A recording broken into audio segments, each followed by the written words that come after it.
Don your finest darb for our next panel. Welcome back to the Fixed Ops Roundtable Roaring 20s event. This panel's all about keeping the service drive hustling and bustling. Up next is the LoJack panel.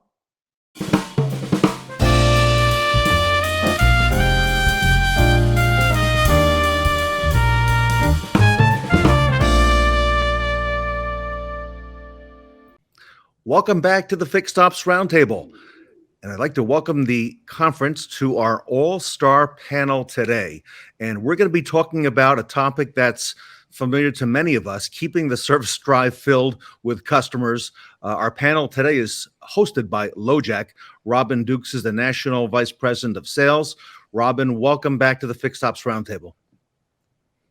Thanks for having me back, Ted. Excited to be here today. Excited for this panel as well, Robin. I'll quickly introduce everybody, and I'll just go around the horn. Most of you all know our resident expert, Randy Brenckman from Randy Brenckman Solutions. Randy, welcome. Thank you so much for being with us today. Hey, Ted. Steve Hill is here from I-10 Toyota, a great friend of the Fixed Ops Roundtable. And Steve, honored to have you with us. Yeah, pleasure's all mine, Ted. A new face to the roundtable, Hermann from Fair Oaks Motors in Virginia. Hermann, welcome to the Fixed Ops Roundtable. AJ Holst, who is a well-known industry expert, working with dealers and retailers throughout the country. AJ, thank you so much for being with us today. Thank you for having me. And Shawn Butler is here, and Shawn is from Bristol Honda. You may recognize Shawn from the cover of a famous automotive news publication. Shawn, we're honored to have you with us today as well. Thank you for having me. I appreciate being here. Everyone, if you don't mind, I'll get things rolling. Randy, I'll come to you first. What would you say is the biggest challenge that we as dealers and retailers face when it comes to fixed ops retention? And I'll go around the horn with this, Randy. Well, I guess I'd answer that by saying feast and possible famine. I think right now we're in a feast. Most of the dealerships that we work with, they're overloaded in service. There's a backup. Part of it is because of parts and things of that nature. But we just have a tremendous amount of guests, and we're very blessed with that. But we're looking at a possible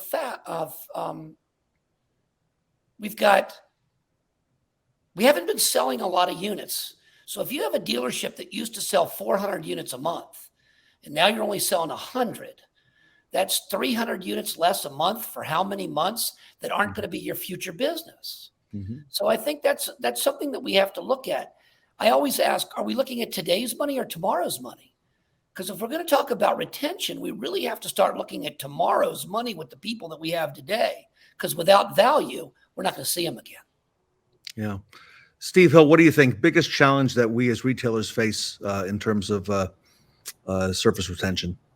Overcoming misconceptions about the dealer, whether it's that we take too long, that we cost too much. It's building that foundation that overcomes those. Yeah, I would agree. Hermann, what do you think? I think the balance between, just taking everything in and CSI, the factory's tying CSI to everything to a greater degree. And if you just take in too much, it's hard to meet expectation of the customer. So I find it difficult to say no to a customer, but then I don't want to get hit in the back end by losing money because of CSI. And Hermann, you've incorporated this great tool at LoJack. I'll come back to you in just a little bit for some feedback specific to that. A.G. Holst, your thoughts on the topic?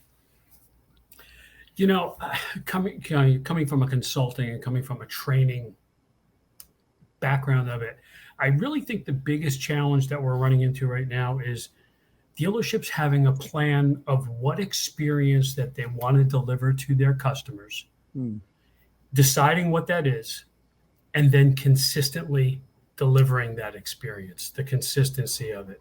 And I think that's probably the biggest challenge when it comes to retention at this point. I do hear that word a lot, AJ. You and I have discussed that consistency, and I think it's very important for the customer's perception as well. Shawn, Butler, your thoughts? Well, I was just discussing this with my friend Tony recently.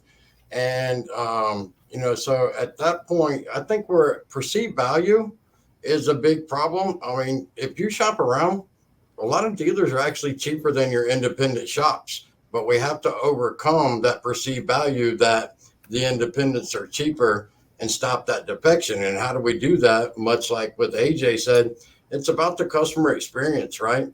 I asked the question to my advisors this morning: if you were a customer, would you want to help yourself? If you can't answer yes to that, then there's a problem. Yeah, I would agree. Hermann, you're doing some unique things at the dealership, and you've incorporated the tools from LoJack and their technology. Tell us a little bit, Hermann, from your perspective, what you've done with LoJack to help increase retention and your customer engagement, and some of the other benefits that you found along the way as well. Got it. Well, I mean, we started installing LoJack a few years back, so now we're getting customers coming back to do extensions on the LoJack, because we did 3 years. So they're coming back and they want to extend another 3 years. They're happy with the product. You get automatic service interval notifications that you can set up with LoJack. Everything is click to call. So, basically the customer can go right in the app and click, and everything is routed back to your dealership. And obviously you can set up like customized notifications, like sales you have going on. I mean, it's a wonderful tool. You can make money in the back end, and then in the back, also in the front end and the back. Hermann, years ago, we learned about the LoJack name, Robin, and, all the benefits there.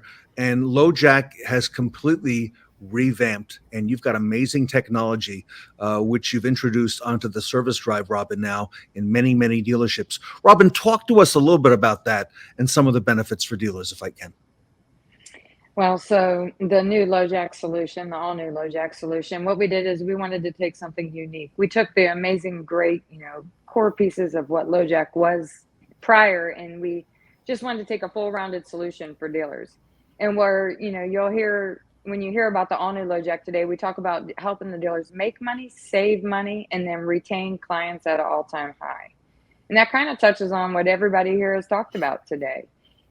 Starting with Randy, right? Some of the differences with today's LoJack is what he said, kind of to his comments as, what we talk about LoJack. What are you offering today while the getting's good, per se? Dealers are making more money than ever right now, but that's going to change soon, and inventory is not coming back.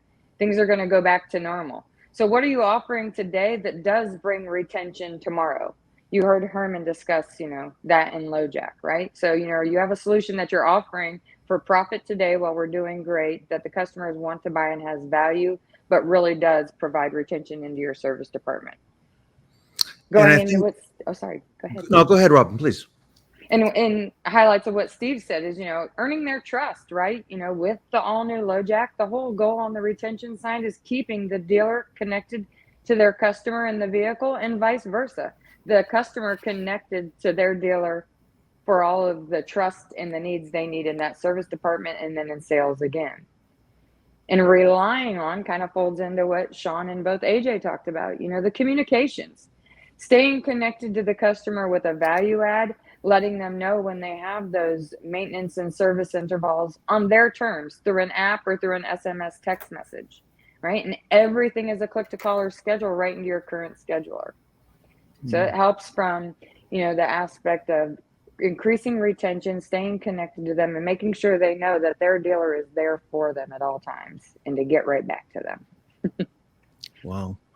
Randy, we're hearing a lot on this topic, and I know you work with dealers all the time, all across the country, and great points you made about the numbers changing. What are your thoughts, Randy? Well, it's got a value is, for me, you spell retention value. There's got to be a reason. What does CSI stand for? Customer supplies income, because an unhappy customer is never going to come back to you. So if it's got to be about the customer. Well, I'm thinking about this from a couple different levels, from the dealer side and from the consumer side. From the consumer side, if I had teenage children or elderly parents, this app would allow me to know where the car is at all times, speeds, what's going on. So it gives me a little big brother here, which as a parent, my kids are all grown, but I don't mind spying a little bit for safety. I can sleep a little bit better. They are where they say they are. But from the dealer's standpoint, I mean, I'm even thinking about how this could help the BDC center. I've got a car in service. Where is it? We've got a lot of asphalt right now with no new cars on it, so we can experiment a little bit. Somebody brings their car in for service, we can put it in area 1. When it's in the shop, it's in area 2. When it's finished, it's area 3, and then clean up and finished, it's in area 4. Somebody calls in, I'm checking on my car. Well, if I see it in area 1, I know we haven't started it. I know if it's in area 2, it's in process. Number 3, it's finished but not closed out or whatever. If it's in area 4, it's ready to be picked up. So I can just see a lot of advantages from the dealer's perspective, saying why I should sign up for this. And then we pass the other along to the customer to say, now we have one portal for you to know everything about your car, from your service records, anything that you might need. I mean, how many times the insurance company called you and said, I need your VIN number or something of that nature? Boom, I go to LoJack, everything's there. Hermann, what prompted you to bring LoJack into the dealership, and what are some of the things you found about it and how you've used it as well? Well, really, someone walked in. It used to be Kaho, which I guess meant protector in Hawaiian. And people, I love LoJack because it's known, so that's a plus. I'm very excited about what happened. But we had multiple lots, and that was the first thing that triggered her. Is like, okay, so how do we, efficiency, right? Customer satisfaction. Customer shows up, salesperson didn't pull up the car. They got to wait 45 minutes for the car to get to the lot. So we started in that perspective. So what we did is we treated sort of like a addendum, like old school pinstripe or anything like that. It gets installed 100% of the time on every single car. Salesperson, explains it as a vehicle connectivity system that allows to create geofencing around your house, your car, gives you speed alerts. If your vehicle is not recovered, I believe within 30 days, they give you up to $10,000 because we put it on every single car, a 3-year membership towards purchasing another car. So it's an easy, hey, all our cars come with this, so everyone pays $399, costs less than $200 to install, and then finance manager takes it from there. Sometimes they've already maxed out on warranty and gap and this and that, and then the LoJack is an easy sell for the customer. Hey, you're going to get 6 years, 7 years. So we make a ton of money on the front end. Our penetration, I release, is over, just on the basic, I would say it's 90%. I mean, the only people that remove it is people that like, oh, I work for FBI on this and that and can't have that. So then, all right, we'll sometimes charge them to remove it. So it's a money maker. And then obviously with everything else in the back end. And now I understand, Robin, you have a new tool with customers are going to be able to get their value on their vehicle. So, I mean, I'm LoJack all the way in. And then I had an incident on a customer that came in and their car got stolen. It had Uconnect, and Uconnect would not speak with the customer. And whereas anytime I had a car stolen with LoJack, the rep is on the phone. She's emailing the sheet to the police officer. This is where the car has been. I had a car stolen. I was in Panama. I was freaking out because I didn't want to make that call to the owner of the dealership saying, I have a car stolen. I'm not in the country. She knew it was off, but at the same time, it's just not a good call to have to worry her. 2 hours later, after I got done eating, I was driving back to the hotel. They were like, yep, it's recovered. And I was like, you kidding me? I mean, I felt good. The team at the store were like, how did you do that? They gave me all the credit. It really wasn't me. It was the rep from LoJack and the police officer from Fairfax County. So I love LoJack. Hermann, I can see that. That's actually the unspoken benefit, Robin, is the peace of mind, right? Knowing that you've got the best name out there, for stolen vehicle recovery. Now, Steve Hill, you're in Southern California, I-10. I'm somewhat familiar with the area. Talk to me a little bit about some things that are unique to your dealership and maybe what some of the benefits might be there as well. We're constantly talking about being the one-stop shop and offering everything from A to Z for our guests. And here you have another option of being able to be that person in that most crucial situation. The vehicle got stolen. And now you're able to walk them through the process with LoJack and just be the advisor is able to be that hero, or the F&I manager is able to be that hero. It all ties it back into our store. Another option that we offer where you don't need to go anywhere else. And so for the guests to have that peace of mind from the time of purchase that they already have the LoJack, and like it's been said numerous times today, that name recognition is there. That goes along with building the reputation of the association with the guest, the LoJack, with the dealership, and just providing that level of quality that we're trying to get retention. We're trying to escalate our name, that experience, that relationship, and here's an extra tool to be able to do that. And Steve, give us a little background, the lay of the land on I-10 Toyota. How many technicians, how many advisors? Because I don't believe you're a small store from what I understand. We have 12 advisors and I currently have 38 technicians. So we're mid-sized. We're not small. We're definitely not the largest, but we do well. Shawn Butler at Bristol Honda. What are some of your thoughts and maybe some questions that you might have for Hermann as well, or for Robin? Well, I was, like we talked about, perception is reality, right? So I can see how this would lead to increased connectivity. You have all the dealers out there already doing their things like Honda Link, and Toyota has their system where it's already sending messages to the home dealer. So this would just be another tool that your BDC could use to help retain those customers, and you're creating that trust value. Oh, my dealer cares about me. They're reaching out. They're seeing that. So I could totally see how this would, be another tool in the bag to help retain those customers and stop that defection that so many dealers deal with. It's just, everywhere you go, it depends on your location. You can have 12 different choices of where to get your car serviced before you get back to the home dealer. So we have to give them a reason to come back. Yeah. And I think also, Randy, you and I talked recently about, different ways, to save time at the dealership as well. I see this also as a tool to help, the technician find that car a little bit quicker, to find, to be able to make them more productive in what we want them to do. Absolutely. New cars aren't hard to find right now. Most of us can find both of them that we have on our lots just because of the situation that we're in. However, service and body shop. Can you imagine? I've got a large body shop and they're looking for the white whatever. And I've got 16 of the white whatevers out there.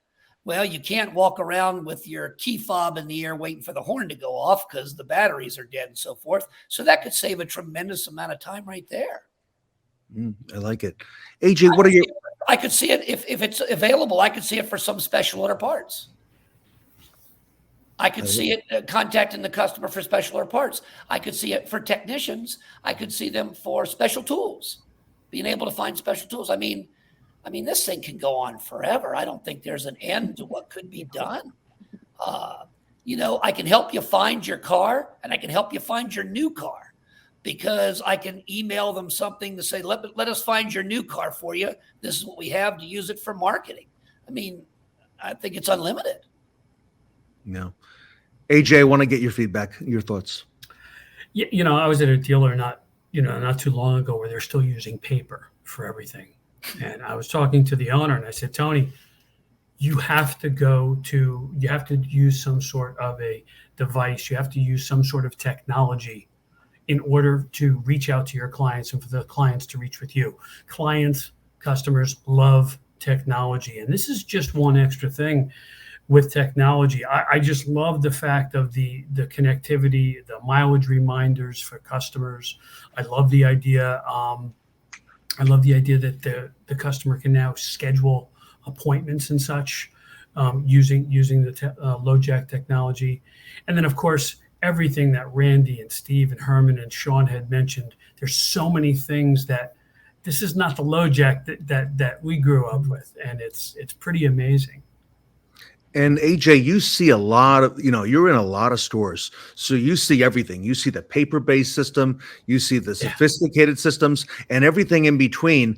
And, as all of us on the panel, you're aware that there are so many things happening right now, the Tesla technology and the over-the-air updates. And, consumers are tuned into this stuff. And, they're very, very much, interested in this. Absolutely.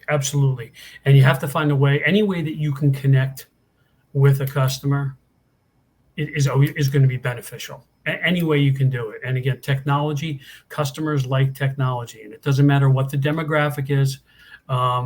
They like technology. They're all walking around with one of these things. So that's something that needs to be used. And again, I love the capabilities that the new LoJack actually has. Robin, talk to us about that. AJ held up his smartphone. You've incorporated that on the consumer side, and take us through a little bit of how that works. Absolutely. So he said it best. Technology-based.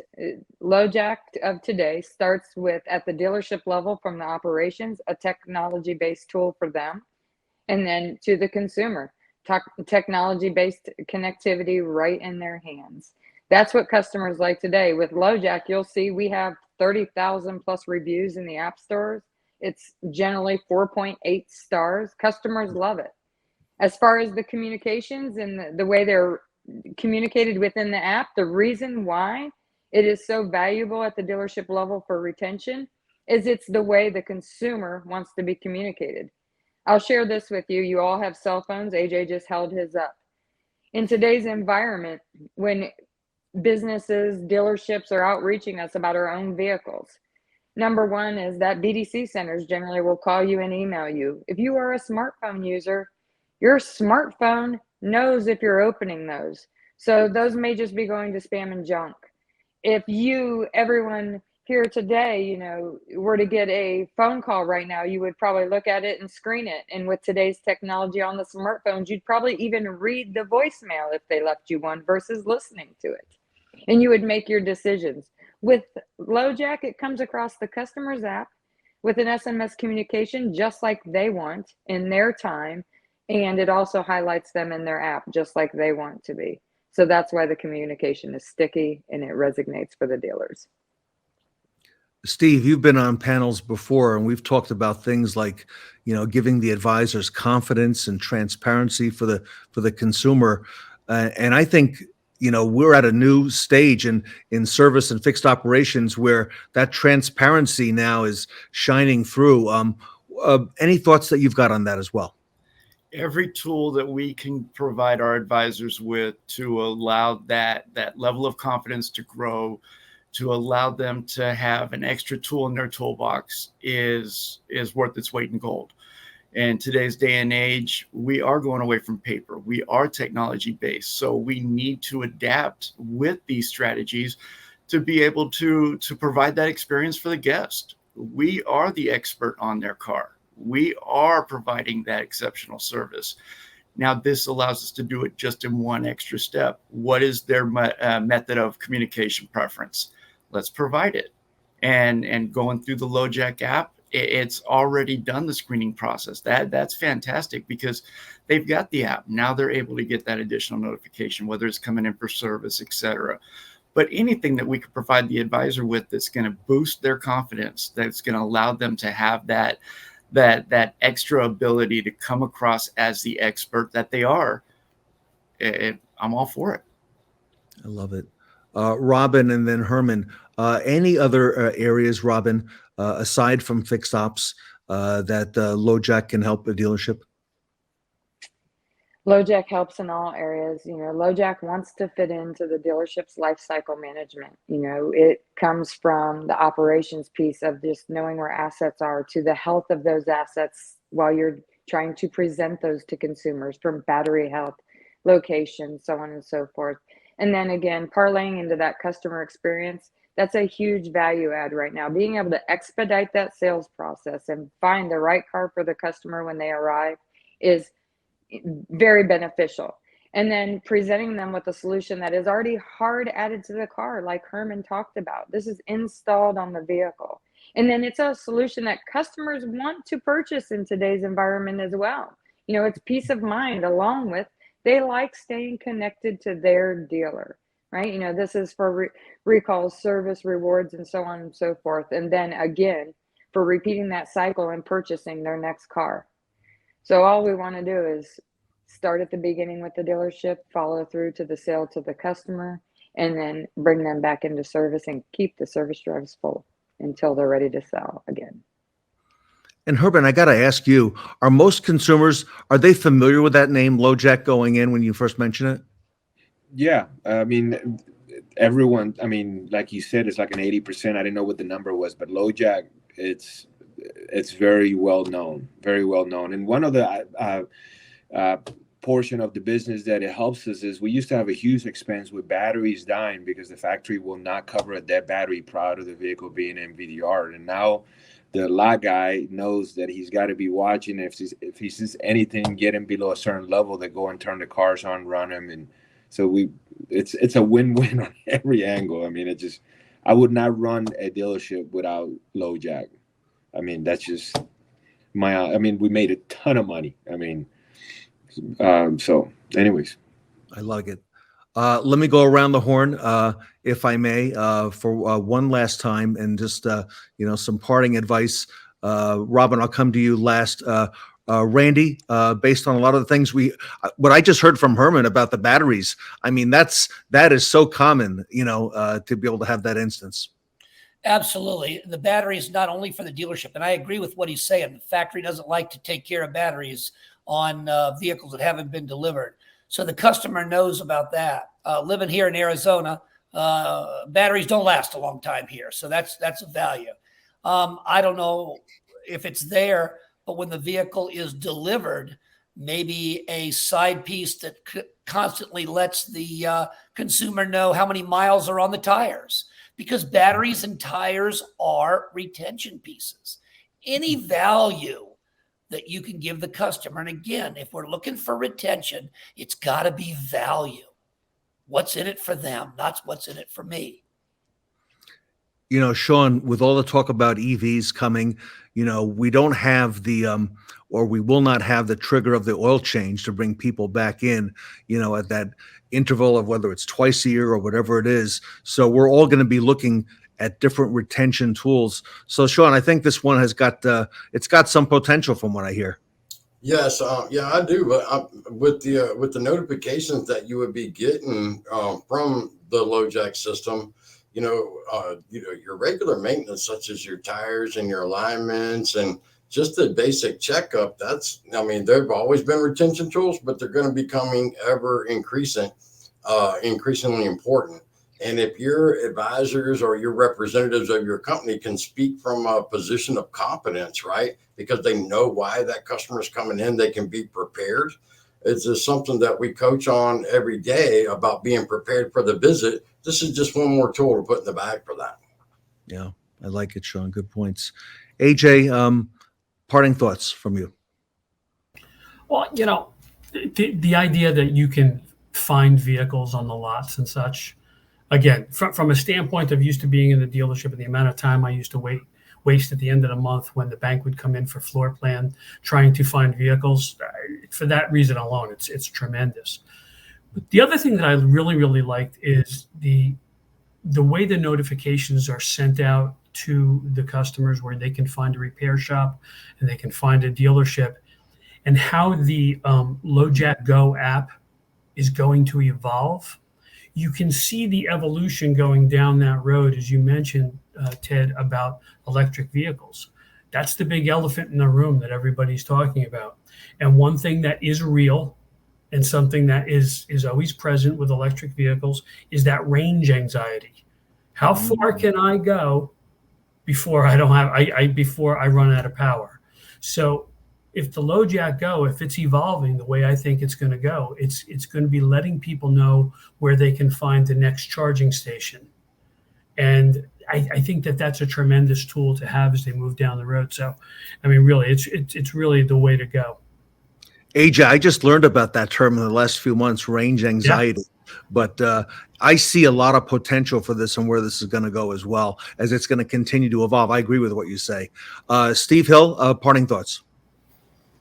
I think that a lot of people that were not familiar with the new LoJack have just gotten themselves exposed to it, both in the dealership realm and what this is going to open up for the consumers from all of our stores. I think that I think there's going to be a whole lot of happy people, and Robin, I think your phones are going to be going off the hook. Yeah, they have been. I agree. I like it, Steve. Hermann, you're an early adopter, and you've got experience in this. So, what are your thoughts to some of the managers and dealers and people watching today? To hear about what you recommend to them. Get on board. Yeah, love it. It's a money maker. It's money that you could already be making. Love it, Hermann. Robin, I think a lot's been said already. How does our audience reach out and find out more and take the next steps with you and with LoJack? Well, I think that everything we talked about today was just a minuscule of what the all-new LoJack really does. So there's so much more to learn if you are interested. And like Hermann said, get on board. Dealers are partnering today for several reasons. There's many solutions that comes in with our new program under the all-new LoJack. And we are most importantly making dealers lots of money on top of solving for everyday problems. So to get in contact with me is the best way. My team is across the country and we're talking to dealers daily. As you'll see, and as you know, I am Robin Dukes, the Vice President of Sales. You can go to LoJack.com and get more information, or you can contact me direct at my cell phone number, which is 305-934-5599, or at my email address that will be provided. And Robin is also on LinkedIn and on social media, so I encourage you to reach out to her. I want to thank our experts for your time today on behalf of the Fixed Ops community. Randy Brenckman, thank you as always. I imagine there are some batteries that are going to be in need of attention there in Arizona here in September and beyond.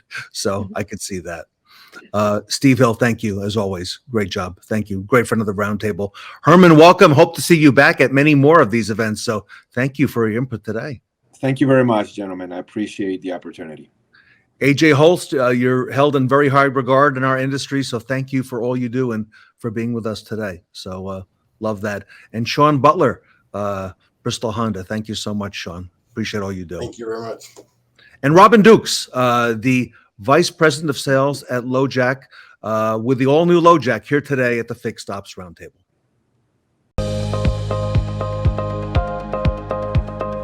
What does a connected car solution designed for dealers look like? Let's see how LoJack from Spirion impacts a day at Sunrise Auto Dealership. Joe, the lot porter, used to spend hours a day going from car to check batteries. But now when Joe arrives in the morning, he runs a LoJack battery report, one of LoJack's lot management features that shows exactly which cars need attention. Mark, the general sales manager, calls the morning sales meeting. LoJack's inventory reports show Mark which cars have been on the lot longer than expected. He reminds the team about a sales bonus for aging inventory and asks Joe to move some older cars to the front of the lot. A floor audit team arrives, happy to discover that they can find every vehicle using the LoJack dashboard. What used to take 6 hours is now done in under an hour. Out on the lot, a new customer, Kate, likes a car but wants a different color. Ben, her sales rep, finds the right car in seconds using the LoJack app. He gives the stock number to Joe, who drives it back as fast as possible. While Joe gets kudos for his quick return, he may be in for a safety reminder later. Kate, ready to buy, meets with Mary, an F&I manager who talks about protecting her car with stolen vehicle recovery, as well as how the LoJack consumer app can monitor her teenage son's speed and location, helping to keep him safe. Congratulations on your new connected car, Kate! And congratulations to Sunrise Auto on the non-cancelable F&I profit. Susan bought a car with LoJack several months ago, a road warrior with a busy schedule. The LoJack mobile app reminded Susan it was time for service based on her car's actual mileage. The dealership is closed, but LoJack is still on the job. Late that night, Jason, the lot manager, gets an alert. 4 cars are off lot. Jason calls law enforcement and the LoJack hotline, and 24 minutes later, the cars are found and the thieves arrested. The next morning, the service team is busy installing LoJack on the latest inventory. With LoJack's VIN scanning feature, vehicle details are automatically populated. The new cars are part of the LoJack network. Daryl, the service manager, pulls a LoJack mileage report for customers almost due for their 15,000-mile service. He works with marketing to send a targeted promotion using the LoJack mobile app. Because LoJack is integrated with the dealer's scheduling system, customers receiving the promo can easily schedule appointments. Once again, LoJack adds more opportunities to increase service absorption and keeps bringing customers back. That concludes our day in the life of Sunrise Auto Dealership, where LoJack helped save time, grow efficiency, increase revenue, and keep customers happy. Find out how LoJack by Spion can give your dealership a connected car advantage by visiting www.lojack.com.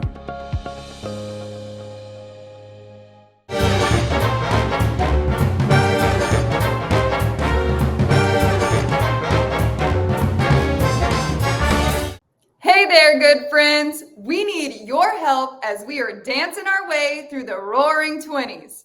We are on a mission to put an end to blood cancers, and with your help, we can do just that.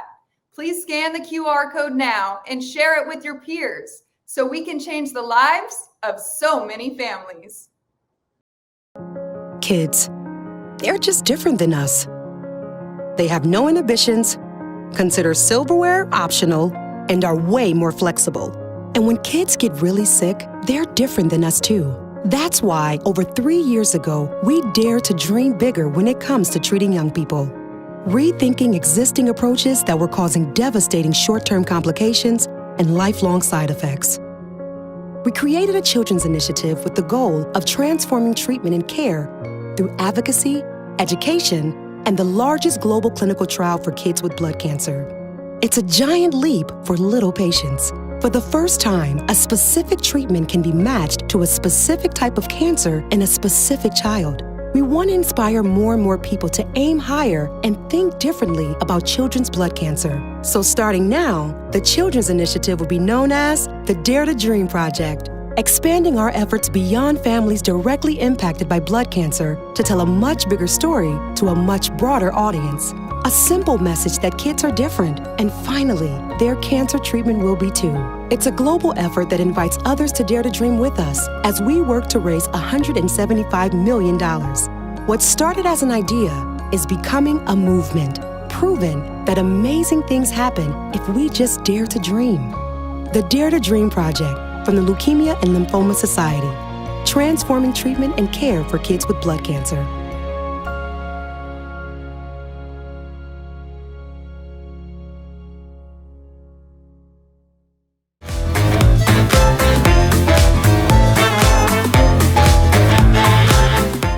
Here's the scoop. Let's peer into the future and find out how automotive repairs will be done. The future is here now with Chris Chesney from Repairify.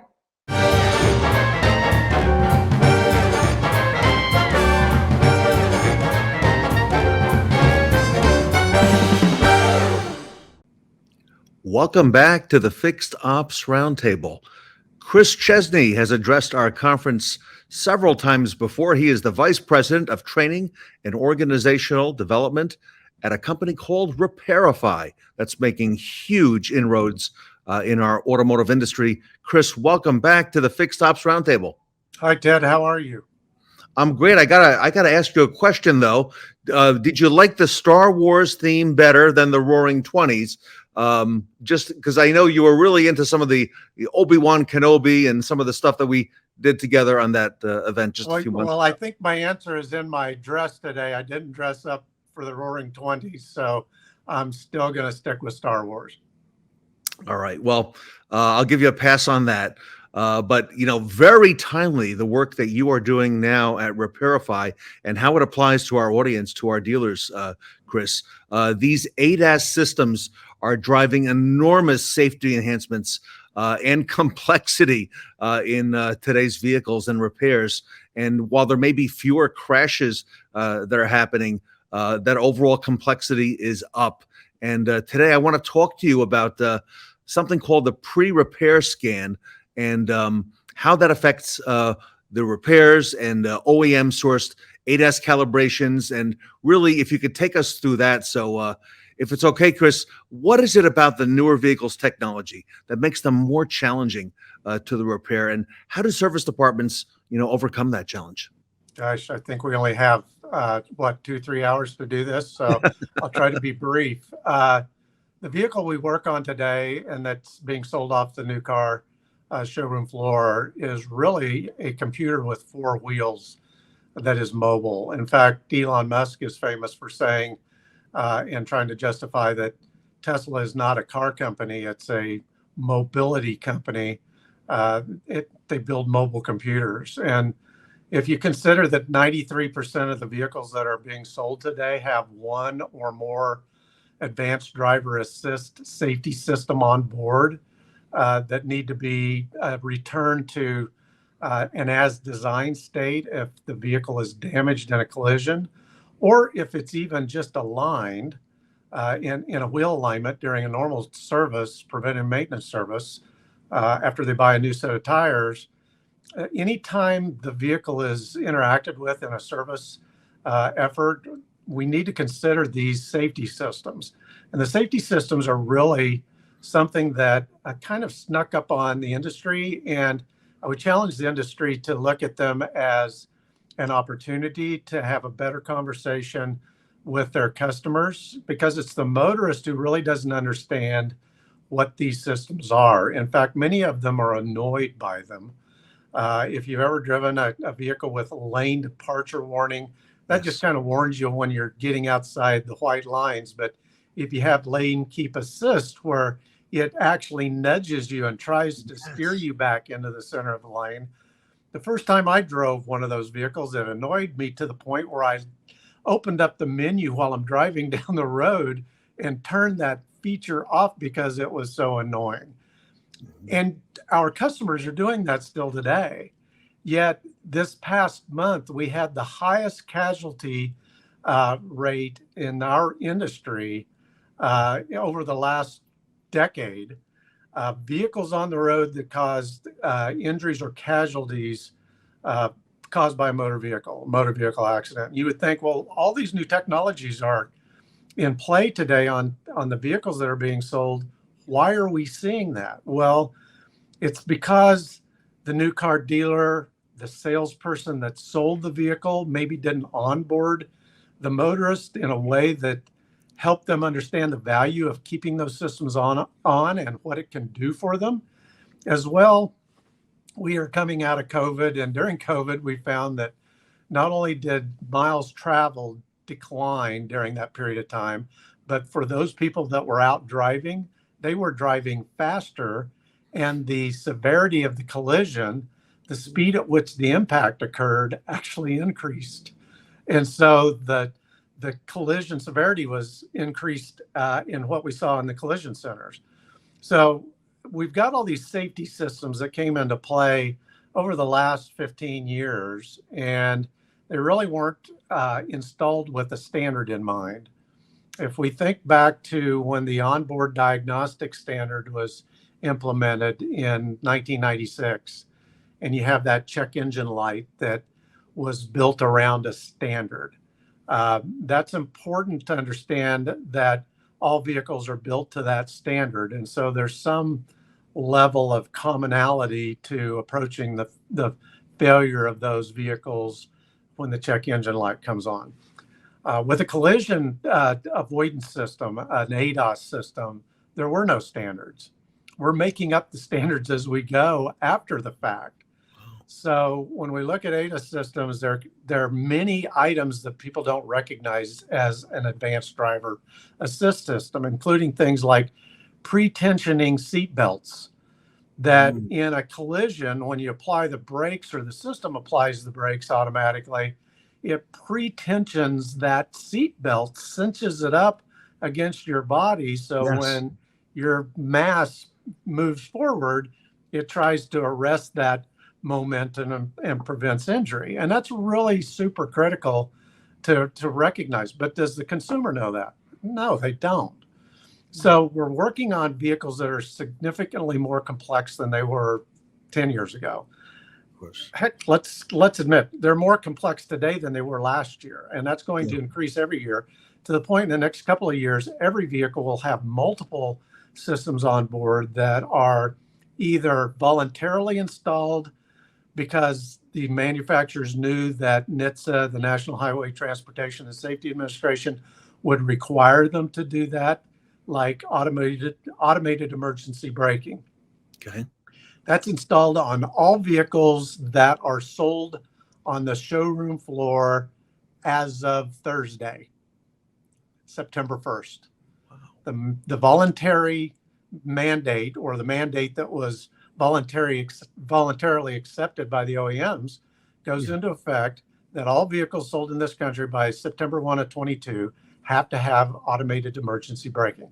That means if you're not paying attention and your kid's trying to hand you a stick of gum or talk to you and you get distracted and you don't see that van in front of them, the car will stop for you. So that's a standard that's been implemented and is one that the industry came together on, because if NHTSA mandated it, it would be difficult on us as technicians and dealerships, et cetera, to repair those vehicles. So the complexity is increasing. So that impacts everything that happens in the dealer, in the collision center. I don't care where you're approaching that vehicle from a service perspective. It impacts your workflow. It impacts your technician skill set. It impacts the standards in which you take the vehicle in. Do you do a walk around the vehicle every time you bring it into the service drive? And I'm not talking collision here. I'm talking with service drive.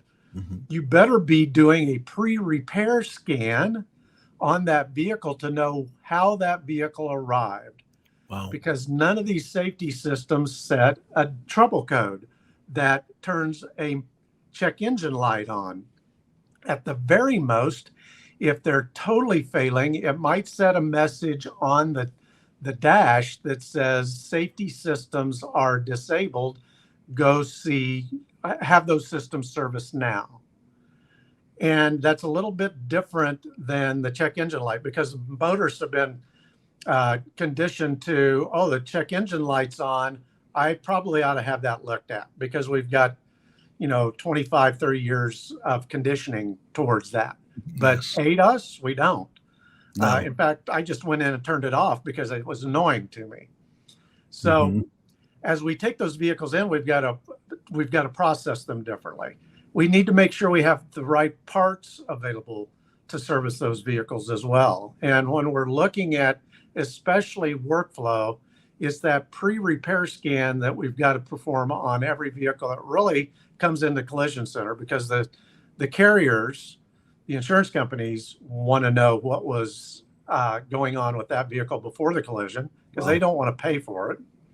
And the collision center really needs to know, so that they know how to approach this vehicle and what repairs and or calibrations need to be made to that vehicle before they return it to the motorist, so it's operating exactly as the manufacturer designed it to operate. And if it's not, the collision center opens themselves up to massive litigation and liability, high risk, because it's not the dent in the fender or the quarter panel or the ADAS sensor that was damaged and needs to be replaced and recalibrated that costs the money. It's bodily injury that costs the money. and you've got to protect yourself from that. So pre-repair scan is what Repairify does as part of our core business, where especially the new car dealers and your collision centers that you partner with or that you own and feed all of your dealers into that collision center, you're asking us for OEM factory tools to be used to perform those scans. And that's what we do. We have a data center with more than 1,000 factory tools for all makes and models, virtualized, that we connect remotely to a device from us that you plug into the vehicle. And we perform that scan for you and provide you with that report in a matter of minutes, so you can make those decisions while you're standing in front of the customer, both collision and mechanical, that helps you set the standards of expectation with that motorist. And at the end of the day, that's what's important, because they're worried about their car getting fixed so they can carry on with life and get rid of that rental car just as bad as you want it. Everyone, we're talking today to Chris Chesney. He's with a company called Repairify. He is a refreshing voice in our industry. Chris is the Vice President of Training and Organizational Development. And some of the things we're discussing will affect every fixed ops and service manager, if they have not already, Chris, in our industry, because of all the changes rapidly occurring with that ADAS technology. Chris, we talked a little bit about the pre-scan. Talk to us now. You know, there's a chip shortage that's been going on in our industry. What role is that playing in a service department's ability to source and order parts, as well as repair and, reprogram, like you just said, those ADAS systems? Well, the chip shortage, I think, is near and dear to everybody's heart, because we all own cell phones and iPads and technology of some sort in our homes, in our pocket. And that's really expands the opportunity for chip manufacturers, for semiconductor manufacturers. But the COVID crisis really illustrated or exposed the fragile nature of that supply chain. And when the pandemic occurred, many of the OEM manufacturers, the car manufacturers, decided that, wow, this is bad. People aren't going to buy cars. Let's reduce our exposure by stepping out of line for our next order of semiconductors, and we'll just wait a minute for that, and then we'll put an order in when sales start to come back. And so they stepped out of line. Well, somebody else stepped in line. Other people did that. Phone manufacturers, technologies, respirator manufacturers that were building respirators for COVID victims stepped in line. And when the manufacturers of vehicles stepped back in line, there weren't any chips to build modules that we use to build cars or control the systems on cars. And now we're sitting here, and it affects us too. We build technology that have chipsets in them. And I can tell you that we were stepping back in 2020, and in late 2021, we said, oh my gosh, we're going to be significantly impacted if we don't order chips now. And so we did, and we stuck our neck out, and it's paying off because we're not experiencing that shortage, and we're prepared to have product available. But the manufacturers of vehicles have gotten to the point where they're short chips. Now let's think about how many chips or chipsets, semiconductor wafers, are on an average vehicle that's on the showroom floor today with ADAS features installed. It can be as many as 3,000 chips on board that vehicle. And so you're hearing news of manufacturers leaving chips out of the vehicles because they can't get enough of them, or the right ones, to be able to activate things like seat heaters. A seat heater is a creature comfort. It's probably the greatest invention since mankind, except maybe the heated steering wheel. When it's especially in January and February, yes, especially. So it's really a handy feature, but it's not a safety feature. Right. So they are announcing that they're setting those aside. Now, they're not leaving the chip out of the car. they're leaving the module that chip is installed in out of the vehicle, so that feature is not active. So here's two issues. Yeah. If they don't install the module, it doesn't work, right? So are they telling us they're not doing that? In many cases, they're not. Some are. GM is one that has told us about some of their lack of chips, if you will, or lack of modules and features. Two is, are they modifying their build data, which is the data that the factory gathers and puts in a database based on the VIN number of that vehicle going down the assembly line, listing what they actually installed in that particular car or truck. Are they installing that in their build data sets?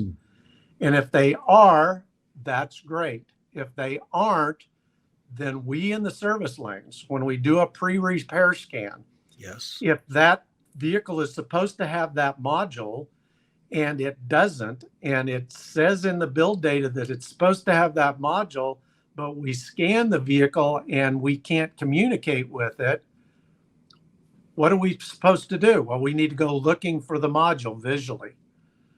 And we can't trust that the build data is accurate on some of these vehicles. So we're going to enter a period of time, I believe it's probably a year or two period of time, where we're going to have to question, trust but verify, if you will, the data that we get from the manufacturer with respect to what's installed on the vehicle. So what we do is we train our technicians and our customers how to identify those systems. And we have technology that when you do a pre-repair scan, returns the list of ADAS features on that vehicle that are there and communicating. And we list those based on how the vehicle was impacted. We list the calibrations that you need to perform on that vehicle before you return it to the motorist, so you can build a proper blueprint of repair for that vehicle. And that's hypercritical today with these ADAS systems. We're hearing at this conference now about very late model vehicles coming back in to the dealership on purchase or on trade. And they are, like you just said right now, they don't have a lot of these features, these modules they're missing. And dealerships are now having to proactively look for that, Chris, as these vehicles come in, and they have to very carefully analyze them. So what you're saying is spot on. And Repairify is a great source to help dealerships and help managers through this time, because, to navigate this alone is, next to impossible. Chris, how do you work with dealers? How do you work with repair facilities? How do you onboard them and get them started with Repairify to making sure the repairs are done correctly? Oh, that's a great question. We do have a sales team out in the field that talks to the large groups, and we're actually expanding our sales organization. I happen to be at our sales summit as we speak, and we're adding bodies in the field to be able to come see you and spend more time with you. So if you want to get a hold of us, you can contact us at repairify.com or find us there. You can contact us at marketing@repairify.com. And it's important to reach out to us and just connect with our sales team, and they'll walk you through the opportunities that we have and the services that we provide, and how we can help you with the pre-scans and the post-repair scans, the calibrations that go along with those, how we can get you in the calibration business.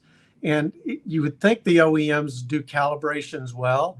They have people that can do calibrations well, but when it deals with the collision center, that collision center may not do them well, and they may not know how. And we can enable them to do that at scale using factory tooling and factory technology.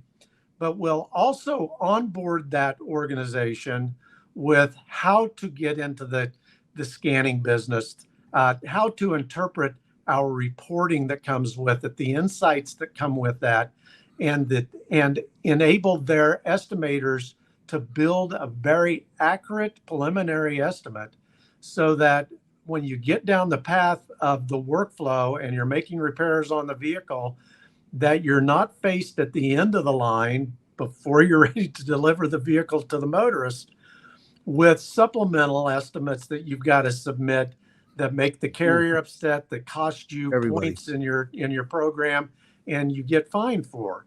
We want to help you be profitable at collision repair on today's advanced vehicles by understanding the opportunities and considering pre-repair scans, ADAS features, calibrations as an opportunity that you can get paid for by the carrier with no questions asked if you follow the appropriate processes.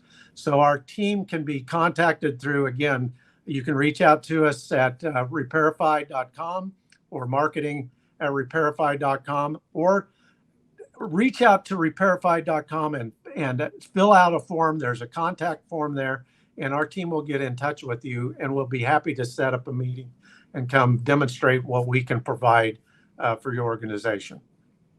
And, you know, in closing, Chris, it's you're doing the right thing, but it's also customers maintaining that customer satisfaction, because if a dealer is not doing these things, that's going to severely impact the customer's satisfaction and wanting to repeat and give referral business to that store as well.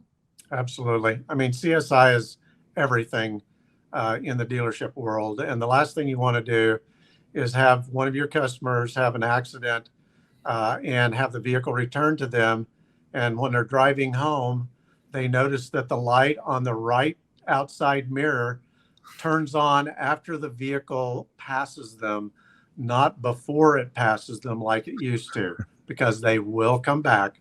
Believe it or not, they actually notice that. Everyone, there are a lot of segments at the Fixed Ops Roundtable, probably none more important, and the only folks talking about this are Repairify. Chris Chesney is the expert. Chris, on behalf of the Fixed Ops community, thank you for sharing this with us today. It is so relevant and more now as we get deeper into it. So thank you, Chris. And everybody, if you would, please reach out to Chris at Repairify. You see the email on screen, marketing@repairify.com, or just simply go to repairify.com and they can help get you started. Chris, thank you so much. Thanks, Dad. Chris Chesney from Repairify here today at the Fixed Ops Roundtable. Companies across diverse industries conduct a lot of vehicle moves every day. But are you tracking the efficiency and cost of these moves? The level of time and planning, or lack thereof, going into them? Many businesses actually fail to track vehicle movement costs, and that leads them to encouraging, whether they know it or not, wasteful uses of time and money. This is where Draver comes in. We move vehicles daily, at any scale, from local to international, empowered by our AI logistics platform. When it comes to vehicle movement, Draver takes all the heavy lifting off your staff. Your employees are tasked with moving vehicles, people, and packages every day. Draver's simple web interface makes it easy for your people to track and control the chaos. Then, our drivers get minute-by-minute instructions via the app, making sure everyone is on the same page. The Draver platform matches pickup and delivery tasks with drivers and then coordinates drivers to trips. It adds efficient logistics to your operation. Our platform constantly optimizes routes, termination points to origination points, and rideshare versus chase decisions. In practice, it eliminates the need for a chase vehicle over 40% of the time, saving your business time and money. To keep your operation consistently staffed, Draver can predict workforce shortages against daily demand and find insured, vetted drivers ASAP. Best of all, Draver is flexible with your infrastructure. It seamlessly integrates with your software and processes, so you don't have to change a thing. You can use the platform to optimize your existing operations. You can take advantage of Draver's network of drivers, or you can use a combination of both. We make it easy for any business to move vehicles. Whether it's one truck, hundreds of cars, or 1,000 semis, our online platform does it all for you. Sign up today and we will waive all setup fees, and we'll credit your account with $200 for free moves.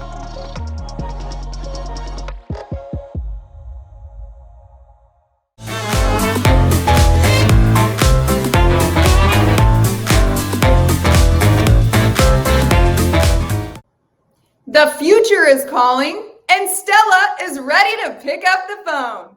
Up next is Josselyn from STELLA Automotive AI.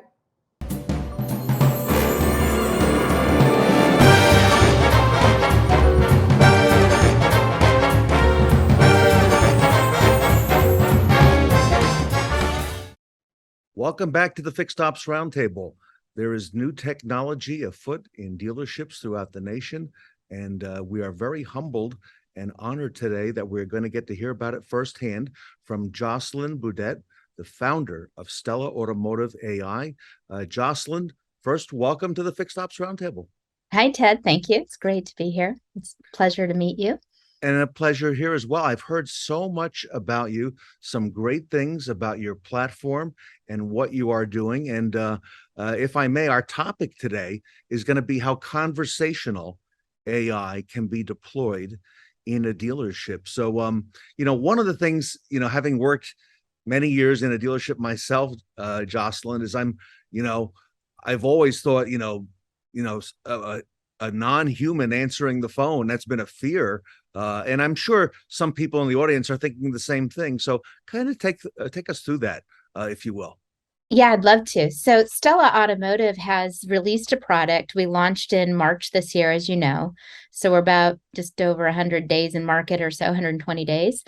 And the product answers the telephone. So STELLA is for dealers with phones.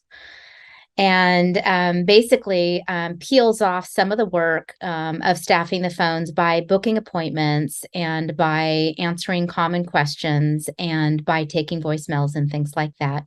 So it's a service receptionist. And I think that is a new type of product for this vertical. But I think that it's a world-class product. And actually, our AI answering the phone is sort of like a Siri or an Alexa answering the phone. It's AI technology. It's very intelligent. It's very easy to use, and I think represents brands well.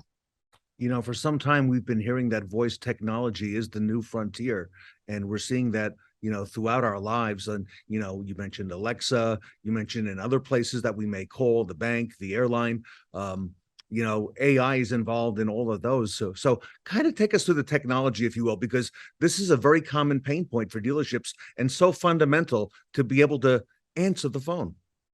Yeah, I agree. I think, the digital assistant technology has been in the gestalt of our culture since the 50s. I think since computing started, the dream of computers talking started, and you see it in the television. And I think for those of us that are a little bit older, that we grew up knowing that it was coming. Being friends with a lot of people in this industry with careers in voice technology, also in machine learning, it was certainly a dream of a lot of people in the 70s, 80s, 90s. There was just so much research, mostly at the university level, towards making computers talk. And as we know, the first instantation of that was really speaking cars.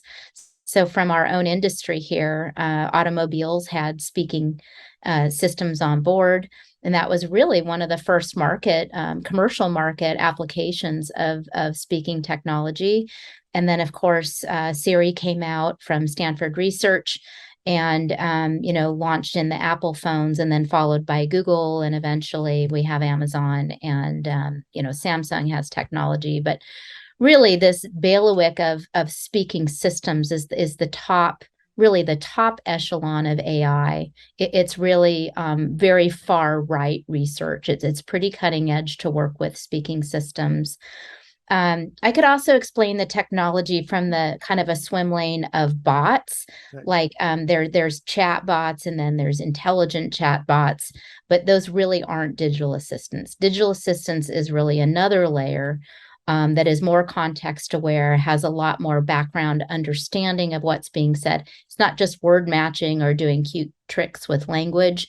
It's actually a full-blown thinking system that can store and remember things and keep track of a conversation and navigate a dialogue from different entry points. So it's much more magical than what you might find in a chatbot lineage.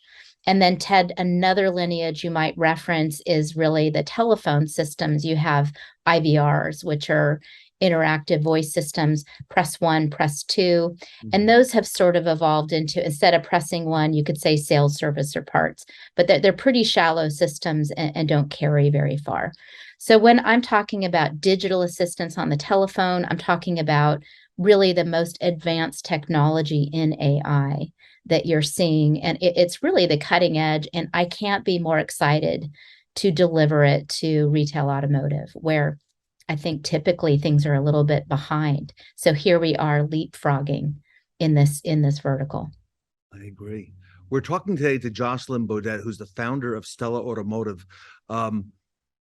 Why is now the right time, Josselyn, for dealers to consider using a digital voice assistant in their dealerships? And what problems does that solve?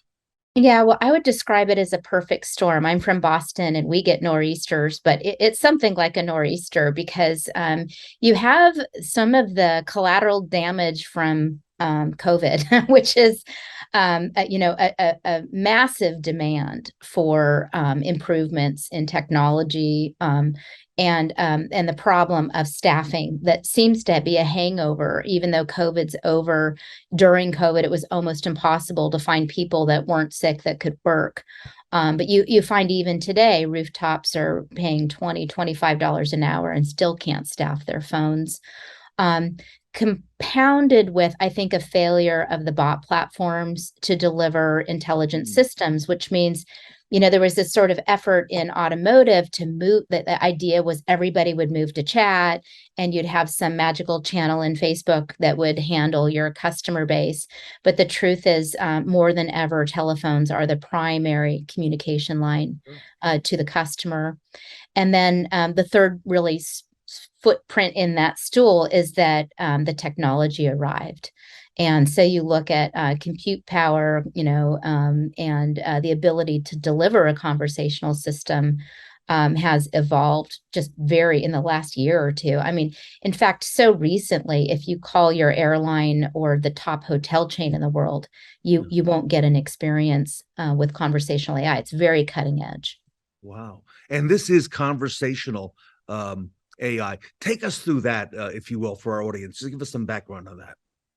Yeah, well, conversational AI, and you can go to our website and see plenty of samples of calls. Okay. But the general technology is it acts just like a human. So really, the next hire at your dealer could be STELLA, and she would be like an employee with a very special skills of booking appointments and handling service reception. So what does that mean? Natural language on the telephone. What does that mean? Help, there's blue smoke. Okay, would you like to book an appointment? I mean, really, just somebody starting with a natural language, in a natural conversational, the same you would if calling a human.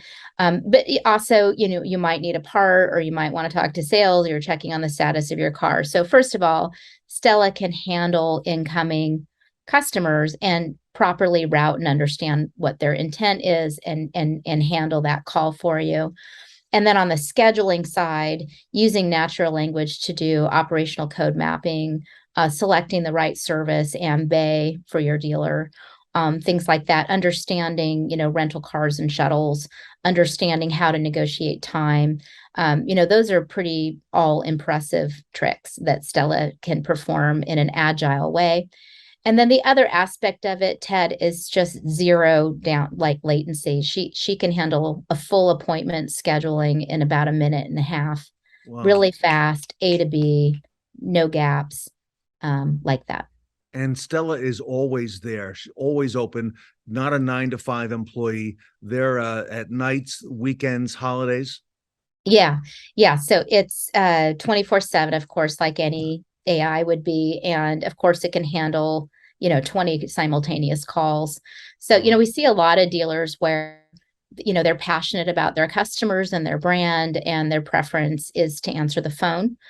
You can put a setting on STELLA where she picks up on the second or third ring or fourth ring if you want to give your staff a chance to pick up the phone. But if not, really, STELLA could be the lead. I mean, you can just one ring, STELLA answers, your customer's taken care of.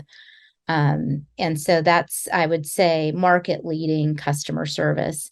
The scores on STELLA are, 8.5 and above. We collect quotes, but we get quotes all day long of customers saying, wow, that was easy. Maybe a year or two ago, there was some pushback, some resistance in the marketplace that I want to have a real person answer the phone. But you know what? To have STELLA pick up on that first ring, Josselyn, I think is so important, because now, in all the studies, all the things that we're seeing around the industry, the phones are really not being answered the way we would like them in most dealerships and in most dealership groups, no matter how good they are. And to have that extra person, if you will, in STELLA to be able to do that, Yeah. I think that offers so much to the dealership and to the consumer as well.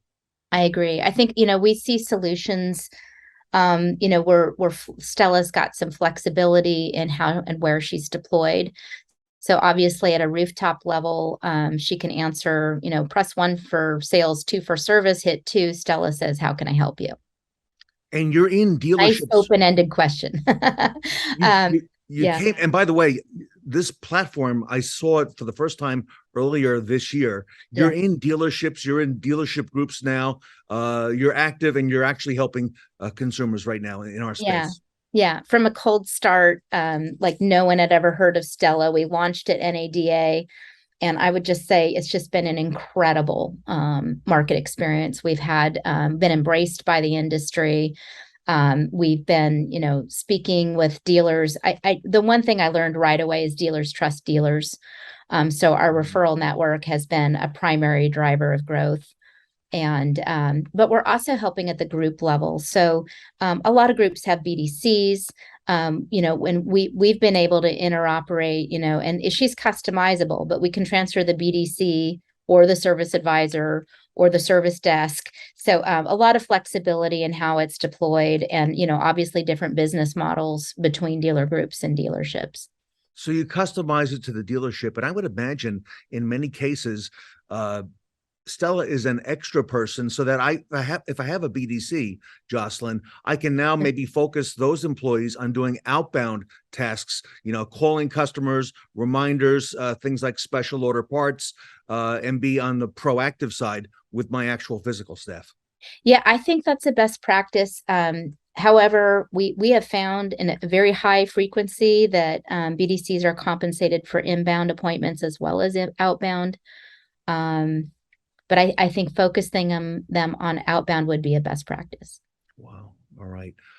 So our audience has heard a lot about this. It's coming. Other dealers, like you said, are talking to other dealers, each other about this. How do we learn more? How do we get a hold of you and perhaps find out what you would do for my exact dealership group with my brands? Yeah, so STELLAautomotive.com is our website. We have news, events. You can book demos and listen to demos there. We have a YouTube channel for STELLA Automotive. Of course, we're going to be a digital dealer, Women in Automotive, a SOTU. We're speaking all over the place. We have brought on a fairly large national team, so we're also regionally focused and can meet you, where you are. And so I'd say there's probably STELLAautomotive.com is the first place to go. And is it hard to get up and running? What's the learning curve for a dealership typically? It's not. It's fairly simple. We do connect to your existing infrastructure so that the product is interoperable with existing booking systems. And we have a pretty large number of APIs now in that we can install over. And so really just kind of getting your preferences, understanding opcode mapping, and then a go live. And we do all the heavy lifting. So we service our customers and make it as easy as possible. And then there's some call routing that they want to set up, or, how much they want STELLA to do. We're pretty flexible in how they want to deploy it. And from what I'm hearing from dealers and managers already, Josselyn, is that a lot of the metrics, things that come out of STELLA really are eye-opening, because it shows that, where the human, maybe does not take calls after a certain time or overflow, STELLA continues to take those appointments and reservations and continues to book. So there's some great benefits to having that as well. Yeah, I mean, some of the stats are unbelievable. We've had a Toyota, we've had I think Honda, we've had Subarus where we after deploying STELLA, their inbound booking was, let's say, 300-400 a month, and we've had many double and several triple their bookings. Wow. And you might ask why, and I think it's just the people that used to hang up now book. Or I'm not. It is a pretty profound. And then we peel off immediately, nights and weekends. So saving staff time, taking the kind of the easy, low-hanging fruit off so they can do more challenging problems. But the other stat, so one stat is appointments usually go up. The other is that customer satisfaction goes up. CSI scores go up on telephone. And then we find that actually it's a really good brand alignment. When you're selling a car, you're selling a lot of technology. So, we're installed at top brands. I guess another surprising stat would be there's luxury brands where you would think the customer base is too old to adopt STELLA, or, kind of old school is probably a better word, more old school. And we find across the board, statistically, they love it too. As long as it's easy, they're happy, and STELLA's easy. Everybody, STELLA has thought it all out. The technology is here. Do not wait. Take the next step today. Contact Josselyn and her team at STELLA Automotive AI. And Josselyn, give us that URL, that call to action again, how our audience can reach your folks. Yeah, STELLAautomotive.com. Thanks, Ted. Right. Everyone, the future is here. Conversational AI is on the forefront of our industry. Don't get left behind. On behalf of the Fixed Ops Roundtable, Josselyn, I want to thank you and STELLA Automotive AI for being with us here today at the Fixed Ops Roundtable. It's a pleasure. Thank you.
Do you dread Mondays?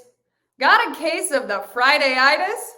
Imagine a world where every weekend is a long weekend. Up next is the 4-day store-wide work week panel.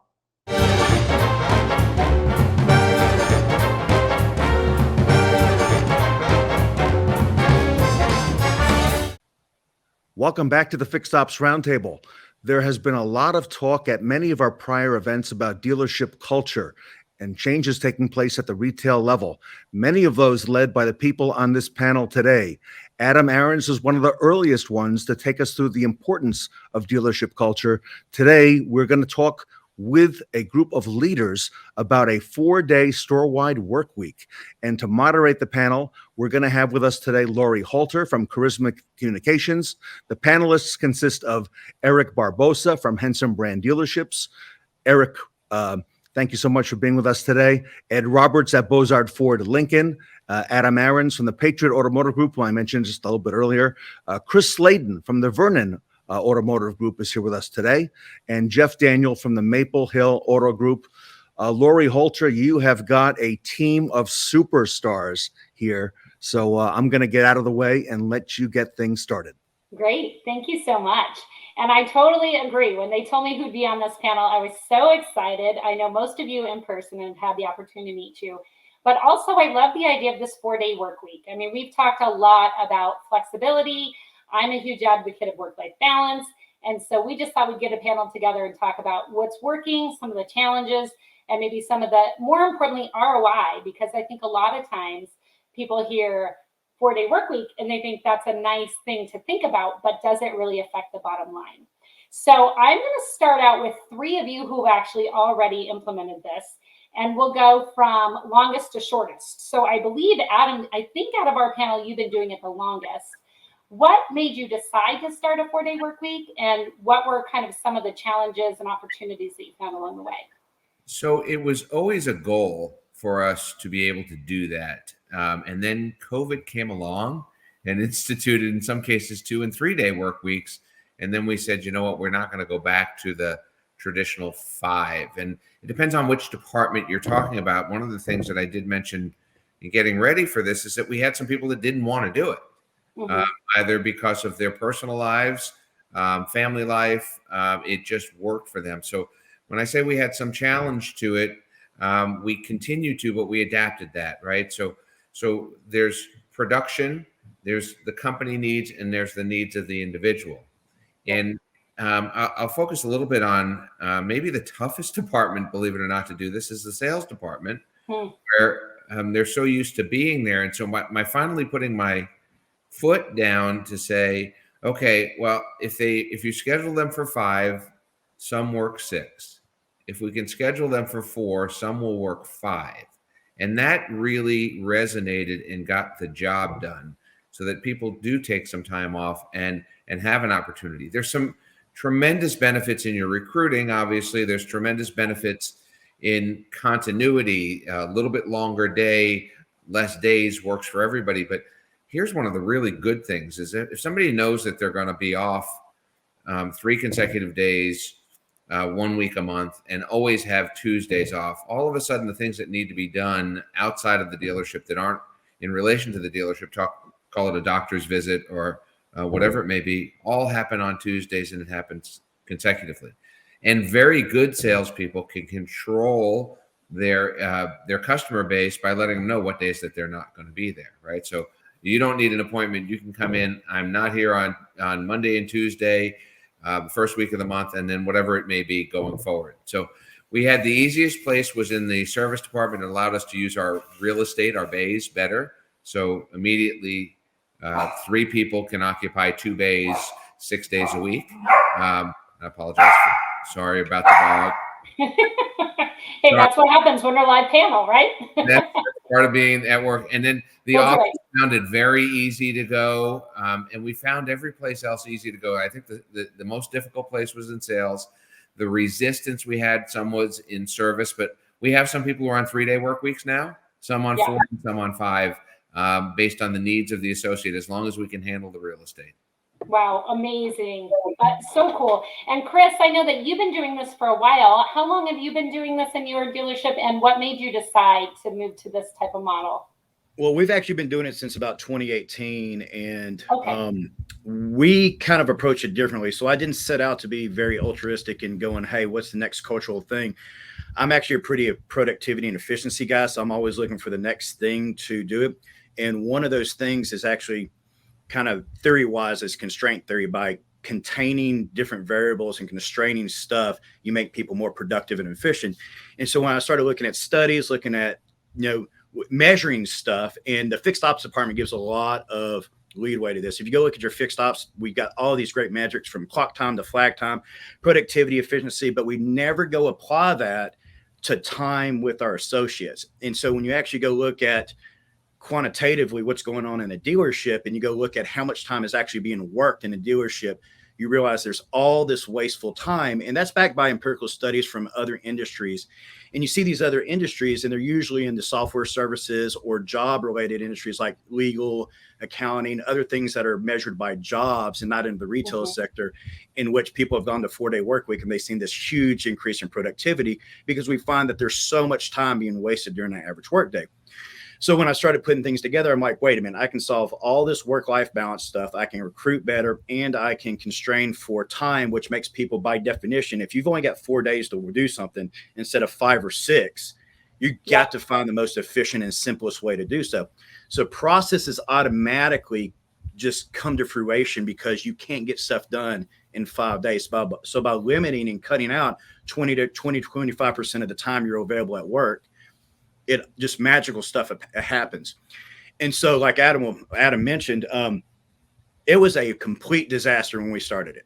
Complete and utter disaster. It is like, it sounds cutesy and it's like this awesome stuff, but when you're changing any type of culture, I don't care if it's for the better, there's always this rough patch that you go through that is very traumatic. I remember 10 years ago when sales associates working 6 days, moving them to 5 days was like pulling teeth. Now you move them to 4 days, and you think, everybody and their mother went crazy. So I actually took a cue from, I have a corporate team that I send out to some of my different stores that I put on a 4-day. They had a 5-day work week, but on 4 days they were traveling. On the 5th, on Fridays, they had to work, but they could do anything they wanted to. They just couldn't check in. They couldn't officially be at work, right? But they couldn't respond to anything. They couldn't do anything. It was their free day to do whatever. So I started taking some cues from that and going, okay, wait a minute. If I can implement this with our associates, you have to work. You got your schedule for 4 days. If you want to come in on your 5th day, don't care. Walk up in shorts. Don't do anything. If you're going to deal with a customer, then you have to be in uniform. But you can do whatever you want to. Just that little degree of freedom changed the entire dynamic. Now, I will say a 4-day work week is very, very, very dependent upon the demographics you work at and when your store specifically, because you're going to have some places that love 4-day work weeks that are able to get through it and you depending on your work staff, if it's female oriented versus male oriented, or single moms or single families or multiple families, there's a lot of different dynamics with what happens when the time gating comes into consideration, because some people might want to get hourly employees. How do you get somebody 40 hours in a work week? Well, if you have a 4-day work week, they got to work from 8 to 6 to get those hours in. Well, if they work 8 to 6, guess what happens to kids in school? Guess what happens to people that have ball games and everything else? You automatically, people that were leaving at 5 o'clock every day now are leaving at 6 to get their hours in. Some people can't handle that and can't do that, right? And so the biggest litmus test is, 1, your organization itself, and 2, your managers being committed to it. If they're committed to the betterment of the organization and the people, you're going to find ways. And that's really the true power of it, is you just set something in stone, you'll find a way to do it. And it's not being scared to go do it. I love that. And I was so fascinated when I heard from some of you that you got a little bit of pushback, because for me, I would be like, sweet, so a 4-day work week. And so that's what I expected would be the majority of the case. But it sounds like, and Eric, I'm going to kind of put this over to you. It sounds like, especially in the sales organization and things, like you said, people can be afraid of change. And so I'm surprised there was some feedback. Eric, you, I think, just recently implemented this. Let me know if I'm correct. And what did you find with your employees when you introduced this? That's what I'm finding today. I worked with the previous group with Chris Slaydon, so I've been watching him and learning from him for years. And when he did it, I was always, thinking that's the future. And then I called Chris, I don't know, maybe 7 months ago, and had a good conversation. He probably doesn't know this. I recorded the whole conversation so I can play it back because I wanted to do it. I just, I didn't know how. And I was worried about the little, things that these guys are talking about now I'm starting to see and feel and go through. But I remember you, Chris. I don't know if you remember telling me just rip the Band-Aid off, right? And we did that August 1st of this month. Now we prepped them for the last 4 months. Like, we're going to go do this, start, we're looking at your schedules. We were like for 4 months working through schedules to make sure we had coverage. Knowing that conversation I had with Chris, he gave me some heads up about follow-up, with customers, the technicians not completing jobs, the salespeople, making sure that they don't feel like something's being taken away. So I had a little bit of leverage because of his, 4 years now of doing it. Yeah. And going into it, as of right now, I haven't had big ordeals, but one of them is right now in service with a technician not finishing a job. The other one is the follow-up of customers, our CSI, making sure that we have enough coverage to do some of those follow-up calls. So it's just figuring these things out and staffing up. Another thing is Chris told me, make sure that you have enough staff, or at least know that you're going to have to staff up in some areas, which we've done. And another thing that I did come across was that what he just said, predominantly we're 60% female here. As far as a staff, which these ladies, he's right. They got to go, and most of them are taking their kids to school. So we've shifted hours a little bit. We've extended hours and kind of done you can either come in at this time and then get off here, or you can come at this time and get off here. But we figured out on how to still give them that 40-hour work week and accommodate them. And we've had some success again, but it's third week. And right now the data I have, it looks great, but I'm still waiting for something else to kind of creep up on me. And I was just going to say, who else thinks Eric's going to be like pulled away in the middle of this panel for some kind of fire for 3 weeks then? Yeah. All it's been is really communication. And I think I had a good mentor with Chris tell me, these are the things to look out for. So we had a heads up and we're focused on those things. But I will say recruiting, great tool, because that's really, that and work-life balance is what we wanted. And we've achieved both. We're starting to get a little bit more talent. We recruited some technicians. We got some good advisors. And it's a good thing for us right now. I love it. Well, and I love what you said too. We have two absolute superstars at CSI and back of the house fixed ops in Jeff and Ed. So Jeff and Ed, I'd like to do things a little differently than we have on panels in the past. I'd love to hear what questions you each would have if you were looking at this 4-day work week, both from a fixed ops standpoint and an overall just CSI customer retention standpoint. So Jeff, maybe let's start with you from the fixed ops side. I think that from my standpoint, I think it'd be easier on the fixed ops side if you set up a simplified service program. You've got a lead technician and a mentor. With the issues we're having getting people in fixed ops, it would be prime time to get a 4-day or a 3-day work week person so that you could have somebody come in. Your lead tech works Monday through. He's got somebody underneath him Tuesday through the rest of the week, and they're able to finish those jobs. So I sat down with a group that they've actually been 3 12-hour days for 12 years. Wow. Their techs work Monday, Tuesday, and Wednesday. And then the next year, they work Thursday, Friday, Saturday. Their turnover is less than 10%. They're busy. Their staff is great. They've got other business ventures that they do. Their bodies are holding up because they're not there, day in and day out, 60 hours a week. Their productivity hasn't changed. They've got people waiting to work there, which is the unknown. Now, I ran into a salesperson at my golf league last night that said, I haven't had he left the business. He said, I haven't had a Saturday off in 6.5 years. He went to work for a roofing company. Busy day for all dealerships is Saturday. Or is it? We've built the business the way we want to run it, the way we think our customers want to come in the door. Or is it? Could they be there at 6 a.m. doing their paperwork and getting everything done instead of finance manager coming in at 9 o'clock, leaving at 5:30, or leaving at 10 o'clock when the deals are done? So, you throw the box away and you start thinking about what's best for everybody involved. If you've got somebody that's a mom that's got to take their kids to work at 9 o'clock and they can deliver a car at 7 a.m, why not have them come in if the customer's in agreement? get them in, get them out the door, let them do their thing. I have a fairly large female staff here. You know, I mean, who would have thought that females in the industry and working on cars and driveways like Ed does down there would even be a thing? Right. But the 4-day, the variable work weeks, we're burning people out left and right. I mean, it's not novel anymore. It's the way we have to start thinking to take care of our people from a longevity standpoint. I can shoot holes in it all day long, but the pluses from this side of the fence are I can keep a technician happier and keep him working longer, because at 50, he's still going to be able to function. Yeah. And train his replacement, which is the big key. They aren't making more of them. So if you can have somebody work underneath somebody, keep him there for 3 or 4 days, let him work 1 day on his own with a very good checklist, a very good mentor. Does it work for everybody? No, you'd have to start slow. But I think we have to embrace things like this. It's not out of the box. It's the way we need to look at things. I totally agree. And speaking of out of the box, Ed Roberts is one of the most innovative dealers I know. So Ed, what do you think about all this? I'm surprised you don't already have this emotion. So I do have some different schedules in all different departments, and we'll talk about that.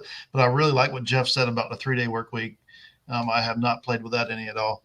But we're open 14 hours a day in service. So we're open 7 in the morning until 9 at night. So we already have some staggered shifts to do different things and have a lot of part-time people. So do different things on the service side. And on the sales side, starting back in about 2016, we set up for our guys to earn a title rather than just be salespeople. We set up an opportunity for them to earn client portfolio managers. And as they become a CPM, then they write their own schedule. And they have to average 16 cars a month to do that.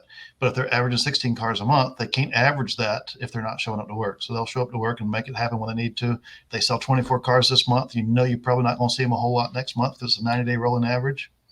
But that I'm okay with that. I want them to have some work-life balance. But then also, like with Adam said, when COVID hit, it forced us to do some different things because not everybody here is CPMs. And CPMs, there's an assistant for every 4 of them, and they can help them with filling vehicles and whatever. So we make them more efficient, but they have to earn their way in doing that. And they have different golf carts and whatever else. It's labeled so everybody knows that they run a different deal.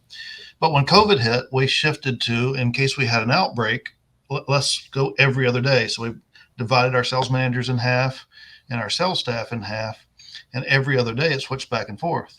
So 1 week you'd work 3 days, and next week you'd work 4 days. And what we found, and it was said something was with earlier, is they stayed on task more, because rather than come in and hang out for 3 hours and then try to make something happen, they would set themselves up for the next day they're here. And when they're here, all of a sudden before they was getting 3 appointments a week, now they're getting 3 appointments a day because they needed to make that more impactful. So we carried that forward, and now we've modified it a little bit, but essentially on the sales side, you work half the days, and most of them can control their own schedule there. Some we have to pull back. Certainly the younger ones that we're training, and we want to make sure they can sell cars after we have inventory again. We keep those here a little bit more. Yeah, some of this is inventory can be a little bit of the challenge as well. Exactly. Sure right now. But I like that idea, because especially for salespeople and competitive people, I like what you're saying about it actually makes them more hungry, right? Because they don't want that person coming in while they're out of the dealership. So they're going to work harder to make sure that deal goes through on the day that they're there. Exactly. And if they need to come in on their day off because that's what's convenient to their client, then they'll come in for that, and we can work with them on the next day off or whatever. Yeah. So it's about being flexible, and I'm all about that. So I love being on this panel. I love learning from these guys. There's a lot of great minds on here. Jeff, I want to talk to you more about that 3-day deal and switching every year to where, I mean, that rung my bell right there, because that would fit our schedule well. And well, I like what we're talking about. What I really like about this is a lot of times I think when people talk about work-life balance or flexibility of 4-day work weeks, they're really thinking of it as a nice benefit for employees. But what I'm hearing from all of you is it's actually got ROI and productivity and in terms of dollars. So Chris, can you give us a little more information about you really looking at the numbers and why from really a money standpoint even it makes more sense? Yeah, I'll probably give you the biggest. I'm probably unique here. My stores are 100% internet based. I mean, 95% of our vehicles are shipped nationwide. So we only have about a 3 to 5% in store rate. Up until we started this from 2010 to 2018, our average salesperson was doing about 32 cars a month. Ever since we actually started doing the 4-day work week, we're actually at 46 cars a month. Okay. So we've dramatically, and again, because you just can't fake it. You got to get in, you got to go do stuff. And since we're internet based, everything's on the phone calls, everything else. And so it's very unique in how we do it. And so it serves this was the problem that we had, is that I would actually say for salespeople, it's a little bit easier for a more traditional store in that they're taking ups, they're handling customers then and there and being able to take care of that, because you got more sales on the lot at that point in time to buy versus internet customers that take about 2 to 7 days to actually get a sale done. And so that was one of the problems that we had with the follow-up processes and everything else. And so what we learned is that if we time block everybody, we had to come up with more efficient systems ourselves. Like we actually ended up having to teach more productivity, more efficiency. Means I had to start giving different classes on how to be better at not just car sales, but how to be better at time management. And so you start reaching in your pocket really, really, really deep, and you start becoming innovative on how you do stuff. Technicians is a perfect example, is that, at first you've got technicians going, that's my job, I'm not leaving it. Or if they leave it, what are you going to do for the 48 hours they're not there because the car's sitting there and you need it out? You take the simplest solution. You get a junior tech, you pair them up. Guess what happens? It's the simplest. Now, think about all the benefits that happens with that. You automatically got to pair up a junior tech with a senior tech. You're going to get reps in for the junior tech, which they don't get a whole lot. Usually junior techs start off with master tech. They have to do all the little gopher jobs, right? But now they're actually having to get reps in. The master tech does not have to worry about losing their hours. They're getting the benefit of it. You start finding these hidden little benefits that aggregately just start coming out. And it works better, I will say, for your accounting departments, your e-business departments, and departments that are job oriented. It actually works better than from the retail side, because you got to think about what happens on the retail side. And this is why it's not predominantly happening 4-day work weeks on the retail side when you look across all industries, because you have this consumer base that is used to working from 8 to 9, 8 to 10, whatever it's coming in. How do you staff for that in an industry that's already short staffed? Right? It's very, very, very hard. So time is of an essence. So then you figure out how to process customers quicker. It's in their best interest. All this stuff has hidden benefits. So yes, it might start off from some dealerships being a cultural thing. Cultural things also are not just what's best for the employee, best for the dealership, best for the company, but there's best for the customers too. It's an identity. Culture is identity, and it's not just single faceted. And so that's what you find that happen, is that just all this magical stuff starts happening if you buy in. Well, I love it. I mean, like Ted said, this panel is just, we could go on this for 2 hours with all of you, but I want to give you all an opportunity before we end the interview to talk about what you think is the biggest benefit and perhaps the biggest challenge for the 4-day work week. And for the 3 that have, and actually 4, because that it sounds like you've pretty much implemented it, the lessons learned. And then Jeff, for you, either if you were going into this, thinking about this, or what would be the one thing you'd be thinking about as you move into the 4-day work week. So let's start with Eric. Sorry, Eric Barbosa. I got you. I was trying to get that mute button. The biggest benefit for us right now really is that we are becoming more efficient, and we're maximizing our hours as a company, and we're seeing the benefits of that. And what Chris just hit on, it does impact the consumer, because you're getting to me, our staff is coming just ready to work, more creative, engaged. There's no burnout. They're being effective. And in all reality, when you look at the time block that you're doing, and it's the same time they were putting in before, it's just they have some freedom. Like you can still work your 5th day. It's just it's optional. And I think there's a big benefit to that. Is for us is going to be efficiency. We're becoming more efficient, and recruitment. We're now starting to get people that maybe didn't think about living or working in Madisonville that are driving here because they're tired of the 12-hour days in Houston. And I just hired one now. He's driving from Baytown. It's an hour and a half. Wow.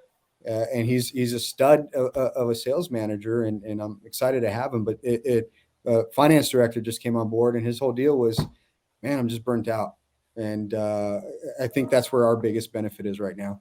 Yeah, that sounds great. Adam, what would you say is the biggest benefit you've seen from your? I'm gonna take your question in a little different way, and then hopefully answer it the way you want it. The first obstacle, by the way, our mission statement is to serve the customer, our families, the community, and each other, right? So we had to use all those elements as we transition. But work in progress, or lack of attention to work in progress, is the biggest obstacle to launching this, and that includes in the general office, in the parts department, in the sales department, the F&I department, the service department. So having some element of anticipation of that and how you're going to deal with it. And I'm not going to tell you how to deal with it. I can tell you how we dealt with it. But yes, it is team oriented, and a team oriented piece of the puzzle as it relates to compensation. So there's not a car sitting in the air overnight for a weekend ever, right? Yeah. And there's not a breakdown in the parts part of it, of getting the parts in, because everything's done inside the system. But we decided, like I said, based on the need of the individual, the need of the customer, and the need of the company, that we try to find this fit. And I will tell you, everybody has one of these, a high producing individual who's not a team player. In our case, we have a technician who turns 110 hours a week. We offered him an apprentice, a second person. We offered him his choice of somebody. He refuses to let anybody touch a car. He's no longer there. Wow. Right? And everybody says, I want that person, or I want a 60 car a month salesperson, or 70 car a month salesperson. And we all do, unless they ruin the place. Right.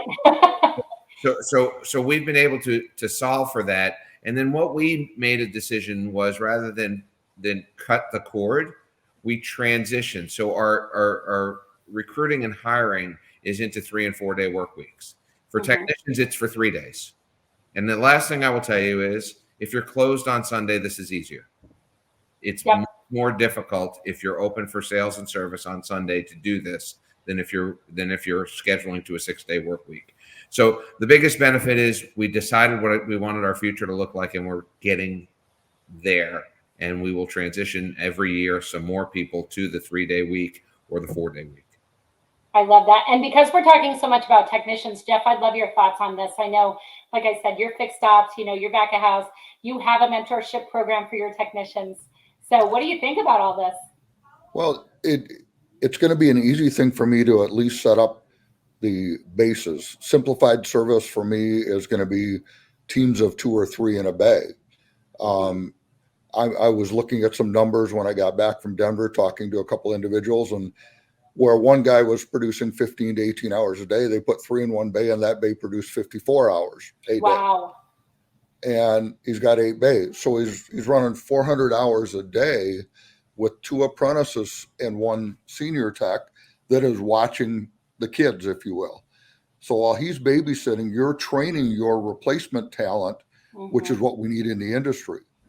It's a no-brainer to me to at least do that part of it, which would make it simpler to say, okay, you've done Monday through Friday, let the kids have Tuesday through Friday, or Monday through Thursday, let the apprentice do Tuesday through Friday, finish everything up. Again, the dealer, we're 25-year dealer. I don't think he's on board with doing it. That's going to be the hard sell, is getting him to say, it can work. Let's really sit down and think about it. Panels like this, I'm going to sit down when this airs. I'm going to do some more talking, go over some of the data I brought back, and say, why couldn't we in our market? The way we've done it for 50 years, the automotive industry is hugely adaptive. One of the most creative industries you'll ever see. With COVID hits, okay, we're still open for business. Let's do things this way. Let's deliver cars to people's house. Let's pick them up and deliver them. God forbid somebody like Ed Roberts comes around and goes to their house and does the job. I mean, what is he thinking? He's thinking, we're going to make money doing this. Parts delays. What do? We buy more fleet vehicles and deliver more parts. We expanded our area, and our wholesale business is going great guns because we didn't step back. We stepped forward. And this is a step forward. It's again, realizing what we've got going on and how are we going to survive the next onslaught of I don't want to work that long. 415,000 people left the workplace in July and August that just walked away, that were not of age to retire. They're just tired of it. So how do we become progressive? How do we, the wheels are gonna turn a lot. Okay, so Ed, finishing with you, how do we become progressive? It's a mindset. It's a what if and why not mindset. And I'll tell you, for me, my daughter and my family is my why. And anybody that follows me understands that. And I had a dad walk up to me, I don't know, 4 or 5 years ago and says, "Don't you work at a car dealership?" I said, "Yes." He said, "How are you able to be at all these events all the time?" And I said, "Because it's my why." Well, because it's my why, I want it to also be my people's why. And if I don't make it available for them to be able to do those things, then they're not going to make sure that I have the availability to be able to do those things. So it's giving back. It's give and take. Wow. Ed, can you believe this panel, by the way? Laurie, it is so good. Adam, this is so good that we got to make this a teaser and come back this fall, Eric. And we got to go ahead and pick it up and find out how everybody is doing with some of the things we talked about today. So if you don't mind, I would like to continue this conversation, Laurie, at our next event and give it a little bit more time, because there's so many strong points that I know everyone is taking away a lot of very valuable information. I want to thank this amazing panel, Jeff Daniel, Chris Slaydon. I can't believe some of the numbers, 46 units a month. Adam Arens, wow. It just keeps getting better. Ed Roberts, so many things on the variable and on the fixed side that we're hearing. Eric, congratulations on making this move, because I know that's going to be of great benefit at Madisonville and attracting and retaining more talent. And Laurie Halter, great job with moderating this panel. Well, they make it easy. I mean, look at this panel. Yeah, it's easy as can be. They really do. Everybody, great thanks on behalf of the Fixed Ops community for your time today. The all-star panel, the 4-day store-wide work week panel here today at the Fixed Ops Roundtable.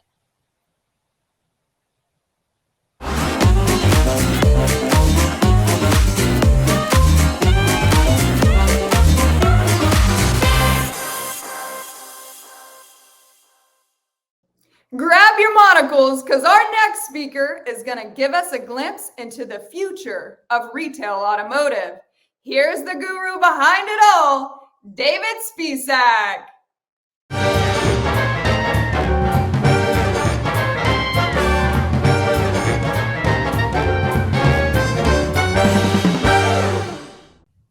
Welcome back to the Fixed Ops Roundtable. David Spisak is the founder and CEO of Disruptive Growth Solutions. He has spent a lot of time working with some of the most successful dealers throughout the world with his boutique consulting agency, advising some of the very, very best. He has been a very big part of the Fixed Ops community for a long time. We've got a chance to meet him here several years ago. He is always somebody that people want to listen to. David Spisak, welcome again to the Fixed Ops Roundtable. It's great to be back with you, Ted, and thank you for having me. It's always a pleasure, and I think that I speak for everybody in giving thanks and appreciation for putting a spotlight and keeping a spotlight on the fixed op departments around the country and making them the big deal that they really are. So obviously, I've been part of a number of your fixed op events, and I've I think listened to pretty much all of them, and which is not always easy, because I think it'd be easier for me at times to have watched the entire 3 days of a Jerry Lewis telethon 24 hours a day. But there's so much darn good information. There's so many great speakers. It's just hard to pull away from it. So I'm very pleased to be here. David, you brought to light so much information back in the early days, 2.5 or so years ago. And our audience has been captivated by the things you have told us. And again, dealers have proven themselves to be very resilient these past 2.5 years. What do you see as some of the positive takeaways? Where are we, and where are we headed in our industry? Well, let's start with this. Maybe the most positive thing, and obviously we've been through some shenanigans over the last 2.5 years. I think we could all agree, since the beginning of the pandemic. And back then, of course, that was just a big, colossal punch in the face. And as Mike Tyson always says, everybody thinks they're prepared until they get punched in the face. So we got punched in the face, had no idea what was going to happen. And it turned out that from the dealership's perspective, and for most of the employees in the dealership, certainly the front end of the store, that was like one of the greatest blessings in the history of the car industry, right? So it instantly right-sized inventory. We no longer had new car, used car inventory issues. It restored, think of this, Ted, it restored 100% of the brand value that both OEMs and dealers over the last 20, 30 years have experienced erosion in brand value. For example, certain brands like Mercedes was selling cars for thousands of dollars under invoice before the pandemic. What do they sell for now? MSRP. The minivans, MSRP. Those small cars that nobody wanted, MSRP. So it restored brand value. It also just shifted things in the minds of the consumer. It's almost like we reconditioned the minds of the consumer to the point to where a lot of them don't even come in and ask for a discount anymore. They're now looking at other things like timing and delivery and experience. It also didn't really change anything, the pandemic, but it accelerated everything. Before the pandemic, not even 50% of dealers had a digital retailing solution. Today, pretty much 100%, just under 100%. So it accelerated everything. And in the midst of all of that, obviously, client expectations just continue to go up and up and up and up. And that has been fueled by a lot of things, not the least of which that when everybody was in lockdown, whether they were working from home or staying home more, what did they do? Instacart, Amazon, Grubhub, Uber Eats, everything came to them. It was simple, fast, and easy. So as people started to come out of that, and we saw a clear signal that people wanted to get back into the showrooms, despite the fact that they think that the process takes too long, they came back to the showroom in droves.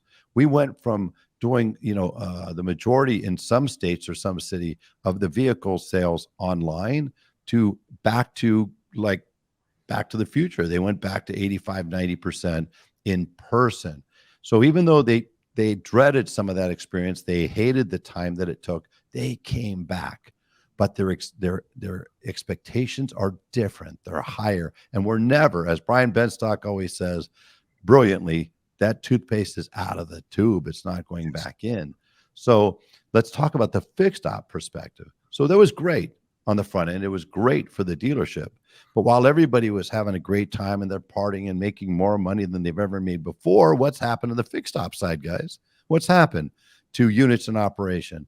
Well, the unit in operation numbers as a trend is going down, has gone backwards by virtue of the fact that we've had inventory shortages for over 2 years now.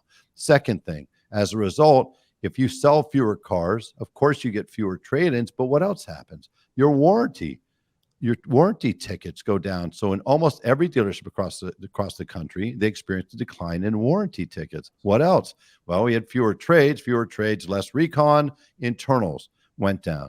So now I'm a parts or service or fixed op manager, and now I'm tasked all of a sudden with figuring out how to reassess, rethink, and reinvent my department so I can offset, mitigate the reality of what's going on in the world. Hey, I want to join the party too. So they've had to rethink and reinvent. I've seen some dealers literally double, Ted, the dollars, the gross per technician. I've seen dealers that have been able to spend more focus, more time, more energy, more training, and more money in marketing and improve their ROs. But what I've consistently seen, again, the power, not only are dealers resilient, but the managers, the people inside the dealership are resilient. And so the fixed op managers across the country collectively, and some obviously to a higher degree than others, they're figuring out how to get more blood out of that proverbial turnip, right? So I've seen what I measure, for example, is if my RO count is off 10%, then by rights, my hours should be off 10% and my gross should be off 10%. Well, interestingly, I'm seeing all of a sudden a disparity, and it's a positive disparity. And I hope that everybody across the country in our great fixed op departments are getting the credit they deserve here, because I'm seeing stores where the RO count maybe is up 5%, but the hours are up 15 or 20%. Well, how'd that happen? Hours per RO went up. I'm seeing that the hours were up, 15%, but the gross is up 20. Well, how'd that happen? Margin went up.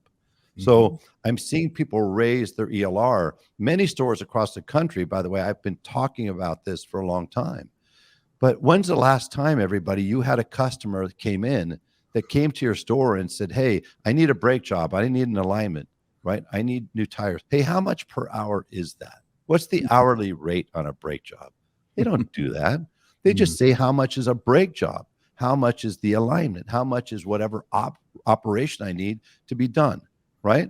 So what's happening is we're seeing more stores, and this is brilliant, raising their door rate, not incrementally, but significantly. By the way, please, everybody, please don't forget this. Okay, incremental growth is a death march. It's a death march. What do I mean by that? Well, there's an old saying that says, hey, if you keep doing what you've been doing, you're going to keep getting what you've been getting. Well, that's not true anymore. Because of what's going on with the implications of the economic changes, rising interest rates, gasoline costs more, supplies cost more, employees cost more, floor plan interest is more than doubled, right? And while gasoline is coming down, gas prices are coming down, that's great. They're not back to pre-pandemic. It's not $2.40. The lowest across the country is Arkansas at $3.50. And there's many states that are still over $4. Well, as long as that's the case, our cost of doing business is up. So what that means, if I make 5% more than I made last year, Ted, I'm now making 5 or 10% less on net profit. I have to outrun what's going on externally in the economic environment, right? So if you think about it, 2019, ton of inventory, more cars than we needed. Everybody's discounting. There was a lot of brand erosion. Costs were high. Comp was high. Dealers were making, X amount of dollars. Pandemic was the second business cycle we've seen recently.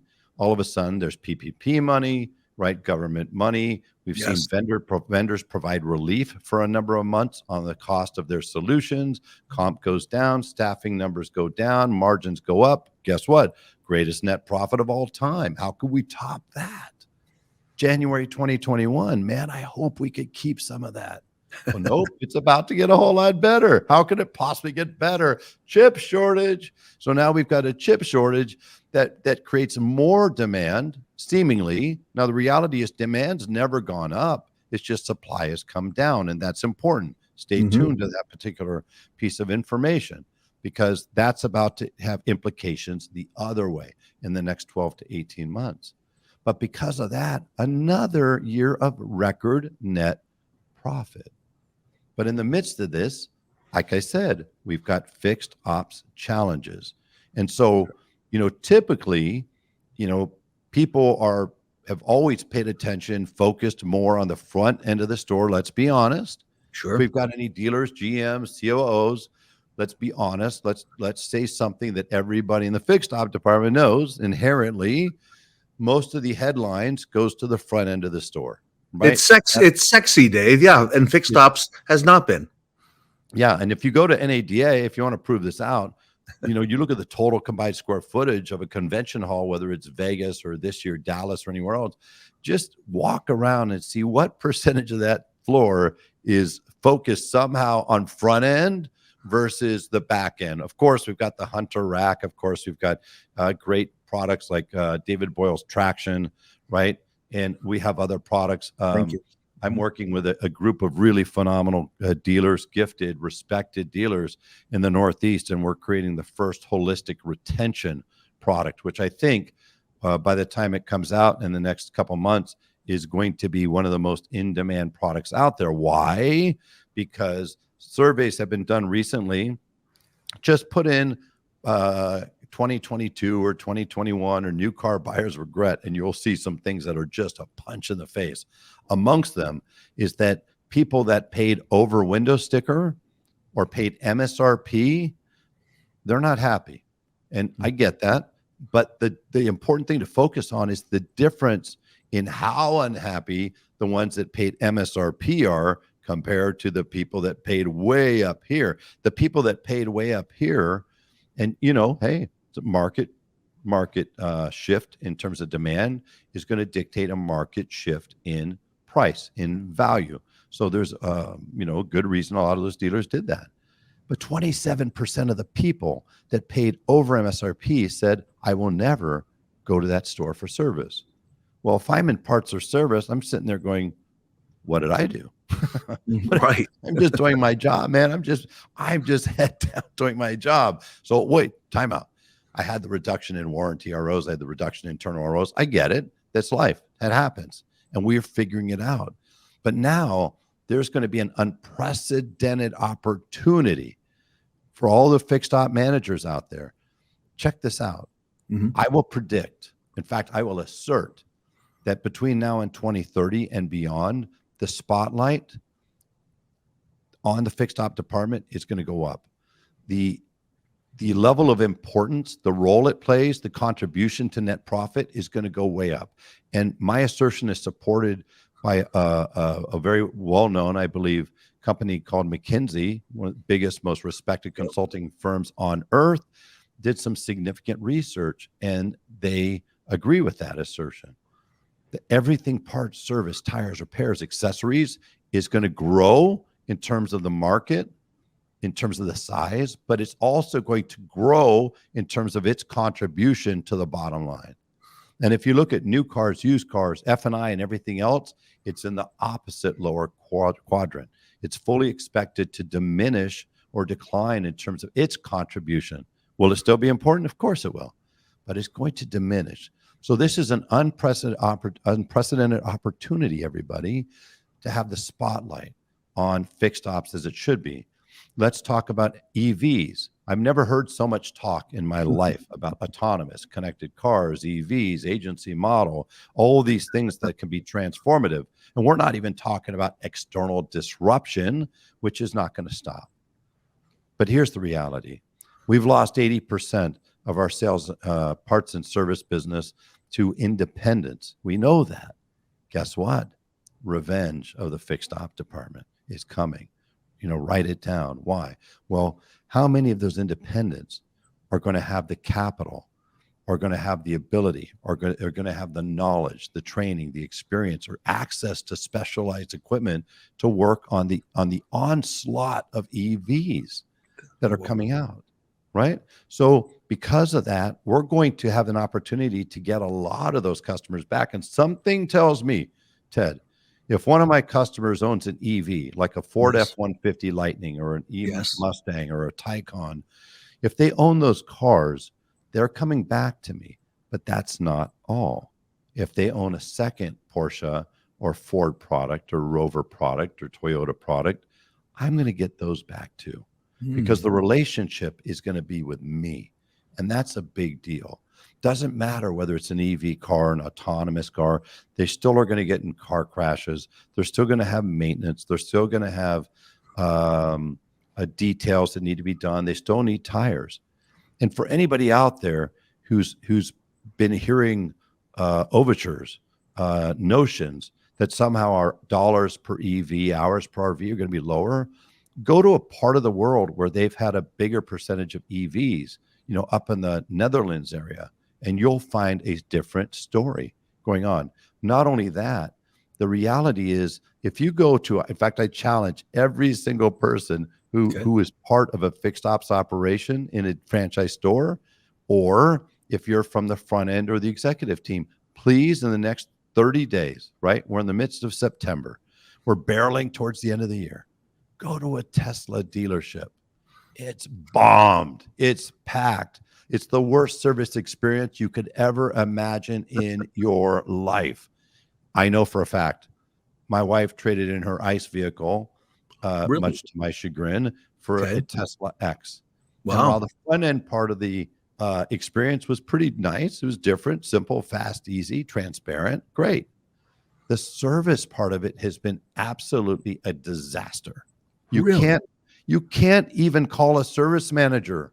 If you have a problem, if you're one of your customers has a problem, they can call you. They can set up an appointment. They can meet with you. It's like dealing with the Wizard of Oz behind a curtain. They won't come out from behind the curtain. Wow. You can't get an estimate on anything. There's terrible communication. I can't get in there for weeks at a time. It's the most frustrating service experience I've had in my 40 years of owning cars. So listen, we've got a superior client experience when it comes to the back end, and that's a key to retention. And speaking of retention has never been more important. Brand loyalty was just at a Google meeting. There's just a very small Google meeting, first live event in almost 3 years. Brand loyalty is the lowest it's been in about 10 years. Well, who's going to build that brand loyalty back? Hello. Let me introduce myself. I'm the fixed operations department. I'll take care of that. I'll put on my cape. We know what to do. We know how to take care of clients. We know how to take care of them when they're happy. We know how to take care of them when they're not happy.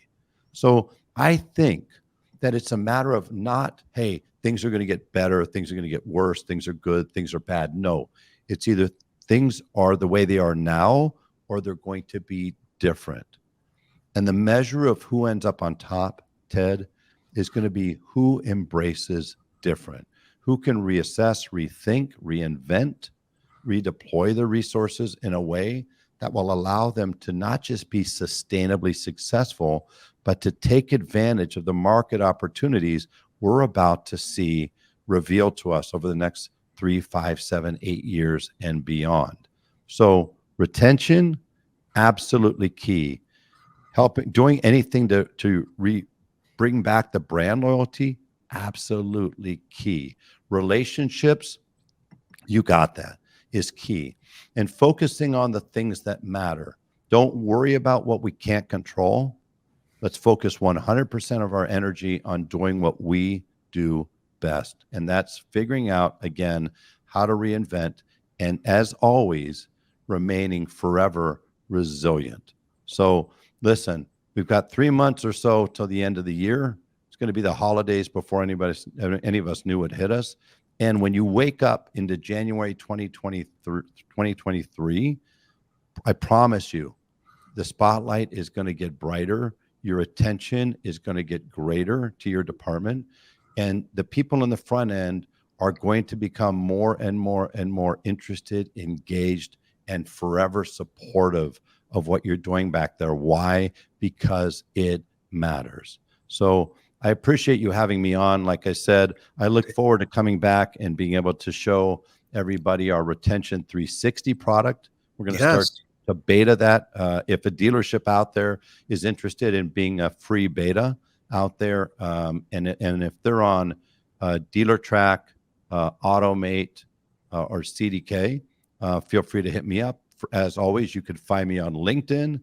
And if you ever see my post or my videos that I post, you could tell your videos, 10 years later, I'm just as passionate as ever about this business. I don't think there's ever been a better time to be in this business. So hope that we all stay connected. Feel free, anybody and everybody, to reach out. I'm always happy to help. I love the car business. I love the Fixed Op Conference, and I thank you for having me here. David Spisak, everybody, known for thinking different. His boutique agency works with the best dealers. He is an advisor at the highest levels of some of the top and technology companies too that serve those dealers. So we work with some of the very best tech solution companies out there. And again, anybody has any questions on some of those tech solution companies, happy to help, Ted. Everyone reach out to David. His email is scrolling across the bottom, Disruptive Growth Solutions. And as he mentioned, here on LinkedIn and on all the social media platforms. David Spisak, on behalf of the Fixed Ops community, thank you so much today. You're so welcome. Thanks for having me, and wishing everybody a phenomenally successful remainder of 2022. And I really believe, and I'm wishing you the very best year ever in 2023. Let's set the foundation for that right now. David Spisak, everyone here today with us at the Fixed Ops Roundtable.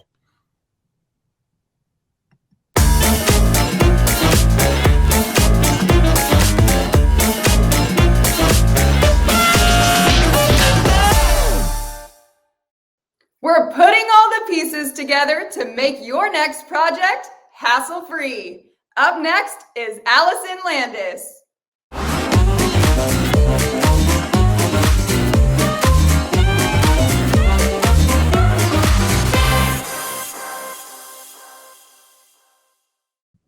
What great fun at the Fixed Ops Roundtable. It's amazing to see the themes and how they have evolved over the last few months and years. And a big part of that is Alyson Landis, who is the CEO of Inkcentric, based in Los Angeles.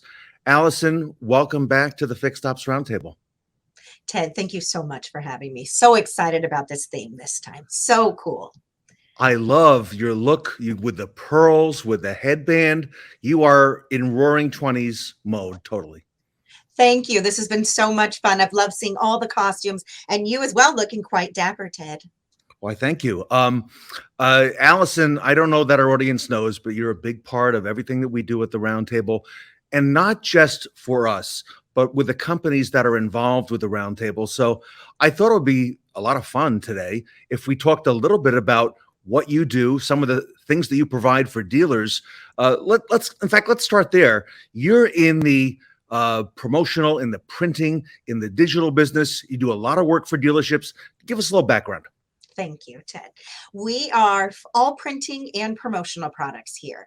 We have a ton of automotive experience, as you mentioned. We have been Galpin Motors printers for the last 23 years. For them, we do all their printing needs, from business cards, direct mail, signage, anything with ink on paper, including apparel, water bottles, things along those lines. In addition to Galpin, we have the awesome privilege of working with Update Promise, and we are working on some direct mail pieces for them right now. As you know, we've got tons of experience with it. We love it, and we really wanted to make ourselves a one-stop shop for all of your marketing needs. Well, I thought it was important that our audience get to meet you today. And maybe if you can give us a couple ideas going into the fall. Here we are in mid-September. Some of the things that you're working on, some of the things that you recommend. I love your videos on LinkedIn, Alyson, because you show us the work you do for Galpin. And by the way, Galpin, as you know, as we all know, biggest Ford dealer in the world for, is it 29 consecutive years, Alyson? I believe it is 29 years. Yes, absolutely. Kudos and just to so Galpin. you all know, while I have done a lot of work with Galpin and have a relationship with them, when it came time to get Bo Brenckman to ask him to come on the show, I asked none better than Alyson Landis. I said, Alyson, can you help me pull a few strings behind the scenes there to get Bo on the show? And I want to thank you for, delivering that, because that was really one of the most special things we've done. Oh, I loved it. Loved that segment with him. You guys had such a great rapport together. You pull so much great information out of everybody, Ted. Just love it. Well, everybody, Alyson has great pull as well. All right. So, all right. And you understand this business. You understand the dealer business. You understand what gets people's attention. So, talk to us about a little bit about what you're working on right now and some things you could show us. Thank you very much, Ted. Direct mail is really where it's at right now. As you mentioned with the videos, we like to bring different marketing tools and different effective ways to really up your end result, whatever it is you're looking for. Direct mail actually ties into the 1920s as well. We did a little research. It was delivered via motorcycle in the 1920s. We upgraded to four-wheel vehicles after that, but the best way to do it then was the motorcycles. Wanted to show you a few pieces along the direct mail lines. One of the cool things that Galpin does is makes their salesmen real. So what these are is 8.5 by 5.5, which is a great size, a little bit bigger than a normal postcard would be. So it stands out in your mail. The back is a little blurb about what's going on with the salesman. The front is a picture with him and his family. This is a great way to reach people. It's kind of saying, hey, listen, we understand what you're going through. And of course, we've done Christmas and holidays as well. We can upgrade from a postcard to what we refer to as a self-mailer. So this, tons of real estate, opens up super big. You have the back and the front to be able to promote with your piece. This is another example of a mailer we did for a school. So again, just a simple postcard. One of the best things about doing direct mail is you can be very specific about who you're advertising to. For example, when it comes to purchasing a list, we can be very specific about how many people are in the household. Are there children in the household? What is the household income? All of those things can be great in the automotive world to know exactly who you're marketing to, which brand you'd like to market to them. The list really goes on and on. We can be very, very particular about it. In addition, we are a mail house, obviously. We use two programs, NCOA and CAS certifying. NCOA is National Change of Address. So before we mail anything, we run it through that process. CAS certification is a way to triple check your zip codes to make sure that the addresses are good before spending money to mail them out. So just in case, we make sure everything is clean, no money is wasted, so we can get it directly to whom you're looking for. In addition, we believe that marketing is a great mix of digital and print. So what we would suggest is a QR code or a tie call to action to get them to your website or whatever page that you're looking for. And we're able to do that with the printing on the postcards. And that really is the best way to go with this. Last but not least, of course, we have automated programs that can make life a lot easier for companies, meaning send us a list of your customers' birthdays, anniversaries, even the anniversary of their purchase date of the vehicle. We will automatically send out a postcard, a card, whatever you would like, directly to your client with a signature on it. No reason for you to waste your time doing it. That's what we're here for. So it's a lot in one blurb. Sorry, but lots of info. I got to tell you, though, it's refreshing because a lot of folks, myself included, we've all gone the route of the electronic contact, the emails that go into the spam folder. And I wish there was a process, to, as you just said, to verify the zip code, to verify, the address. You still are able to do that on the physical side. And I love the connection with the person, the picture, a little bit about their background, to be able to put that. Because a lot of what I came up on in the auto business, a lot of that's gone away, and that really still gets people's attention. It really does. And certain things like using a font that is handwritten instead of a generic Times Roman, that also it guarantees a better open rate. Because of the pandemic and so many people still working at home, mail is opened that much more as well. The percentage right now, I believe, is 4.6% of all mail is opened and read, which is fantastic. That is a great percent. Email is not, there's nothing even close to that. Not even close. And unfortunately with email, people create email addresses all the time for one reason or another. They go from Gmail to another. That's the reason it's hard to keep that email data really straight. Whereas moving and physical addresses are a lot easier to track and keep clean. And Alyson knows our industry. She's a lot of fun to work with. And, thank you for all you do for the fixed ops community.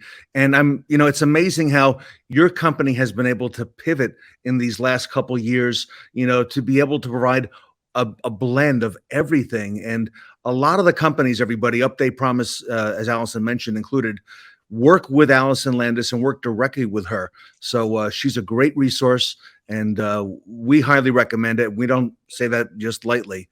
And by the way, we have another event coming up in November, and I know you've been working behind the scenes on making sure that that's really going to hit the mark.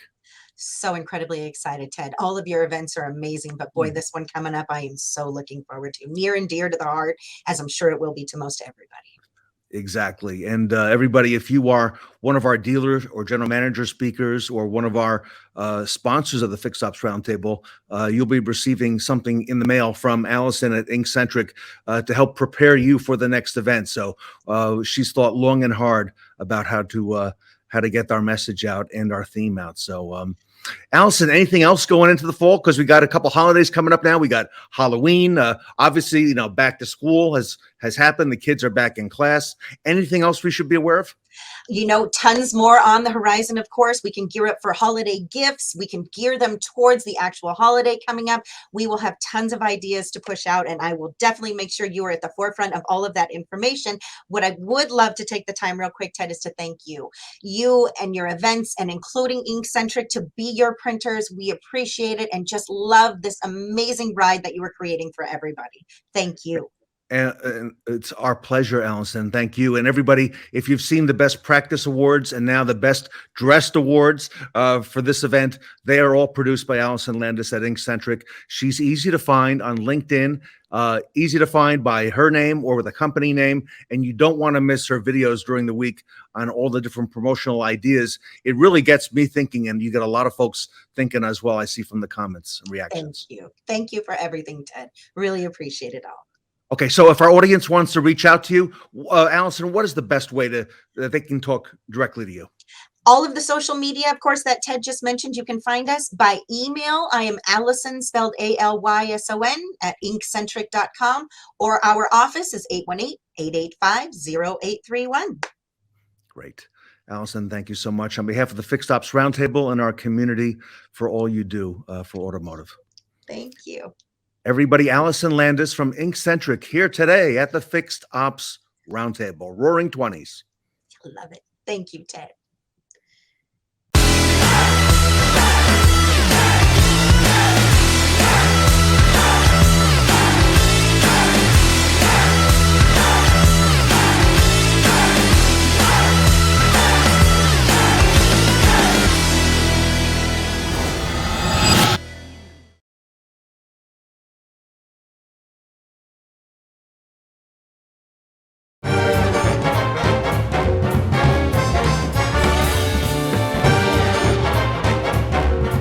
Our goal through the Roaring Twenties is to make a large impact to the Leukemia and Lymphoma Society to help put an end to blood cancers. Take a moment, if you haven't already, to scan our Fixed Ops Cares QR code and share it with your peers. We appreciate everyone's support of such an incredible cause. Kids, they're just different than us. They have no inhibitions, consider silverware optional, and are way more flexible. And when kids get really sick, they're different than us too. That's why over 3 years ago, we dared to dream bigger when it comes to treating young people. Rethinking existing approaches that were causing devastating short-term complications and lifelong side effects. We created a children's initiative with the goal of transforming treatment and care through advocacy, education, and the largest global clinical trial for kids with blood cancer. It's a giant leap for little patients. For the first time, a specific treatment can be matched to a specific type of cancer in a specific child. We want to inspire more and more people to aim higher and think differently about children's blood cancer. So starting now, the Children's Initiative will be known as the Dare to Dream Project, expanding our efforts beyond families directly impacted by blood cancer to tell a much bigger story to a much broader audience. A simple message that kids are different, and finally, their cancer treatment will be too. It's a global effort that invites others to dare to dream with us as we work to raise $175 million. What started as an idea is becoming a movement, proven that amazing things happen if we just dare to dream. The Dare to Dream Project from the Leukemia and Lymphoma Society, transforming treatment and care for kids with blood cancer.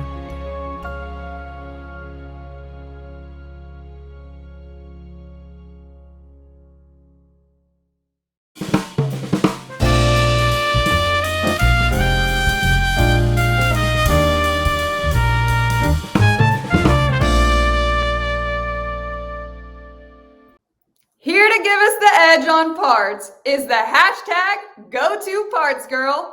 It's Kaylee Felio from PartsEdge.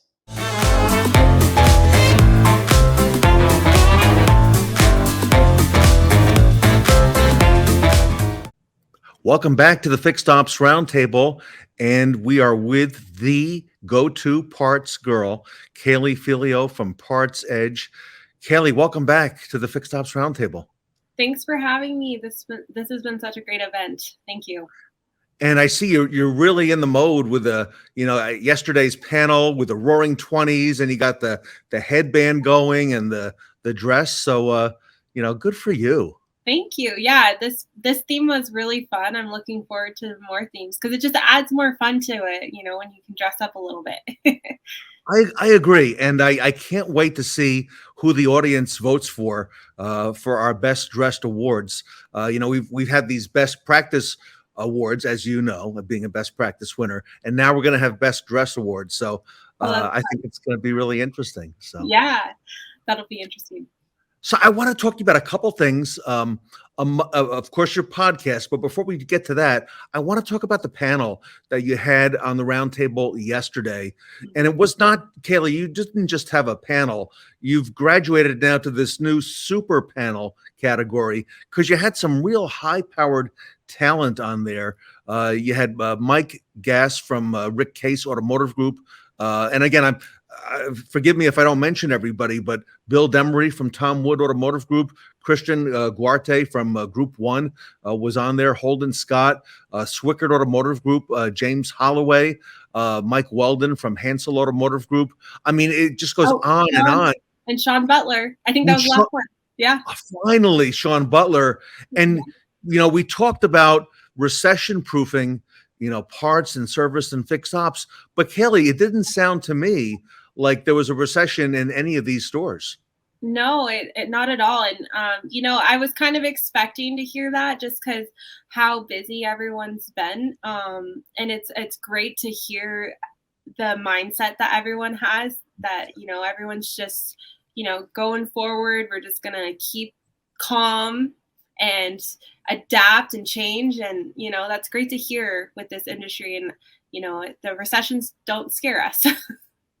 No, and you had, with these leaders, some of them have been through a couple downturns. And I think several of them said, we expect it to slow down a little, but not a lot to where it's going to, really upset the apple cart. And there's just so much. I heard the number, over 200 million vehicles. There's a lot of vehicles that are going to need parts and service. There is. Yeah. And that's not stopping, and with not having as much new inventory, people are getting used cars and the average vehicle vehicle on the road has increased. So people are holding on. And that's one of the biggest things as they mentioned in the panel was, people are holding on to their vehicles, especially during recessions, because they don't want, during a recession, everyone just kind of stays calm and doesn't make any big changes. And buying a vehicle is a big change. So they'll pay the couple thousand to fix their car to keep it, is what I understand. And I was really enthused by, you mentioned Shawn Butler. Shawn is not slowing down. He took over that store with new ownership. And, like Shawn said, they're looking right now, if they can add people, technicians, they want to grow their team. And now is the time to do it, while others are saying, well, maybe there is something coming. We don't know how big or what that recession might be. Yeah. Shawn was like, full steam ahead. Let's go. We're going to grow the business now. Yeah. Yeah. And he has a perspective of, they went from not doing very well, so they're just going to keep doing better and better compared to what they were at. So they're in this really good position. And one of the things I got from Tom Wood Automotive Group, Bill Demery, he mentioned, we were in the green room before we started talking, they were looking at some investment that they're looking at making in equipment. And we talked about tires, and we talked about, this did not sound like a group, Tom Wood Automotive Group, that's slowing down. That's another one. They're very proactive, and they're looking at now getting that technology edge. And we heard that in the panel as well. Yeah, we did. And focusing on the team and training and including them on the business growth plans, investing. There was no signs or no one seemed scared. Everyone had this positive mindset and was like, what they learned from previous recessions was adapting and going back and adjusting, not continuing to do the same thing because you can't. Things are changing. So you're not going to get the same results, or you're going to get the same results if you keep doing the same thing. And like you said, staying calm. Somebody had the analogy of the captain, of the ship. Even though the seas may be getting a little rough, that captain does not show anything other than steadiness. Going back several months, Holden Scott, who I first met through your panel at PartsEdge here, you introduced Holden to the Fixed Ops community, and I was so impressed with this young man in that he's busy feeding his mindset with good information and making sure that he does that with his technicians and his staff. Let's talk about how important has that become now that you've seen in our industry? I think that's become the forefront. Everyone is talking and focusing on that, and I think that's the biggest thing we've all learned through the pandemic, through recessions, is focusing on the people and your employees and your mindset, and really just I think that's the biggest thing is just focusing on your people, right? And I think every leader has a different style, but the biggest thing I think was reading books and sharing knowledge and mentoring has become a huge topic that everyone has been talking about and with employees and growth. If I was a young person getting into the business, I tell you, I would love working for any of the leaders that you've just had, including yourself on the panel, because you all displayed that positive attitude, that you're going to win and you're going to get through it. And Mike Weldon said, don't panic, don't do that. And look, and in just recent history, look what we got through, in 2020, and that was a lot of uncertainty. Nobody had been through any of that. Yeah, that was very different. Yeah, and we got through it. I always think of the flip side, though, of all these leaders, that hold all that on their shoulders of, I've got to be calm. I've got to, I think there has to be a little bit of a balance of not, because you don't want to keep your cool too much. You know what I mean? Like, you have to share a little bit with your team.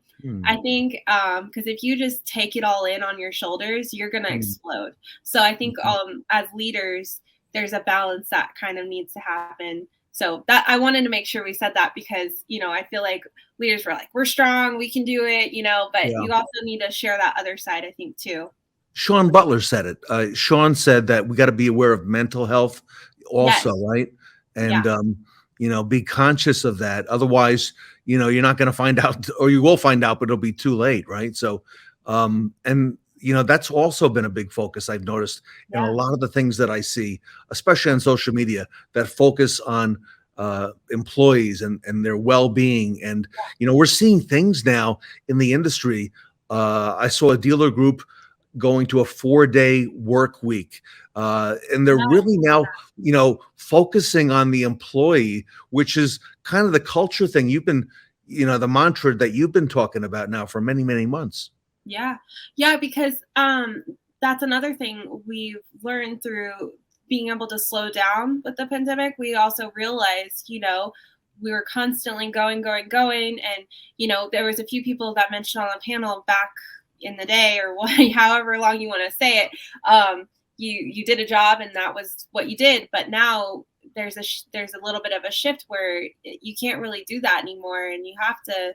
I don't know the right way to say it, but basically, like, treat your employees like they're humans and they have lives. Like we have families, we have goals, and I think that the dealership world had always been so like, you just work long hours and you just do the job and you just be quiet. Where I think the dealership world is kind of adapting and changing. So it's great to see. If you don't mind, let's talk a little bit about PartsEdge in the time that we've got. PartsEdge has been around for a while, but now you have become, the face of PartsEdge with the hashtag #GoToPartsGirl. Do people come to PartsEdge now and say, it's because of Kaylee. I want to speak to Kaylee. I want to deal with her. She's what brought the interest at our dealership. Has that happened? Yeah, it has, and it's been a great feeling, and it kind of happened on accident. I wasn't going into all my efforts to be the face of PartsEdge. I just, I'm in sales, so I'm like, how else can I get this word out there that what we do is great? And I just started, following great people on LinkedIn and just taking what I liked about it and then implementing it my own way. So yeah, dealerships are wanting to work with us and wanting to talk to us, but I've structured it in a way of like, I'm your person in the beginning, but we have an awesome team that are parts experts that are going to take you there. Like I can't be that everything, I'll be there and we can talk and be friends, but I can't be that parts person for you, for everyone. So yeah. This year you launched a podcast. Tell us a little bit about that, why you did that, what you're focused on there, and tell us what that's all about. Yeah, it's been shifting a little bit. So initially when I started it, I of course want the focus to be on parts, and because not a lot of people are talking about that department or processes or ways to make things more efficient. So of course I named it the Parts Girl Podcast because that's my hashtag. And the reason why really is I started going on other people's podcasts, and it got me curious about what they were doing, and it built a relationship. So it was just kind of like, I want to do that too. I want to share other people's experiences. I want to build relationships. I want people to be curious about what I do. So I think that's really why, and it's evolved into just having a conversation. Really, I don't go into it with a huge topic or a list of questions. I'm just kind of like, let's have a conversation, and I ask questions. I kind of preset my questions in my head as I know who I'm interviewing, but then as we're talking, I think of other questions that I want to ask. So I don't know, it's been fun. And I like the graphic you have of, yourself. You got the microphone and you've got the guest, but it's not just like a regular photograph of the guest. There's some artwork in there. Tell us how that kind of came about. Yeah, a lot of people have asked me about that, and that was just me realizing that I couldn't do it all, and so I hired a company to help me with the editing and creating, and it really, I wish it was me designing and doing that, but I didn't do it. And it, that's kind of the realization too, is like, as leaders or people, we think that we can do everything, and realizing it's okay to delegate some things, and you can still be do awesome work. So it's really fun to see the cartoons of the people I interview. All right. Well, I know there's going to be a lot more. Talk to us. What's ahead now for PartsEdge? What can dealers expect? I know you've been putting out a lot of good material that people have been able to download, in the past. What have you got going now? What should dealers be aware of? And, what's just another reason why they should reach out to the go-to Parts Girl? I think people should reach out if they're looking for another set of eyes, a different strategy for their parts management. We're doing a lot of great things with a lot of dealerships. And I will say the biggest thing that I'm hearing, and I actually posted about it recently, was dealers and parts managers are saying, where has PartsEdge been? Because I feel like when we have this conversation with the parts manager and the dealer in the same room as we're getting started, there's this there's this come together moment where they're like, we're going to be able to really speak the same language and accomplish so much because they have those tools to be able to accomplish it, I think is the biggest thing. And it's so great to see dealers in the room when we're talking to parts managers, because that didn't happen a few years ago. So. And dealers are looking for best practices and ideas now, new ideas, fresh ideas, ideas that work. So Kaylee, what's the best way if our audience wants to reach out to you and learn more about Kaylee Felio and what PartsEdge can do for them? How do they do that? LinkedIn. If you're on LinkedIn, reach out to me there. That's always a great, friendly way to do that. And then my email, Kaylee.felio@partsedge.com. Go to our website because, like you mentioned, we do have ebooks and resources. We are doing virtual online training now for parts managers. So it's there's a lot coming and a lot of growth happening. So it's very exciting. And when does the podcast come out? When can we, what days do we look for that? Every Friday, I release a new interview. Okay. All right. So we love it. Kaylee, Felio, we love what you're doing for parts, and you've brought parts to the forefront. So congratulations to you. Much success. We're going to see you back here in November. So we're excited about that. And, thank you so much. Thank you for all that you do for our industry. Thanks for having me. The go-to parts girl, Kaylee Felio from PartsEdge, here today at the Fixed Ops Roundtable. Obsessed with creating the perfect inventory? Us too. PartsEdge gives you the tools you need to outpace the competition and provide the highest level of service to your customers. PartsEdge is a powerful tool for parts managers to get the job done faster. Imagine what it was like when the impact wrench arrived. It made mechanics 3 times faster. Getting the job done without the latest technology makes it difficult to keep up. Besides all the other responsibilities you have, you work hard to have all the right parts you need when you need them. PartsEdge was designed by parts people for parts people to make that job a lot easier. PartsEdge saves you 4 to 6 hours every week and can increase your sales by 10 to 20% in just 12 months. Not bad for your bottom line. Take your obsession to perfection with PartsEdge. Call us today to find out what PartsEdge can do for you.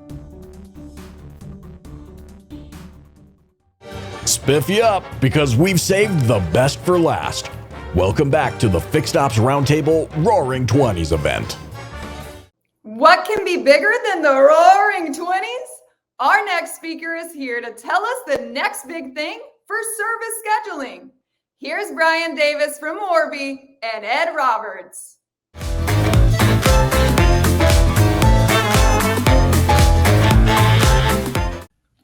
Welcome back to the Fixed Ops Roundtable, everybody. And there is a topic that we'll be discussing here today, and that is the importance of the online service scheduler. I'd like to introduce the roundtable today to Brian Davis from Orby.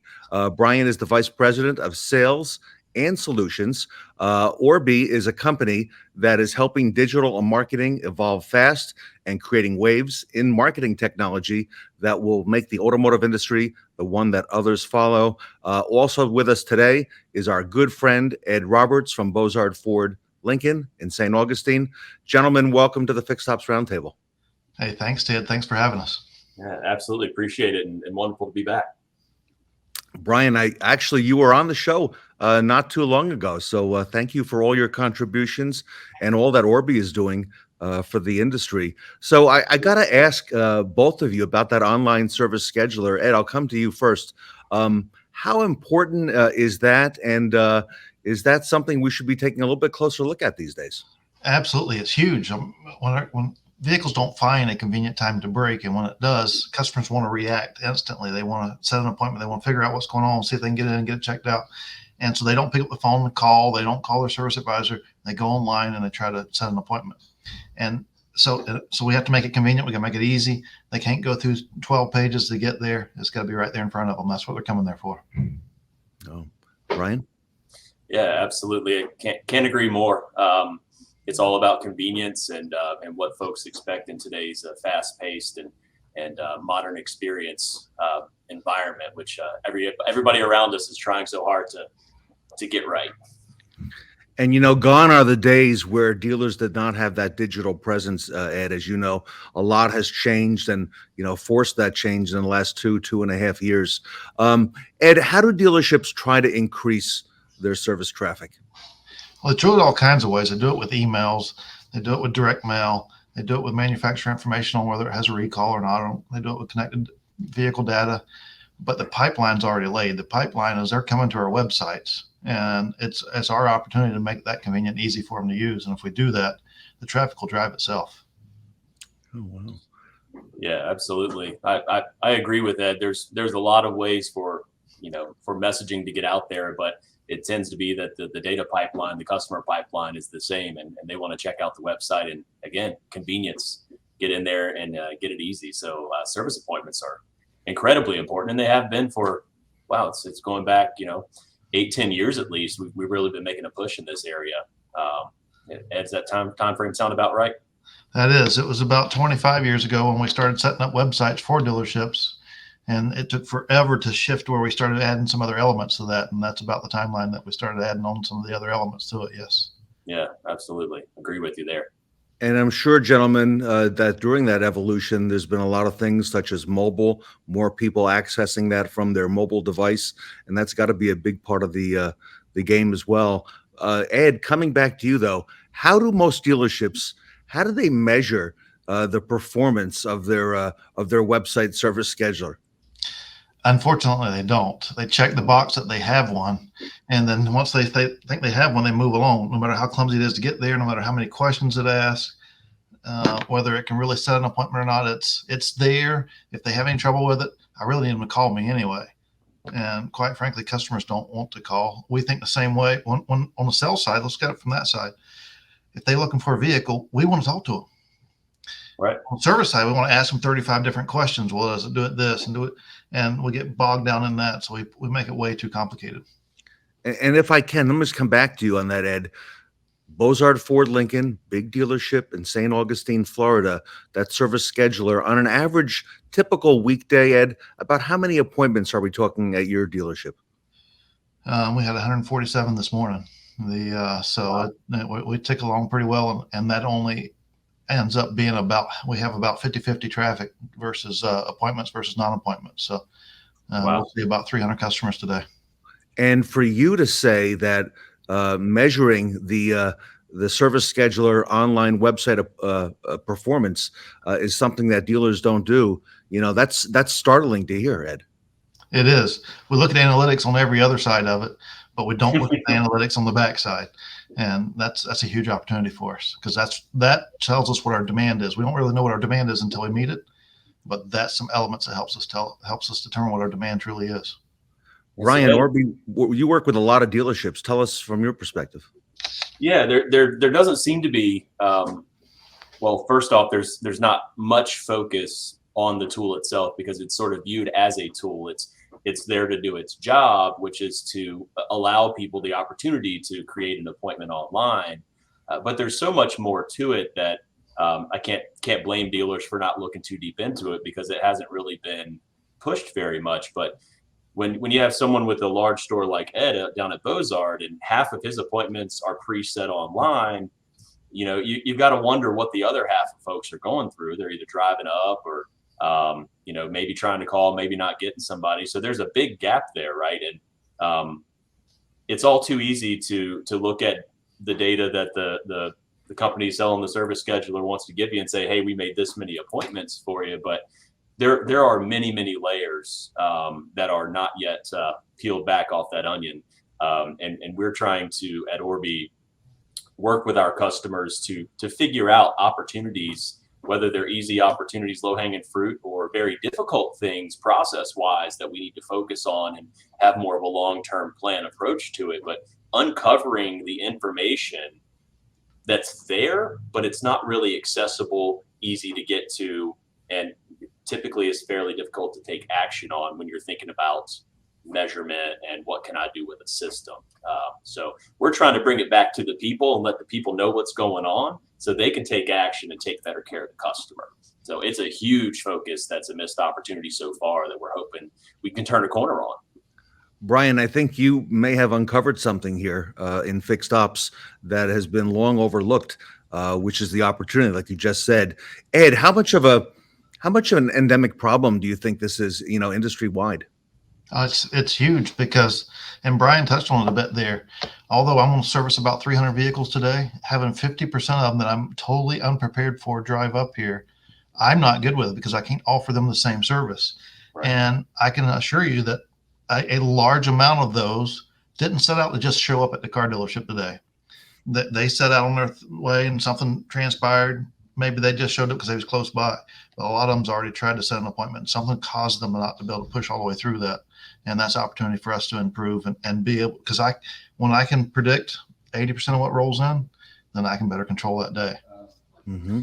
Oh yeah. And shop capacity. I mean, how many bays do you have back there that you got to worry about? People in the bays making money, and it all relates to planning ahead, doesn't it? Absolutely. I have 98 bays here and 7 of them rolling. And so that's 105 total. Wow. And I want to be able to tell these guys what's coming in, because we can prepare so much more with parts. We can, every element of it, we can prepare better when we know it's an appointment. And when they drive up, I want to take care of them as well, because they have an issue. They're screaming, I got an issue. That's that spontaneous element of it. But I can prepare for them when I know that they're coming. Wow. Absolutely.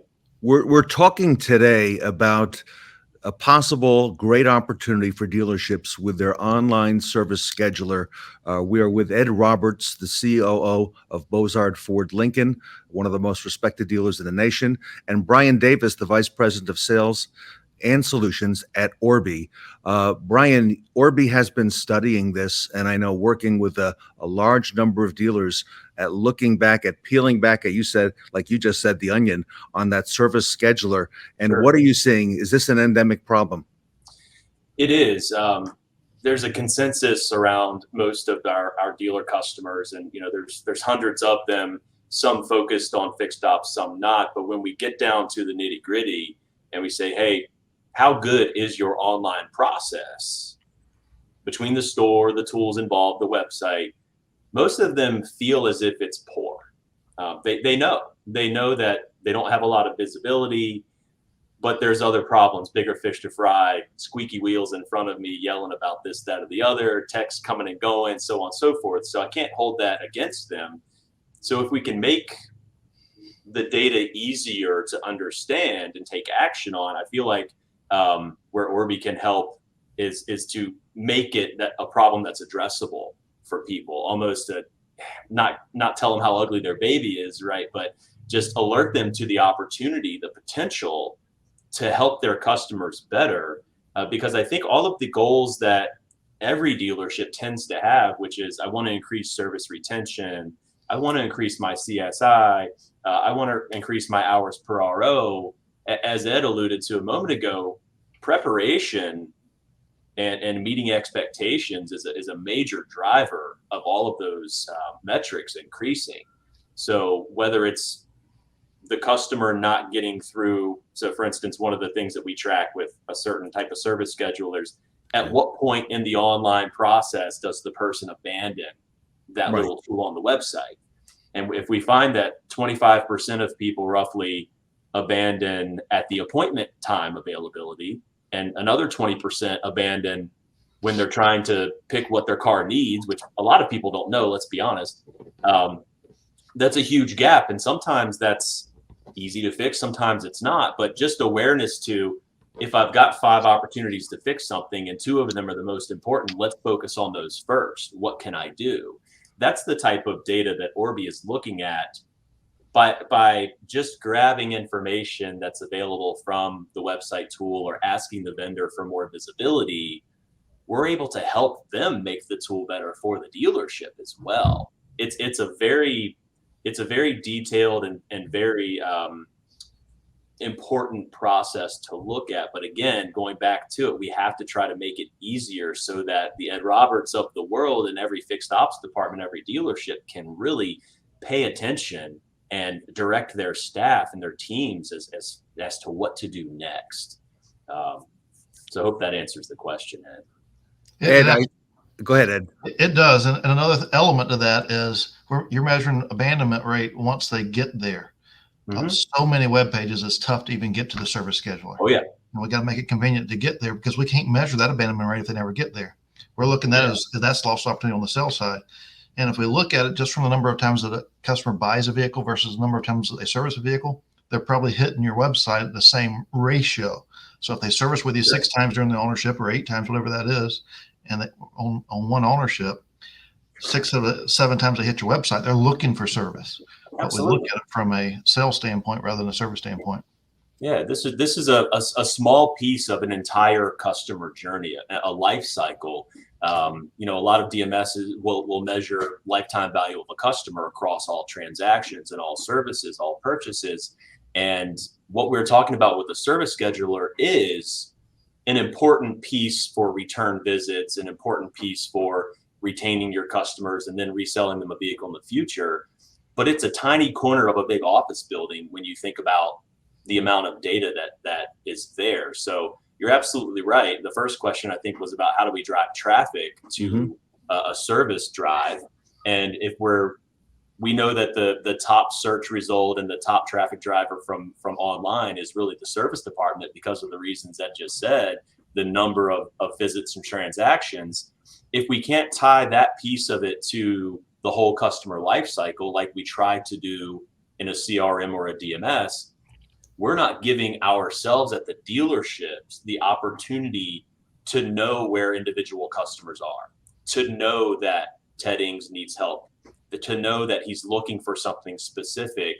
We're just not making it easy for him to find. So part of what Orbi does as a holistic solution is to figure out who is there, what they're doing, and give you actionable information, taking some automation and applying it to the data as well, to bring these things forward so that the humans can do what humans do best and take care of the people.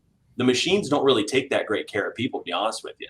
The humans do, but we've got to make the connection, and that's what it's all about. So you're right, sales has gotten a lot of attention. There's a lot of add-ons and a lot of tools happening.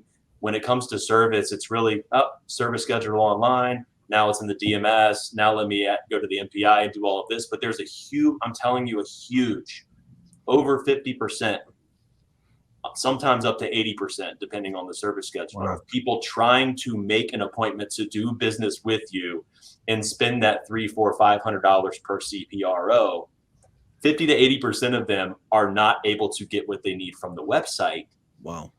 Now, maybe they're calling in, maybe they're coming in, whatever. We just don't know. And I can tell you for certain there is fallout.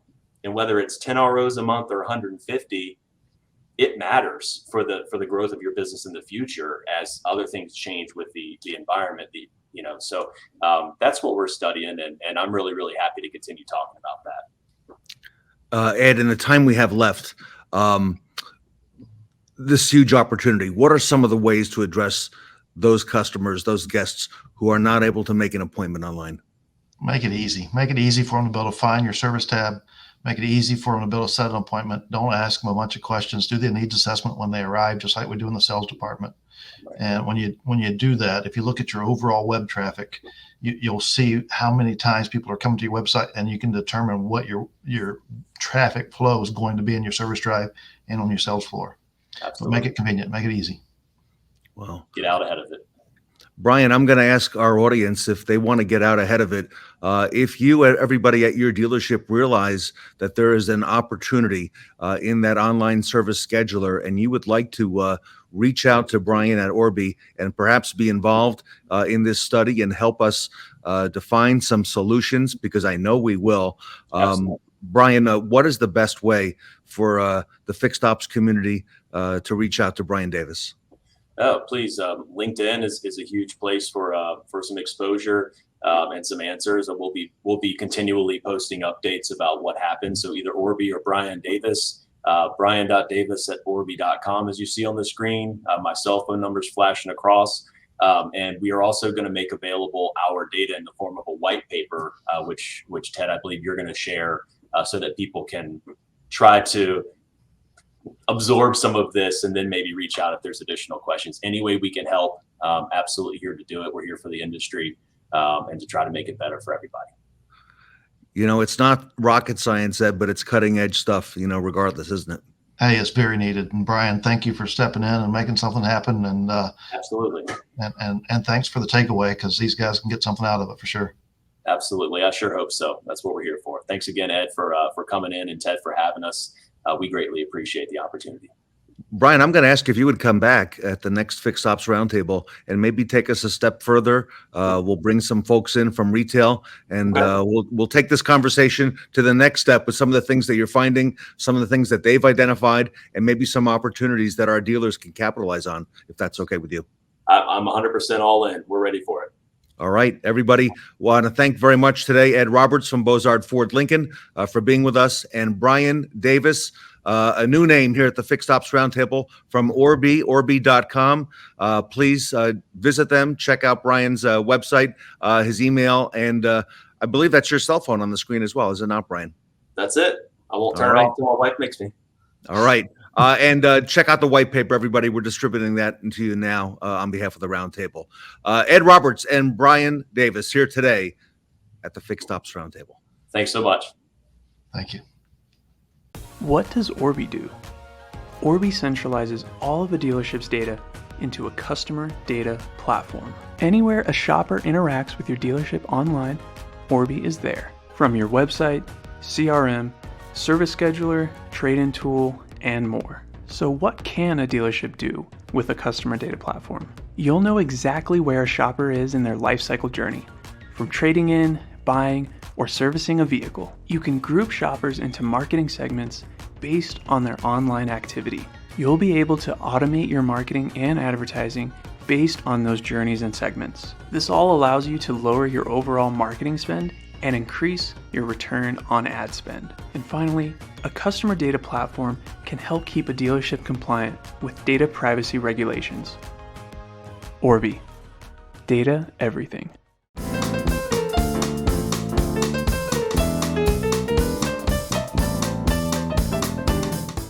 Many things in the automotive industry have been revolutionized in the last few decades, but I am sure you haven't seen anything quite like this.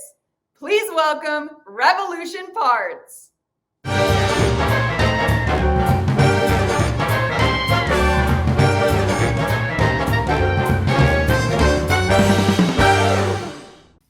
Welcome back to the Fixed Ops Roundtable, and it is a great time to be in the parts business, and there is nobody better to talk about that than Revolution Parts. And today we are honored to have both Revolution Parts and some of their best dealers. I want to welcome Mike Rich, who is the Vice President of Marketing. Mike, welcome back to the Fixed Ops Roundtable.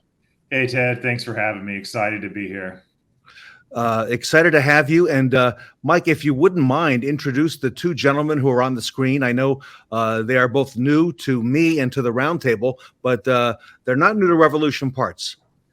Yeah, so we have two great guys here, two of our most successful dealers, Scott from Modern Auto Group and Justin from All-Star CDJR. Two of our recent awards winners for our annual Parts Excellent Awards. So it's an award program we actually started 2 years ago as a way to kind of put some light on dealers' parts department and all the amazing things, you know, the parts department's doing to help out the dealership. And both these gentlemen are two-time winners of the awards. They're experts in their area and a wealth of knowledge when it comes to selling parts. Well, congratulations to both of you. And Justin, give us a little background. Tell us a little bit about your organization, the lay of the land, where you're located, and so on, if you don't mind. We're located in Bridgeton, Missouri, which is just right outside the city limits of St. Louis. 105 employees, and been in the business now for 42 years. And I've been here for the last 20. Wow. Excellent. Congratulations to you. And Scott, tell us a little bit about the Modern Automotive Group. Yeah, so Modern Automotive Network, we're in North Carolina. We're a total of 16 stores, 10 different brands. I'm the corporate parts director. I've been with Modern for 10 years. They've been they're a fifth generation dealer now. So been at this for a long time. Been in the parts business for from the beginning. Our owner actually started selling batteries out of the trunk of his car before he had a car dealership. So. Wow, that is back to the beginning. Scott, tell us a little bit about Modern. Were you selling parts online prior to Revolution Parts? And if so, what got you into that? We got started right about the time Revolution got started. So I think, we went on their platform about the time they came into being. So, and that was a GM site, a GM Wholesale Direct. So that's our oldest site.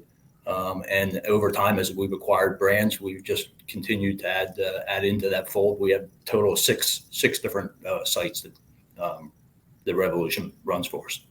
Wow. And Justin, can I ask you the same question?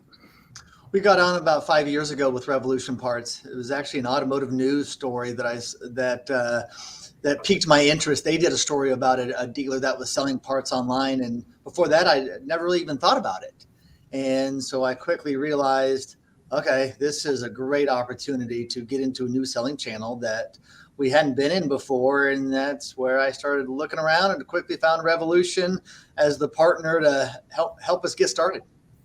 And I like the way you put it, a new selling channel, because I believe that's exactly what Revolution Parts there does. What would you say is the biggest lesson or biggest thing you've learned now from selling parts online? I think for us is, we made a lot of mistakes in the beginning. We didn't staff it correctly. We ultimately realized that our retail parts countermen and our wholesale team couldn't handle all of these orders, and they simply didn't know what they were doing. And so we needed to start from the beginning and create new jobs that were just specifically tailored to handling these incoming orders, and ultimately the team of picker packers to ship everything out in a timely manner as well. Wow. Mike, is Justin's story familiar? Have you seen that before? Yeah, no, we've seen it. We've seen people come on and kind of get overwhelmed a little bit, or grow a little bit too fast and not be ready. I think one of the things Justin actually called out before that's really key, and you mentioned it's a new selling channel. So this is a new business kind of line for many dealers and many parts departments, and it's a different way of thinking, right? So a lot of parts guys we talk to, they come to us and they kind of have that old fashioned, like, I need to maintain, like a 30, 40, 50% profit margin. And, I need to know where I'm selling. Selling online is different. So you have different metrics that you have to look at. You have a different profit profile, and there's a lot, it's a new business, so the guys that come on and really get that piece are able to accelerate quickly. And then they get to the staffing, issues. The guys that come on and try to run it like the business they have today, then that's probably a struggle for them to kind of wrap their minds around, this is a new business. How do I explain this line of business to my GM and position it so we can look at the right KPIs and define what success looks like on online channels? Wow. Scott, I got to come back to you with the same question. Biggest lesson you've learned from selling parts online? So don't be afraid to be a little uncomfortable. I mean, we're uncomfortable every day as we go through this, and I think that's how you grow. And to what Mike was just saying, I mean, we have evolved in the way that we handle e-commerce at Modern. It used to be done out at the stores, at a store level by somebody in the parts department, and we've kind of taken on the model of consolidating our online effort. So we have a manager that manages that piece, and two salespeople that handle all the customer service and part of the business and take care of the customers and fill those orders, and then a warehouse that ships the parts. So it's not really done out at the dealership level anymore. It's done more out of a warehousing kind of setup. Wow.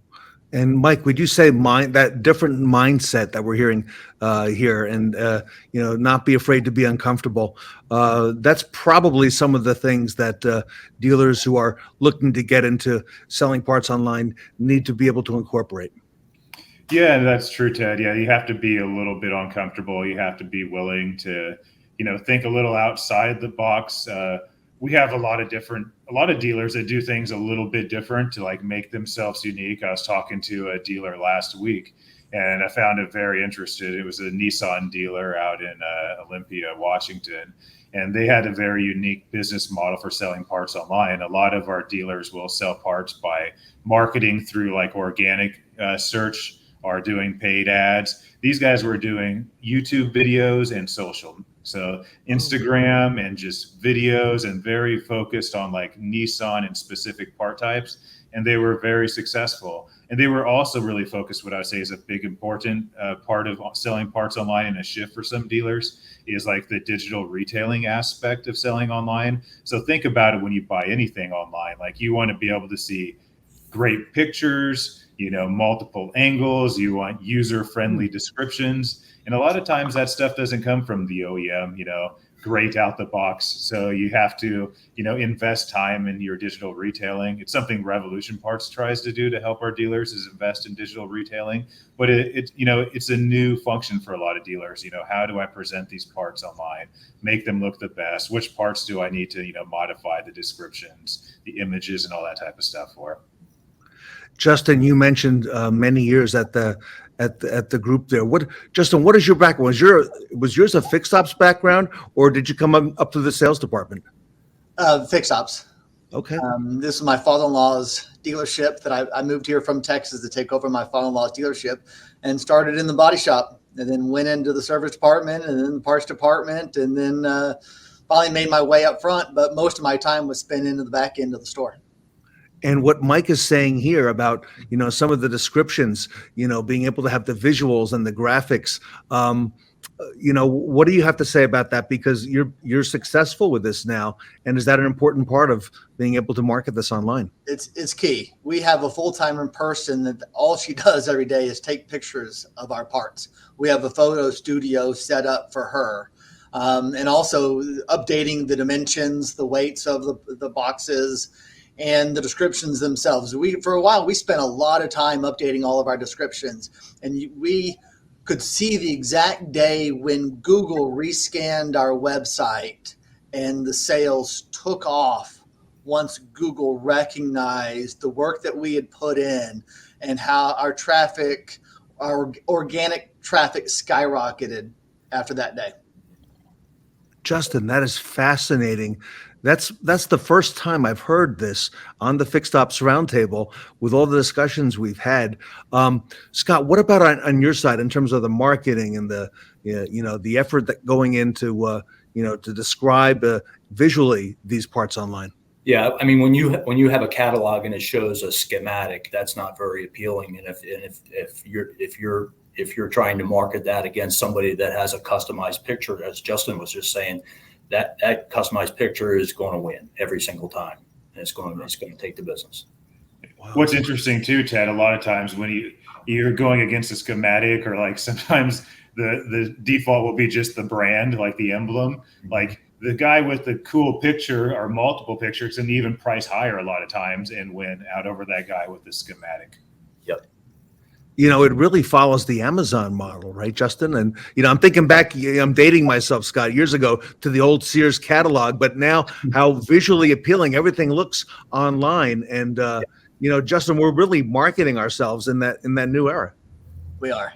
And Amazon has set the bar. The customer expects, that experience from us, just like what they receive from Amazon. Right. I think you're right, and I think they probably likely now expect that throughout the dealership, right? With a lot of different things that are out there, the Carvanas and so on and so forth, and it makes sense to have this in parts. What about on the customer service side, Justin? Scott spoke a little bit about that, but how does customer service for online parts differ from a traditional online service model? It's very different. The number of emails, the phone calls. And even for us, we used to have live chat on our website, and we were receiving 3,600 live chat opportunities per month on our site, and we simply couldn't get to them all. And we've had to transition to texting instead, so that we then have the history, that phone number from the customer, so that we can respond to them and no longer miss those opportunities. And we found that the customer typically wants us to, respond to them in the way that they initially responded to us, whether that was texting, a phone call, or an email. And Justin, once you acquire a customer on the parts side through this way, what's your experience been, in retaining those customers and to keep them coming back? It's interesting. We have a lot of customers spread throughout the United States now that just are our repeat customers that are buying parts from us on a monthly basis. Wow. Yeah, I'd say what's interesting, Ted, like if you look on Revolution Parts as a whole, like all of our customers and all of the purchases, about 50% of all purchases. So last year, I think there was about $500 million in parts sold through the platform. Half of that was repeat purchases. So someone bought something, came back and bought again. So it's one of the things when we talk to new dealers, like it's a new business and you have to build it. And as you start to build it and get a customer base and start getting repeat purchases, like you're building a bigger and better business, and your cost of acquisitions go down, and then your profitability goes up. So, you got to stick with it and build that base. Mike, you said another phrase there. You're building a bigger and better business. And Mike, it would seem to me that's what a dealership does when they get involved with this platform. It's true, Ted. Go ahead. Yeah, to Mike and Justin's point, I mean, about 52% of our business is either direct or organic. So, that ad budget that we spend every single month, I want that going out and finding new business. And just like any other customer that comes into the dealership, we want to retain the one that we got, that the ad budget brought to us, retain them and let that money go find a new customer. Fascinating conversation, everybody, right now. We're talking to Mike Rich at Revolution Parts with some insights into online parts excellence with two of the top dealers in the nation, Justin Aiken and Scott Prob. Scott, let me come back to you. There are a lot of challenges right now in our industry. We're seeing them on both the variable and on the fixed side. And I know in parts we've got some challenges in terms of supply and being able to fulfill the parts. How do you overcome some of those? You have to communicate. I mean, communication is the key with this business. And supply chain has been a challenge, and I don't think it's going to stop being a challenge anytime soon. So you have to be communicating with your customers, setting realistic expectations and ETAs, and updating them when those ETAs change. So for our e-commerce salespeople, we publish a back order list every single day of everything that is currently on back order, and with updated ETAs, and so that they have that at their fingertips, and they can then go through and update any customers with any changes that have taken place. Scott, would you say communication is easier, by having the online selling of parts with these customers than let's say a traditional experience? Yeah, I think that customer's more tuned in to what Justin said. However they came to you is the way we respond back to them, and you usually make contact with them really quickly. Justin, I know you've got the challenges there in Missouri as well, with the supply. How do you overcome some of those on the parts side?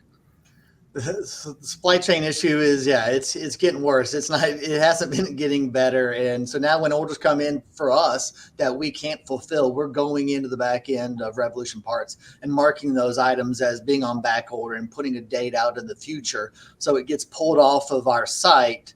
And then I'm not wasting, SEM budget on parts that I can't get our hands on, and I'm not spinning the wheels of my own employees. And so we've seen our canceled order rate go down as we've put that process into place. Fascinating. Mike, what do you want to share, if anything, on supply issues for dealers? Yeah, no, I think these guys covered it pretty well. I think everyone, kind of realizes that there are supply chain issues. So it's not like something new to the consumer. So it's a little bit expected. So it is key to communicate across, these channels to these consumers. And it is also key to eliminate, that extra work like Justin was saying. So if you have something that sells that's on back order and it's on back order and you can't get it, go in and update it and make that, mark that product as unavailable so you don't get additional orders that you're trying to have to, work through and handle additional communications and spending your time on. Wow. Scott, you're there at Modern Automotive in North Carolina. You and I got into the car business at about the same amount of time. I could never have imagined, and I'm sure you could not have years ago, doing something like this. Even myself, 10 years ago, I couldn't imagine any mechanism like this. Looking out into the future, because there's always going to be change. Scott, what are your biggest concerns about how the industry is going to change over the next 5 or 10 years? What are your thoughts on that? Well, I think there's lots of opportunity. I mean, the e-commerce business is going to continue to grow. We've seen tremendous growth over the last couple of years. The pandemic certainly helped that growth a little bit, but it was well on a roll before that. I think there's going to be opportunities to improve the customer experience as we move down the road. I think it won't be long before we'll be filling orders probably not only out of our parts inventory, but maybe directly out of the manufacturer's PDC, which will improve that level of service to the customer. So I think that'll happen probably pretty soon, sooner rather than later. So. If Scott, if a dealer is not using a platform like Revolution Parts or the multiple platforms that they provide, I would imagine they would be at a significant disadvantage if they didn't have that or didn't get started on that sometime in the very near future. Yeah, and I think just like traditional wholesale, over time, this business probably migrates to the bigger sellers. So I think time is of the essence. If you intend to be in this space, you need to go. Wow. Justin, what are your thoughts about how things are going to change the next 5-10 years and, getting on a platform like this? I believe I agree with what Scott said. Google does reward longevity. And so if you're going to get on the platform, the time to go. I think dealers across the country will at some point start questioning why their retail walk-up counter business, where it went. And it went online, and Scott and I are now selling parts to those customers. Because we see a lot of people who are obviously working on their vehicles over the weekend, and then they order their parts from us on Monday. Monday's our biggest selling day of the week. And so I think we have a tremendous opportunity just to continue to grow and actually get some market share back from the aftermarkets. Good point that you mentioned, Justin. Lizette Gold from Google was on the roundtable and was showing us, about some of the intentions of people who, companies who buy the parts. There are individuals who look at YouTube videos and then they are in the market, quickly thereafter, for parts as well. So, Justin, this is really changing rapidly the whole landscape, like you just said, of that walk-in customer, buying those parts over the counter like in the old days. Yeah. And one of the great things about selling online is we make money in shipping. Yeah.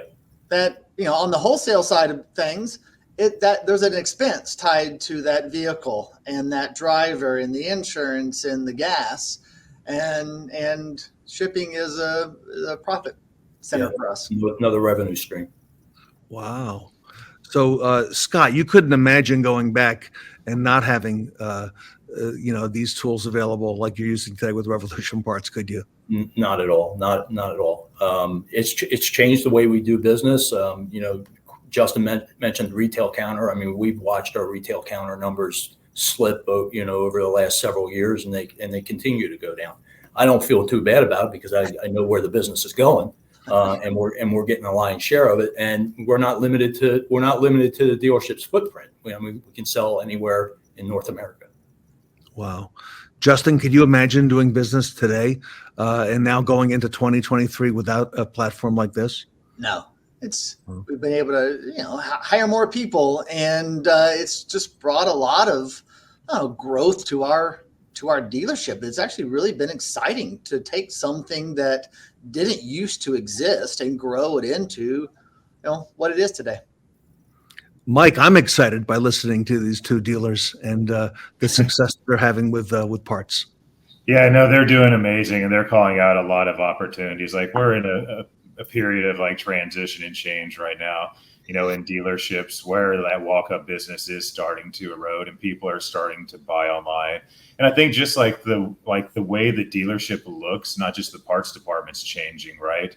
So like the inventory dealers hold, how they get customers, like there's a lot of change occurring at the dealership right now. And a lot of it is like going to like these e-commerce type models. So to have your parts department be at the forefront of leading that change into e-commerce is very exciting, So I don't know how often this has occurred in history where the parts department just kind of led the change, for the dealership. It's probably one of the first times ever that the parts department's ahead of the rest of the dealership in terms of like embracing e-commerce and driving this change and taking back, revenue from the aftermarket that has like historically stole it from the dealership. True. And there's so much more opportunity. There's so many things, we could do. I was on another call with NADA a few weeks back talking about EVs, and I thought it was really interesting. And we were talking about how parts e-commerce can kind of help offset some of that loss in revenue from the service lane associated with EVs.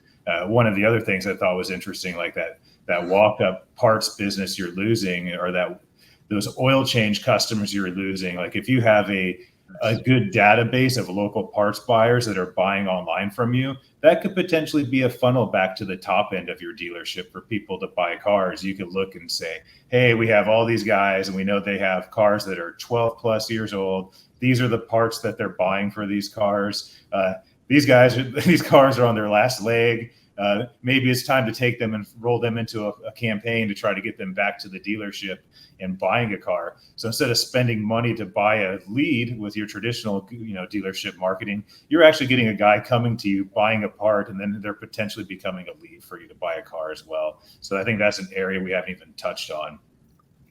This is easily one of the most exciting panels we have ever had at any Fixed Ops Roundtable, and we're discussing insights into online parts excellence with Mike Rich from Revolution Parts and two dealers, Justin Aiken and Scott Trubb.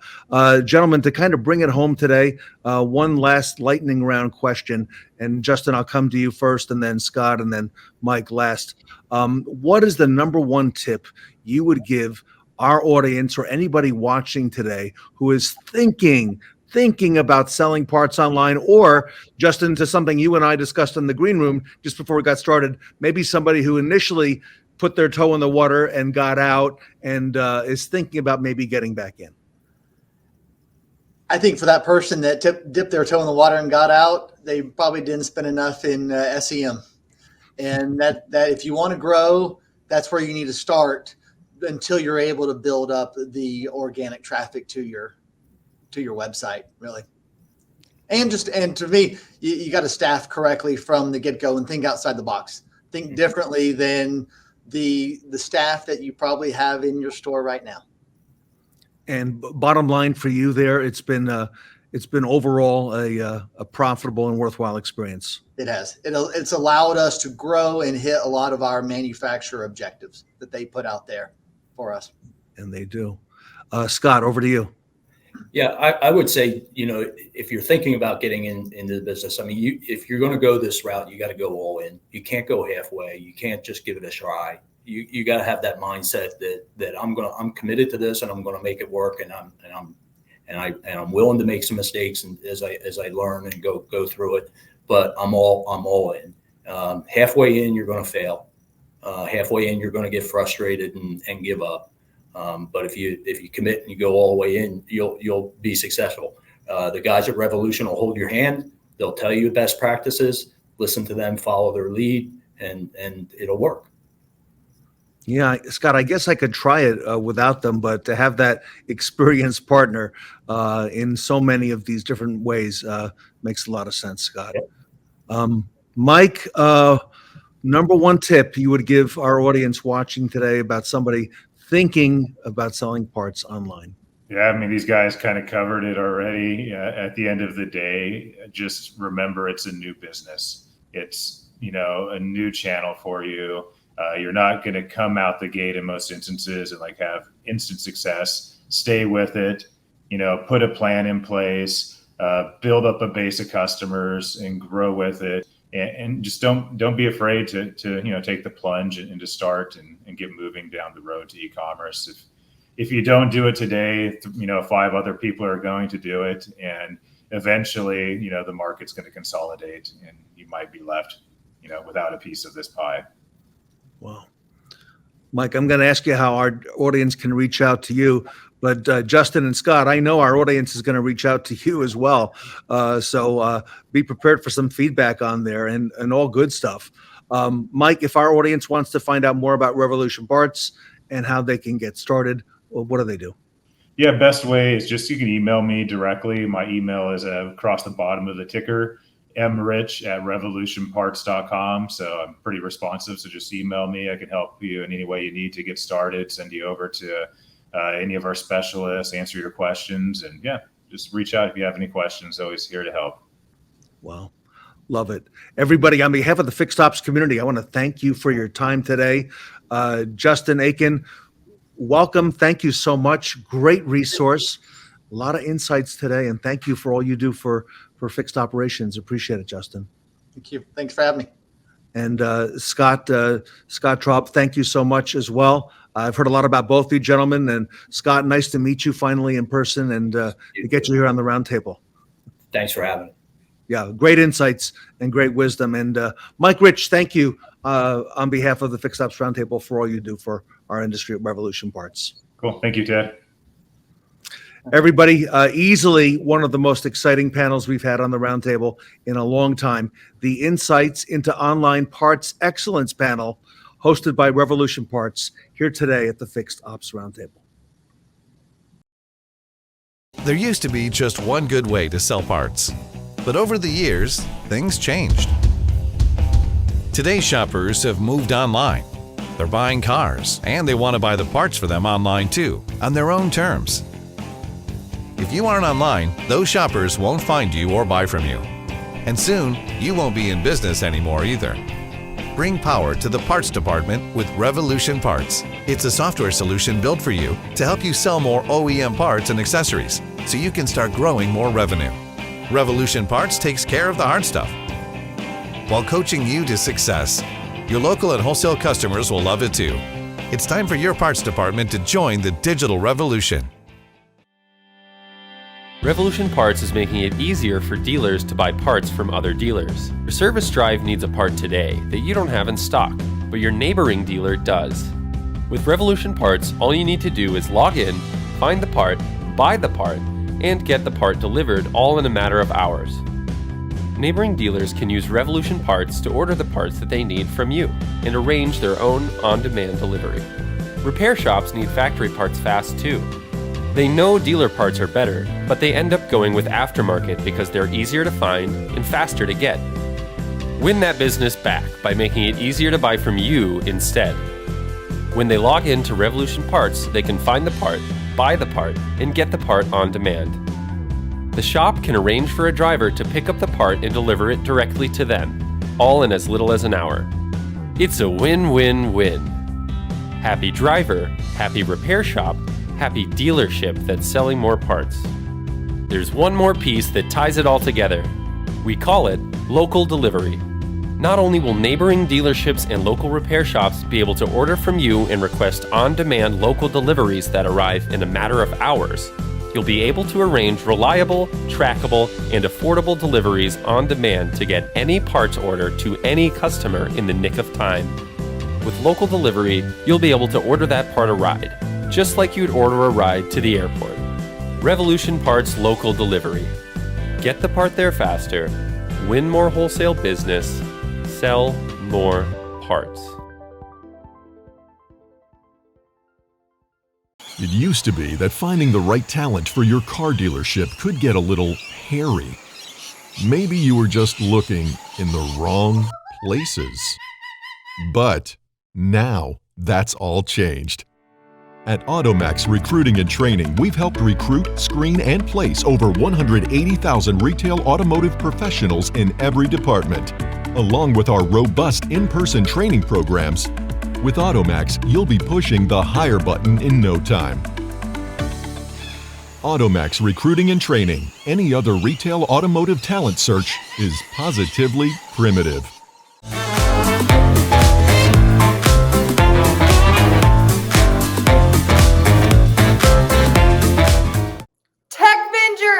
Assemble! Our next panel is filled with the heroes of the tech industry. Please welcome the Tech Vengers panel, hosted by Automax.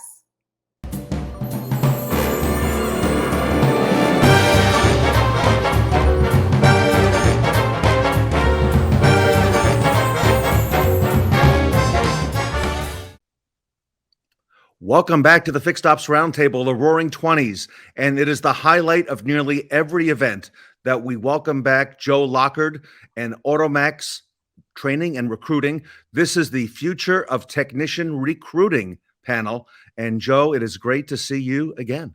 Yeah, man, always great to be here, Ted. And we're the Tech Vengers now, right? I mean, I think we can start branding it and putting it out there. I mean, let's yeah. Hey, Joe, this is all you, my friend. And I tell you, everyone in the industry looks up to this panel. I know you've got somebody new to welcome today to the roundtable, and you've got a lot of best practice winners, yourself included here. So I'm going to get out of the way and let you get things rolling.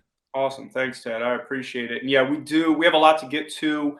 Of course, I like to do the intros first, let everybody introduce themselves, say where they're coming from. And we do have a new member tonight, Robert Migliaccio from CMA Valley, Chrysler Dodge Jeep Ram in Staunton, VA. How are you, sir? I'm doing well, gentlemen. Thank you. And thank you for having me. Glad to be here.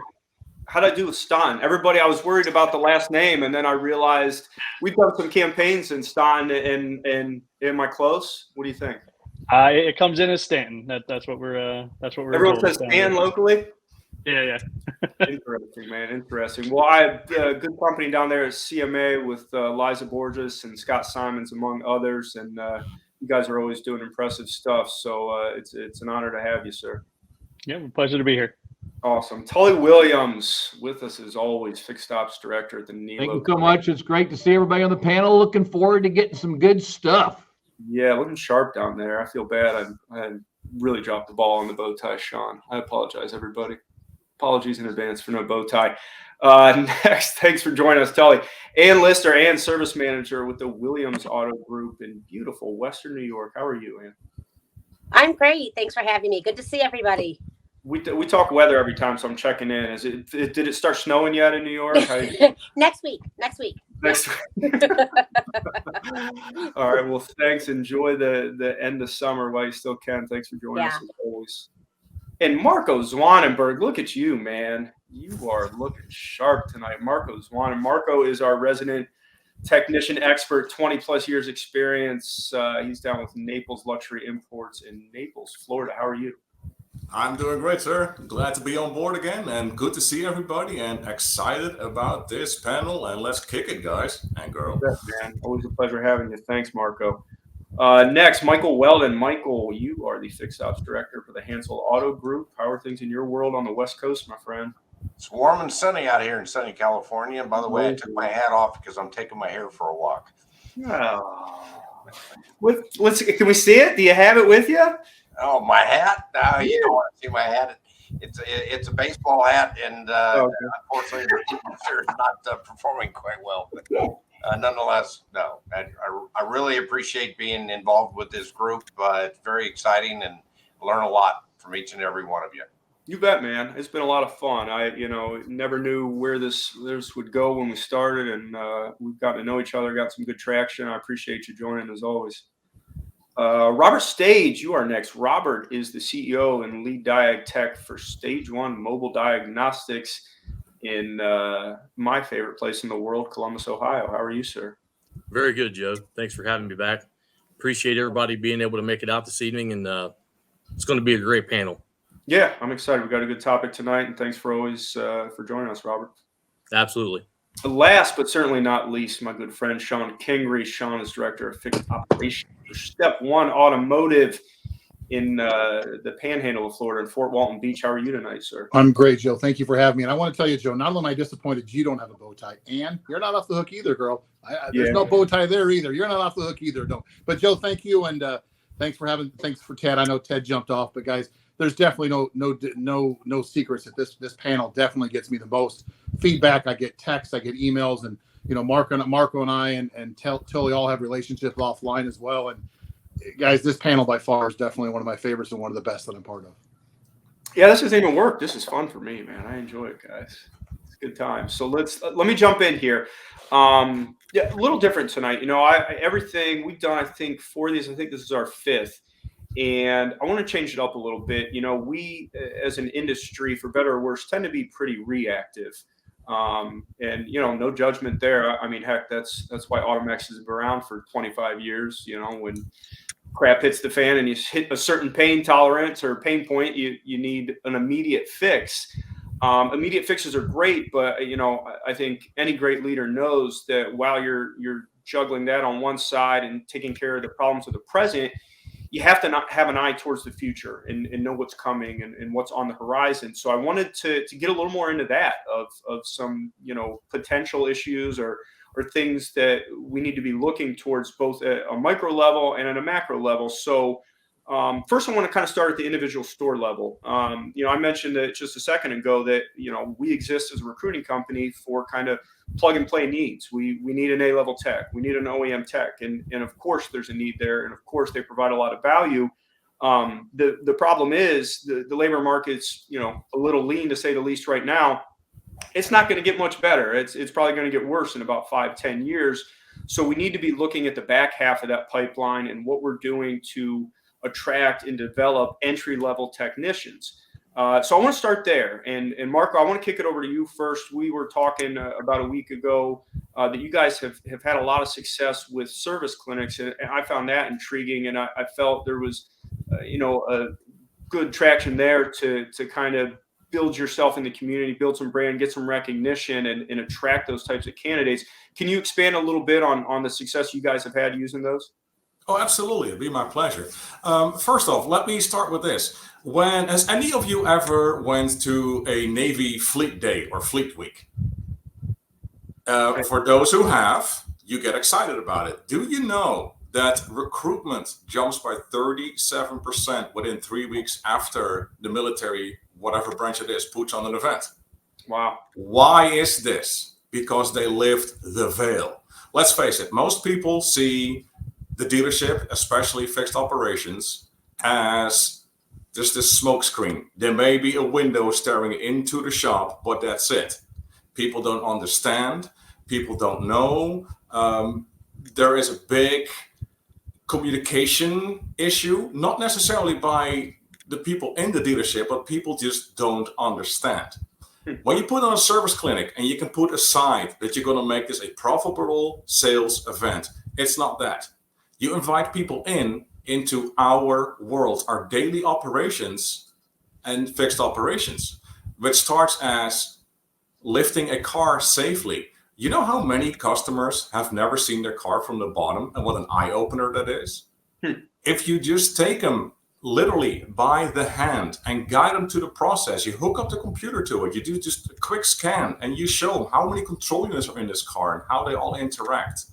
This is a top opportunity to show people actually what is going on and to show people how complicated these cars really are. It's never just a quick, especially with modern day vehicles. So now they have this chance to actually look over your shoulder as you are running through a little scenario of diagnosis, or you want to just show these people what their car is doing, how it's doing it, why it's doing it, and what all is involved in taking these steps. Not only do you lift this veil of it's just a big mystery what happens there, you generate knowledge for your customers by showing them how complicated their cars really are and why it can take days for us to figure out what the complaint is. Second, you excite people. A lot of times, the customers that we deal with bring in their kids, their grandkids, and they get excited about it. How are we going to keep professing that we need technicians, we can find them, if we keep our world a mystery? You want someone excited about something? Show them. Make them be a part of it. This is why service clinics are so much more than just customer retention. They are retention for technicians, because now they are the spotlight and they get the credit and the attention they deserve. But you're also creating a positive energy, an excitement for younger crew, for new people to come in. It's like, oh, I never knew. It's like, wow, I like this. I never knew this. So here is where I feel that service clinics are a unique opportunity to literally grab the community, which overall have a pretty negative view on the entire dealership. Sure. To take that, to change that, to show them, to let them ask questions, to show them your special tool room, for example, the parts department, everything that's involved, and just kind of lift that veil of secrecy and of, as is commonly seen as deceit, because, we're all thieves, correct? Right. So I think this is a great opportunity to showcase, brand ourselves, generate excitement for the new generations of technicians. Genius. Yeah, I love it. Full transparency. And, you know, we talk about that transparency factor on the variable side a lot, and that, you know, there's significant transparency now and everyone's got all the information.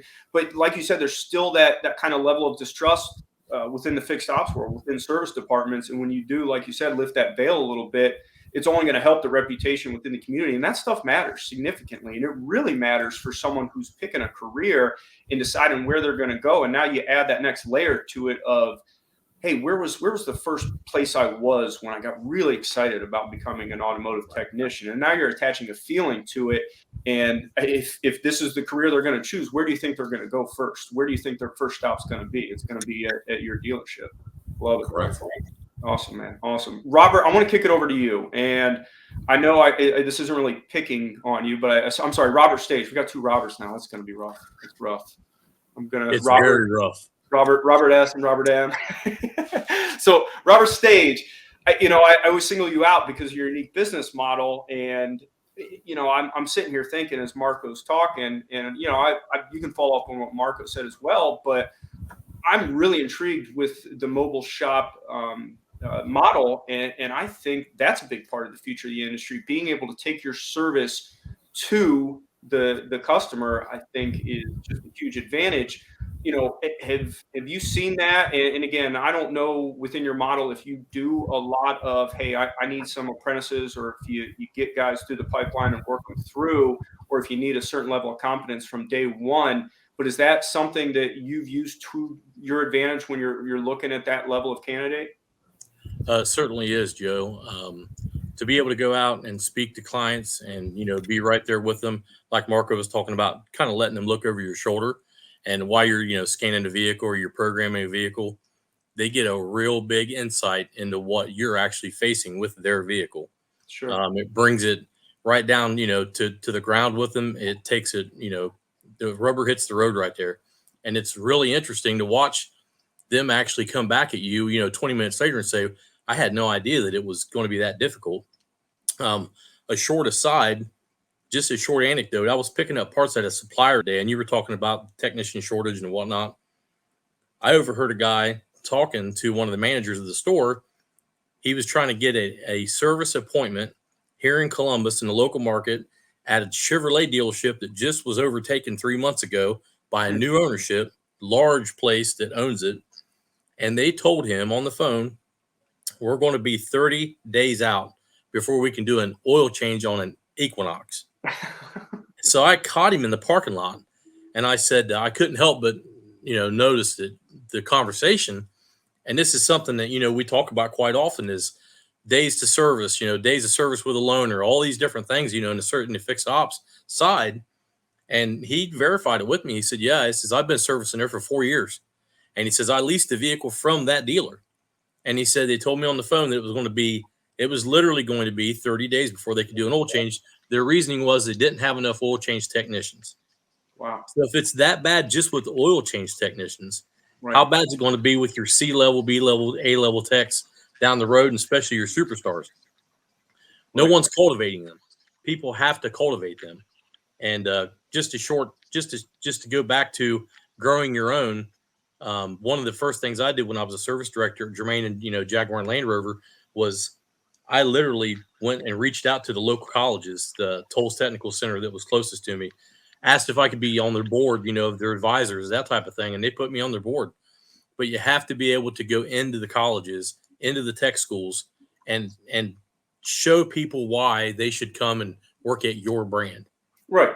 Yeah, you got to sell it. And I think there's a huge opportunity there at that entry level. Like I said, you know, call it what it is. When you're working with a master tech and OEM tech, you know, they have a lot of choices, and they're going to be more selective, and there's a lot of different factors coming in. I would think at an entry level candidate, one of the biggest things is just, how do you feel about working there? Do you like the environment? Do you trust the person that you're going to be working for? You can get a little more selective on your side too of getting a culture match. You can find someone who, man, they might not have all the skills right now that I'm looking for, but this is someone that absolutely 100% gets it and matches our culture. And then you can train from there and build upon their skill set.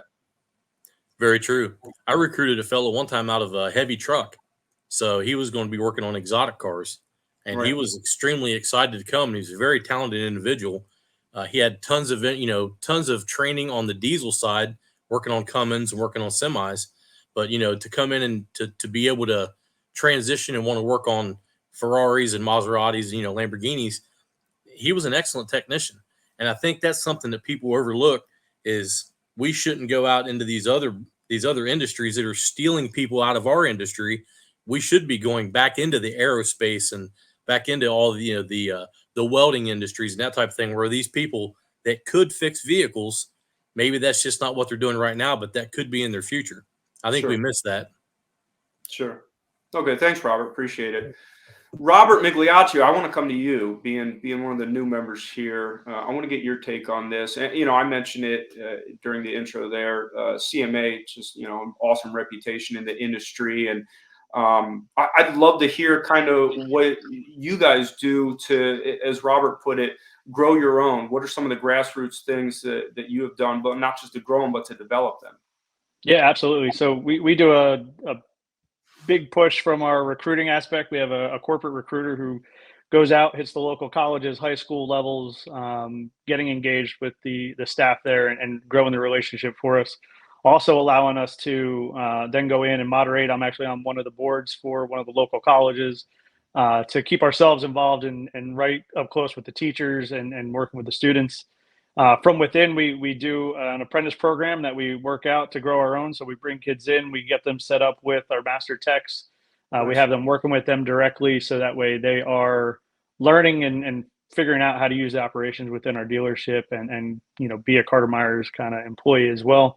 Sure. With that, putting forth a pretty strong structure of their career path and their career goals, getting 3 personal, 3 professional goals that they want to achieve for that year, as well as what their training levels will do to take them to different levels within their growth of their position, not only monetarily but in their actual knowledge base of what they're getting from it. And then once they're ready and our lead techs have kind of agreed to sign off on it, they start doing some work on their own individually, and from there they kind of grow into what we need, B-level tech, you want to call it, and really kind of take them through.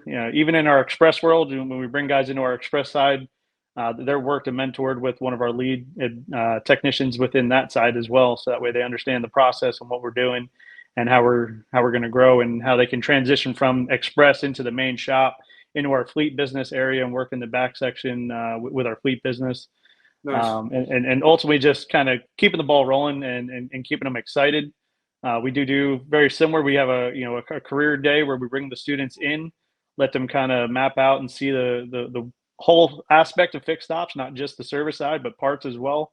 We've also got them involved on the sales and the finance and stuff as well. And then kind of really just drive the company as a whole and the industry as a whole, what it does for us and what it's really kind of provided for, everybody on this panel, if not everybody who's in the automotive industry. It's done a great deal for a lot of us. So we pretty much take them all through the whole process and bring them through, allowing them to kind of see every facet of the dealership and whatnot. So a lot of what we really drive is just growing our own and kind of taking it to that next level for them and really seeing what we have to advance. We're not looking for the all-star level 3 technician at every corner. Obviously those are kind of unicorns at times, and we'll take them when they come through, but we're ultimately looking to make sure that we are staying fruitful in this and keeping a good pipeline together.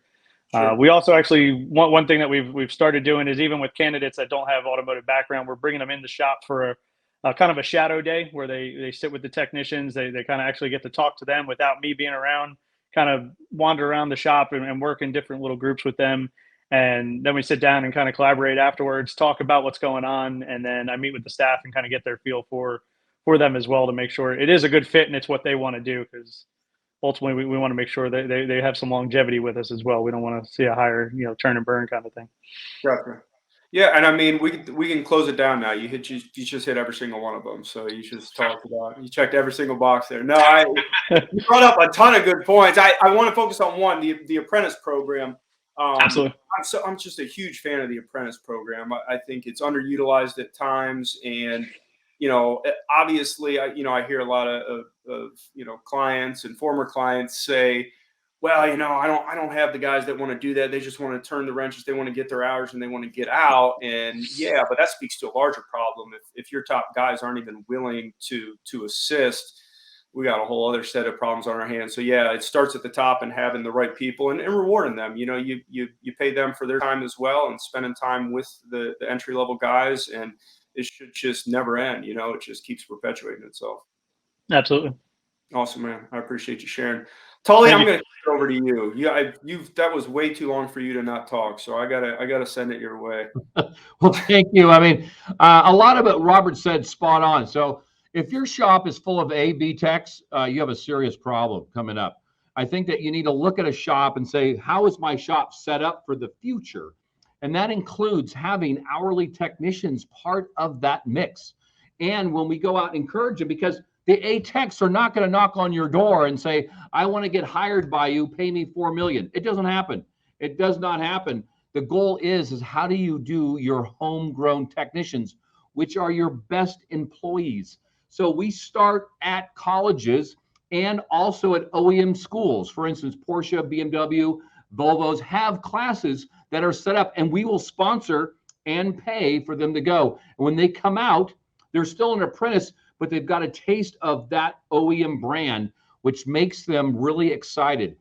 And then we have the pathway to 55. And that pathway is training all the way from where they are today as an hourly tech with a bonus to a flat rate tech and all the way up to a $55 an hour tech.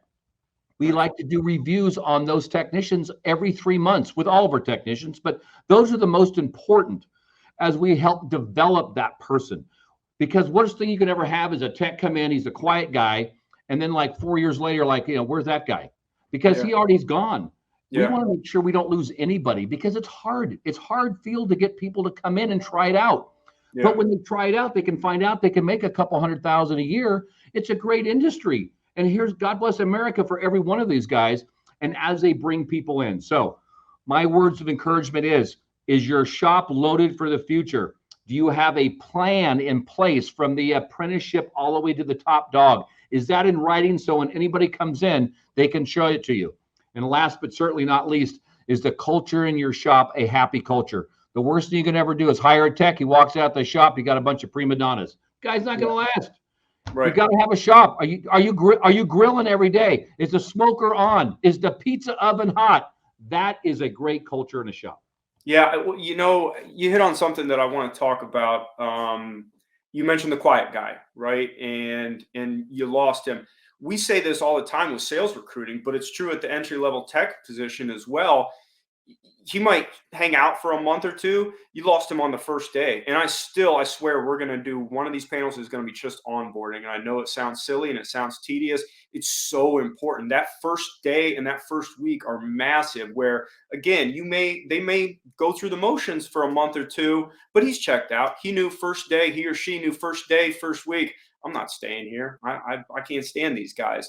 And it can be rough. I mean, techs are a rough breed at times. They speak their mind, and there's some shop talk going on. So you got to keep everybody in order and make sure that everyone understands, hey, this is a new team member. He's not a Chrysler level 3 tech, like you said, Robert, but he's just as valuable. I need you to treat him like a family member, and I need you to help him and bring him along. And you got to foster that culture to make sure it happens when you bring someone on. Thank you, sir. I appreciate it. Shawn Kingery, what's up? Look at all that Packers gear. I know, and I have a whole room of it. Don't forget too. So insane. Absolutely insane. Well, I've been fortunate enough to spend a significant amount of time with the entire Step One group over the past 3 months, and obviously a very large operation, and a little different in that respect, that you're responsible for overseeing quite a few things, and you got to trust that your store level guys are doing the right thing. What's kind of your guys' process in all right, so and I got to be careful because I don't want to make this a Shawn show. I'm going to just talk about a best practice show, and I'll tell you what's worked and hasn't worked for us. So really what's worked is So, and I know somebody mentioned it earlier, and I talked about it during one of our previous panels, is I'm on the board of the local tech college. That started 2 years ago. Now the president of the board of the tech college. And when you go to that tech college, the only thing it says is us. It's on every wall. We own it because, I don't have a Tully and I don't have a Robert or a Marco that's up against me that's going to walk in and do it behind me because they don't dedicate the time. On Tuesday and Thursday nights, I teach. And as I've told Marco off record 100 times, I'm not the guy that's going to fix your car. You give me your car for an oil change, it ain't leaving, okay? It's staying there. But I get to talk business with them, and I get to talk relationships with them. So that has definitely been a big success. We're up to 28. And again, guys, you got to understand, these are C, D techs. None of these are going to, to be honest, they're D techs, okay? They are what they are. Yeah. But they're the future, all right? Joe, you've done a great job, and I'll give you a plug, obviously, finding us but you've done a great job finding us some home run A techs. Definitely some Subaru techs and obviously some Chrysler techs. But and a Maserati tech. It's only about the Maserati. I was really excited about that Maserati. By the way, a Maserati Alpha dual tech that there's only 14 in the nation that are. I was pretty excited. That's okay. Joe, we now have one of them. We do have one of them, but that's where we're growing. But take it a step further that I talked about. There's a thing called the SHU Foundation. It's HSU, if you guys look it up. And this is a doctor that if there's an Air Force airplane, he has a piece of it, by the way. He's a billionaire. And he's so into kids. And in the junior high range, which I really fought at first, I didn't understand it. I'll make this quick, I promise. But I didn't understand it. So we opened up a clinic there where we put 12 lawnmower engines in there. And I have a technician. We call him Beaker. If you know what Beaker looks like, he's a twin of him, by the way. And he teaches 3 classes a week. And what he teaches them is they have to tear the engine down and put it back together. It's got to run when it's done. Now we're doing lawnmower engines. We're doing diesel transmissions and an engine. There's 3 classes. Cool. And every one of the students, where 100% of the junior high students have graduated one class, have all succeeded to all 3 classes. We have not lost one student yet. To the point now we have a problem because there's more people that want to go in. Guys, we're talking about, and Marco, this goes back to you. We talked about a little bit off the air. Guys, you talk about growing them. These kids haven't even started high school yet. Forget the insurance liabilities and everything else we're talking about. I mean, if you go on the SHU Foundation, you'll see it. We have a center in there with toolboxes and engines and transmissions. And these are kids that aren't even thinking about their sophomore year yet. Because if you don't grow them, you're not going to get them. Nice. Good story, man. That's awesome. You guys are doing that. Very interesting. Thanks, Shawn. I appreciate it. Ann, I want to kick it down to you. What do you guys kind of practice down there? What's your take on the whole thing? Or is it difficult? Because frankly, Robert, you said it, sometimes it's difficult just to recruit entry-level technicians. So, we all say the plug-and-play guys are great. Just to say that we want to look towards the future doesn't mean that we're automatically going to be able to find people. And I know from experience, you're in a pretty tough labor market up there. It's a pretty thin talent pool. What have you guys done to kind of overcome that? So I think one of the things we do when we first bring people in is we show them the pay plan. Here's where you're starting, but here's where you can go. You kind of walk them through the steps so they can see the opportunities that are ahead of them. Because sometimes they can't see, at the end of the day, well, I'm only going to make X. Well, no, you have the opportunity the sky is the limit. So we like to walk them through the path that is ahead of them. The other thing is culture. Culture is huge. Sorry. Like what somebody said earlier, you go in on day one, and if you don't have the right mentors and if you don't have the right culture, these guys are like, oh, I'm out of here, because they can go anywhere. So it's so important that you have the right culture and that everybody is welcoming and everybody is helpful, because the worst thing you can do is bring them in, have them for a month, and then they're out and they're down the street at your competitor. So for us, like I said, the big thing is showing them day one where they start and where they have the potential to go. And number 2 is creating that culture that really is a good work environment for all of us. Nice. And I've heard career path come up a few times, and that kind of feeds into both the onboarding that I talked about, because money matters. And absolutely, what we hear a lot of is, well, I can get $15 an hour at Burger King. I can get $17 an hour at the gas station. It's like, okay, true. Are you ever going to make more than that? Is that the end of it? Is that all you aspire for in your life? So when you can bring them on and say, sure, I understand. Yep. but here's what an example of your career path looks like, or what other individuals. And then, like you said, over and over and over, get them talking to the technicians so they understand that it's real, and say, bust out the pay stubs. Hey, here's what I made. This is real. This is a career. This isn't flipping burgers at McDonald's. And techs talk to techs. So, techs, they all have their own little groups. So you have technicians that are doing really well. You have a great culture. They're on this great career path. They're going to talk to other people. They're your best source of marketing, are your technicians. Awesome. Nice. Thanks, Ann. I appreciate it.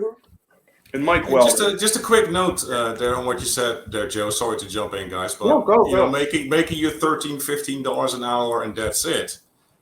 Yes, as a technician, you can earn way more, but do you also hold in mind the amount of money that we have to spend on tool purchase, on keeping up with tools? That stuff is not cheap. So what outweighs what? Beautiful. Well, but that leads to another opportunity, right, Marco, of hey, here's how we're going to help you with this. Because like Ann said, techs talk to techs. So someone's going to come in, they've done their research. Hey, I want to do this. I can't afford these tools right now. Is there any assistance from you guys? What does that look like in 2 years when I'm, going to need a lot more than what I have right now? Right. But that goes right back to the top. And as where you notice that the dealership groups and the dealerships that are making it have fabulous management in place, like Tully, like Shawn. Yeah. That's where the difference lays. And last but certainly not least, Mike Weldon, I want to hear from you, sir. Well, I got to tell you, the theme for this whole broadcast, the Roaring Twenties, we were an industrial country for many years. And we brought everybody into the trades, and we trained them, and we grew them. We got to revert back to that. When I interview people or I bring them in, I've done a lot of the same thing that some of the people that are on this committee. I participate in colleges. I go to career fairs. I do all the things. I like Marco's idea on the clinics. I think these are all creative ideas to bring people into our industry.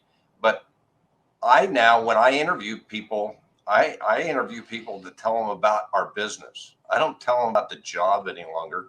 And I will tell you that I've taken people that just wanted a base entry job, and now they're excited about the career path, and they can start as a valet and they move into a position as an express technician.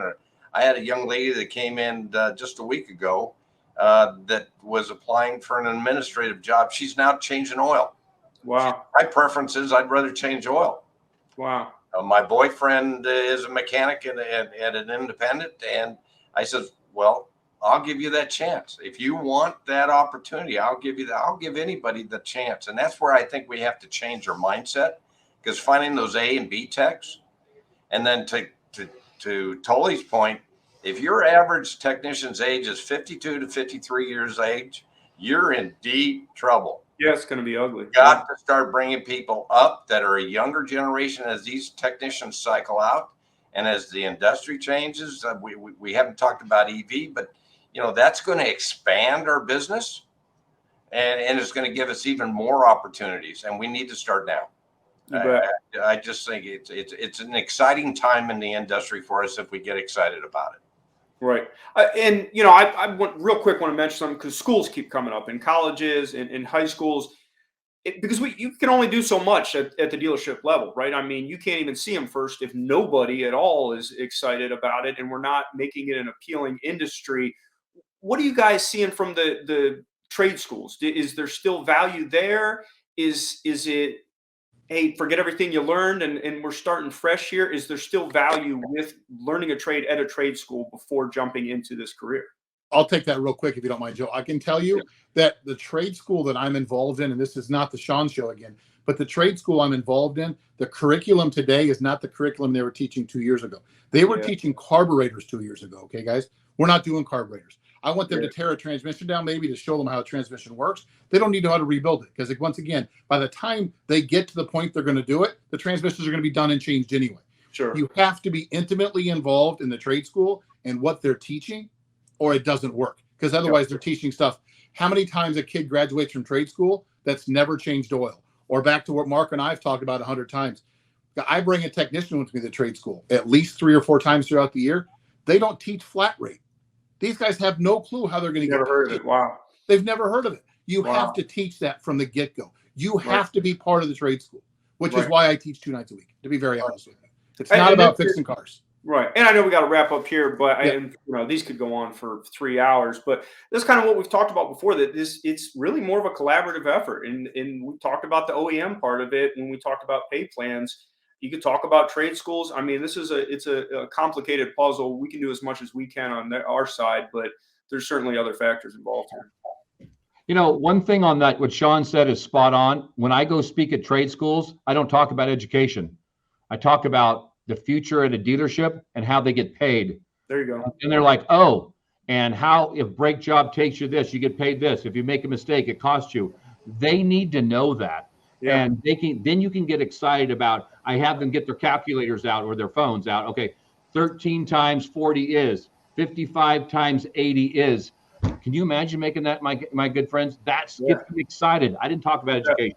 You're spot on, Tully. You bet. Wow. Powerful stuff, Tully. I like how you do that. Joe, this panel does not disappoint. Great information all the way around. Marco, thank you for that on the service clinics. You reinforced a lot of information, and appreciate you doing that, Marco. Absolutely. My pleasure, Ted. And you're looking good too, my friend. So, Hey. Joe, tremendous job with the panel. I want to thank Robert from CMA. Robert, great information. A lot of stuff you gave us. Wow. So we look forward to having you back. Our slot next time, Ted. I know, right? We just need for Robert, right, to get all that down. He, like you said, he checked off all the boxes. So love it. Ann Lister, amazing, great stuff. Thank you, Ann. Thank you so much. Tully, you're a big part of everything that we do. So thank you so much. Love the bow tie. Maybe consider keeping that, right, as we move into the future. So, Mike Weldon, thank you. Great job, as always. Wonderful. Thank you.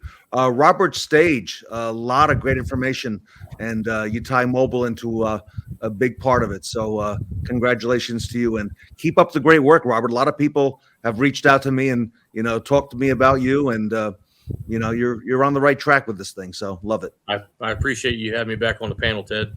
Really love it's it. a good And time. always. And Shawn Kingery, I see that number 4 behind you there. So, yep. Yeah, I've got a few of them, 1 or 2. Another Hall of Famer. So, yes. And this is an amazing panel, Joe Lockard. And I want to thank Automax recruiting and training, Joe, for all that you do for our industry. I know a lot of us on the panel work with you, and appreciate your insights and all you can do to help dealers. Yeah, absolutely. Our pleasure. And like I said, time and time again, this is fun. This is not work for me. Yeah, I could tell. Joe, if our audience wants to reach out to you at Automax, what's the best way to do that? Yeah, our website's automaxrecruitingandtraining.com, the whole thing. But we're all over social media. And like I always say, best way to get me is just on my cell phone at 609-705-8646. I love talking shop. If you want to see what we're seeing and take your temperature and see if we can help you out, I'm always welcome. And Joe Lockard is here for the long term, everybody. He's not just for today. He helps build that pipeline and that retention. So Tully, all the stuff that you've been talking about for forever, you and Mike. So on behalf of the Fixed Ops Roundtable, I want to thank Joe and the Future of Technician Recruiting panel here today at the Fixed Ops Roundtable.